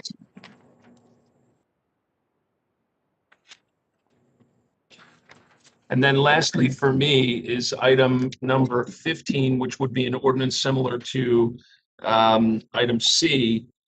This particular street is Fairfield Street from North Fullerton to Montclair Avenue, which was brought forth by one of Councilor Schlager's constituents. It was brought to the Montclair Police Department Traffic Bureau, who reviewed it. I believe the fire department was consulted as well. And for the reasons cited in Lieutenant Nezzo's memo, the recommendation is to restrict all parking on the north side for the reasons that the lieutenant cited in her memo, and I can certainly address those if you'd like. That's all I have, Mayor. Okay, if I can, one other thing, if I could respectfully ask the mayor and council if they would consider, in light of the fact that school is opening next Monday, hopefully, April 12th, might we consider moving this evening? I would support that, Councilwoman Schlager. Okay, thank you, Deputy Mayor Herlock. Because two of the things that Lieutenant N.J.S.A cites here is school safety, school bus safety, and the buses will be rolling hopefully next week. So that would be great. Thank you. Thank you, Deputy Mayor. So I will just note again that process that we talked about last time, but this is a good example, as everyone can see from the memo from the lieutenant. It cites the safety concerns and the reasons why on there, which is again why this jumps to that level when that happens. And again, if it was just a normal request of, hey, we don't want, there's a petition process that it goes through, but for this, you see the safety piece is noted. So with that, I don't think it's an unreasonable request to move it forward tonight, which was the request. So I heard it informally there. You asked if you'd be willing. Councilwoman, would you like to formally move it? Oh, yes, I would, Mayor. Thank you. And I'll formally second it as well. Do I still have to whisper, Councilwoman Schlager? I think everybody got used to yeah, they're all used to it now. I'll third it, okay? Can I third it? Thank you. Sure. Okay. Any questions, concerns, or comments? Seeing none, all those in favor, please say aye. Aye. Aye. Opposed? Abstentions? Okay, thank you very much. We have moved and passed that one. Mayor, Thank you. Mayor, I just, Appreciate it. excuse me, Sure. Mayor, I just say something. In light of the safety concerns in the school opening, I would recommend putting a resolution on the agenda next, when this item is passed, making, at the meeting in which the public hearing is, to make it effective immediately. In other words, waive the 20 days is what you're saying, Yes. Mr. Krassick. Yeah, Wait for I would 20 agree. days and make it effective immediately. Oh, Agreed. okay. Mr. Stafford, can you so note that along with the clerk to make sure that language is is prepared? Certainly, I'm sure Mr. Karasik will draft that, get it to Ms., to get it to this office, and we'll list it on Surely the will. applicable agenda. Terrific. Thank you. All right, thank you very much, everybody. And, I think as these agendas sometimes are, there's important business to be done. But thank you, everybody, for making sure you're getting through this, and for the public who's been listening to such deliberation and conversation, important conversation, of course. With that, I'll go around the horn, and this will be as quick or as long as we all want it to be. But let's go around the horn real quick here. Let me start today with Councilman Russo. Comments? Thank you, Mayor. I just wanted to make sure everybody understands the meaning of Dr. King's book. Where do we go from here? I got this book for 95 cents in 1968, right after he died, which was April 4th, which was Sunday. And I still have my notes in here from speaking when I was mayor about Montclair being a united town with a dream that we could all work together and advance together. And it just talks about, my note said that I ask that people follow President Kennedy's 1961 admonition, which I said that we should ask not what Montclair can do for you, but what you can do for Montclair. This is notes in a book that I would recommend everyone read.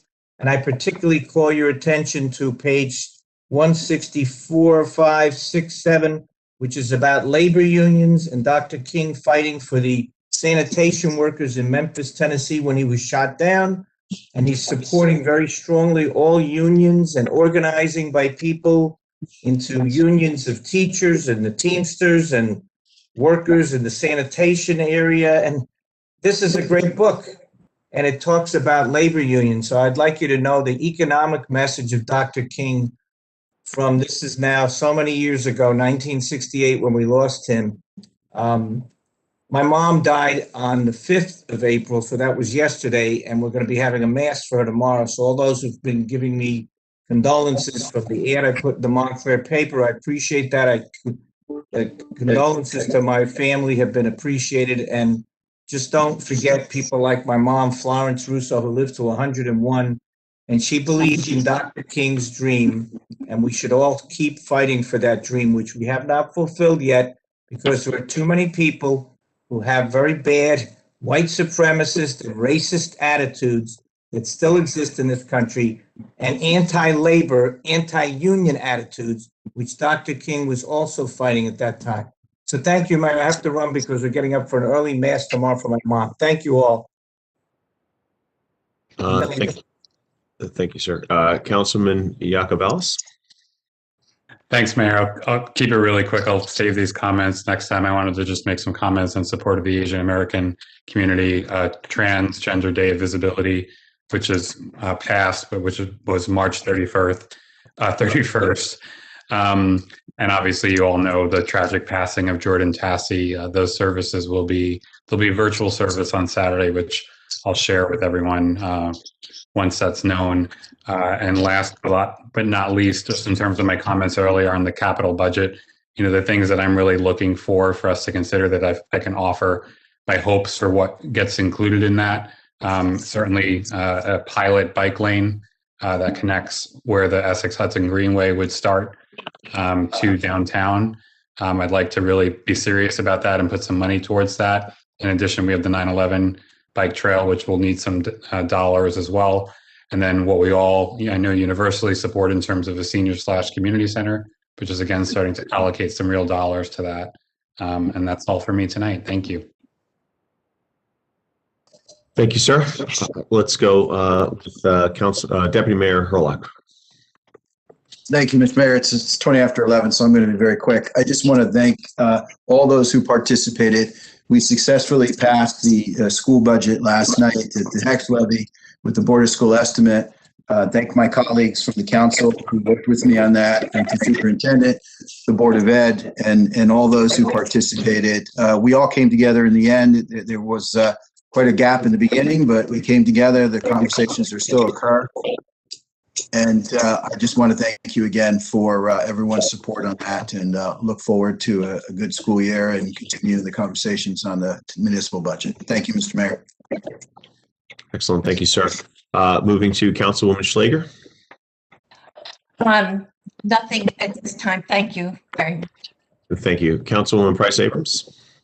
Thank you. I'll just echo Deputy Mayor. The Board of School estimate really was an arc of a process, and learned a lot as part of that process. So glad that one is behind us. Just two other quick comments I wanted to make. I know that Councilor Yacovelis just made reference. It is not, and I'm just sorry, there's really nobody else probably listening at this time to this point about Asian Americans who are being discriminated against in this town. Never mind what's happening more broadly. So it's something I'm deeply concerned about as someone who's kind of done community relations work throughout my career. So I hope to be fostering some conversation. I know there's some that's generated toward the schools, but I think there's some broader issues. So I just want to flag that as something we should be mindful of, and obviously all stepping up in the ways we can to be outspoken. The other thing I just want to mention is that there's a resident of the 3rd Ward who's a friend of mine, but he's a criminal defense attorney. And there was a piece, if any of you heard it in the last 2 days on NYC, he reversed a wrong conviction of a man named George Bell. I think he was part of the team, but Mitch Dinnerstein helped to free a man. For 24 years, he served a prison sentence for something he hadn't done. It was a terrible thing from the Queen's DA, as I understand the story. And I just wanted to sort of say it publicly to thank him for saving a man's life that way. Thank you. Okay, thank you very much. Councilman Cummings. Hey, thank you, Mayor. It is a long night tonight, but I'm trying to be quick. I want to thank the residents of Madison Avenue, the Friends of Nishaway Park, and Clover Hill Association. Had a good time at individual meetings with all of them, which really are good opportunities to hear what's going on in the township. Some of their suggestions, one resident actually brought up that the tennis courts at Nishaway, her retaining wall was slipping. And so I got to Steve Wood, Next day, he got the group over there and they started to fix it. So those meetings really bring out that type of information, which I think is great. And then a special shout out to high school, really a longtime friend, Dennis Crawley, who mustered the Eureka Lodge group together, the Masons of Montclair, and they had a vaccination shots at the Eureka Lodge of, I think they got about 125 people vaccinated.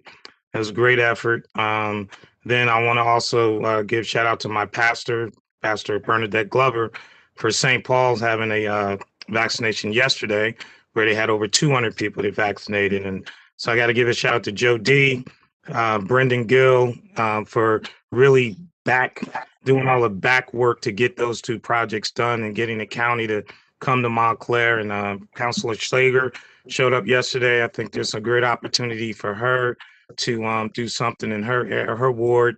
So we had a good conversation with the county on those things. I think as much as we think we're out of this thing, I think the vaccinations are still very important, particularly to the Black community. And we've had a lot of African Americans are beginning to get these vaccinations and accept it and go with it.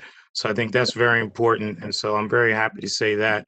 And one of the areas that we were also hit was our undocumented here in Montclair, which I think a lot of people kind of haven't really thought about. So that's the next area of focus, at least in the 4th Ward, where many live. So I look forward to getting that taken care of too. So thank you. Thank you very much. Mr. Stafford? Thank you, Mayor. I have nothing else tonight. Thank you. Deputy Manager? I have nothing, Mr. Mayor. Thank you. Town Attorney? Just good night. All right. Madam Clerk? Nothing for me, Mayor. Thank you. Okay. I'll just say again, thank you everybody for the process tonight and as it continues. And also want to take a moment to, emphasize what Councilman Cummings noted in terms of vaccination efforts. We are absolutely not out of the woods yet. We know that there is a third wave going on. We see our numbers here in Essex County. We know what that implications can have in terms of a loss of life. So it is more important than ever. Certainly, as you are able to schedule that appointment, get that appointment to get vaccinated, you should do so. I know a number of us, myself included, have held many town halls. I know NAACP, others, our town health department, all reaching out to all in our community, but certainly focusing on our African-American residents and others who historically, for a number of reasons, are reluctant at times to get the vaccine. That's why very public efforts to try and encourage vaccinations are so important, and they will continue absolutely because it is important for all of our safety that we all get vaccinated. So those efforts will continue in earnest, of course. So let's not lose sight of all the other things we're talking about. Health is number one concern. So let's make sure we can remain focused on that and remain masked until we get to a point where it's safe not to be. So with that, thank you, everybody. Thank you for everyone who tuned in, and I'll entertain a motion to adjourn. So moved. It's moved and quadrupled. All in favor? Yes. Aye. Thank you very much. Have a great night, everybody. Good night, everybody. Good night. Good night.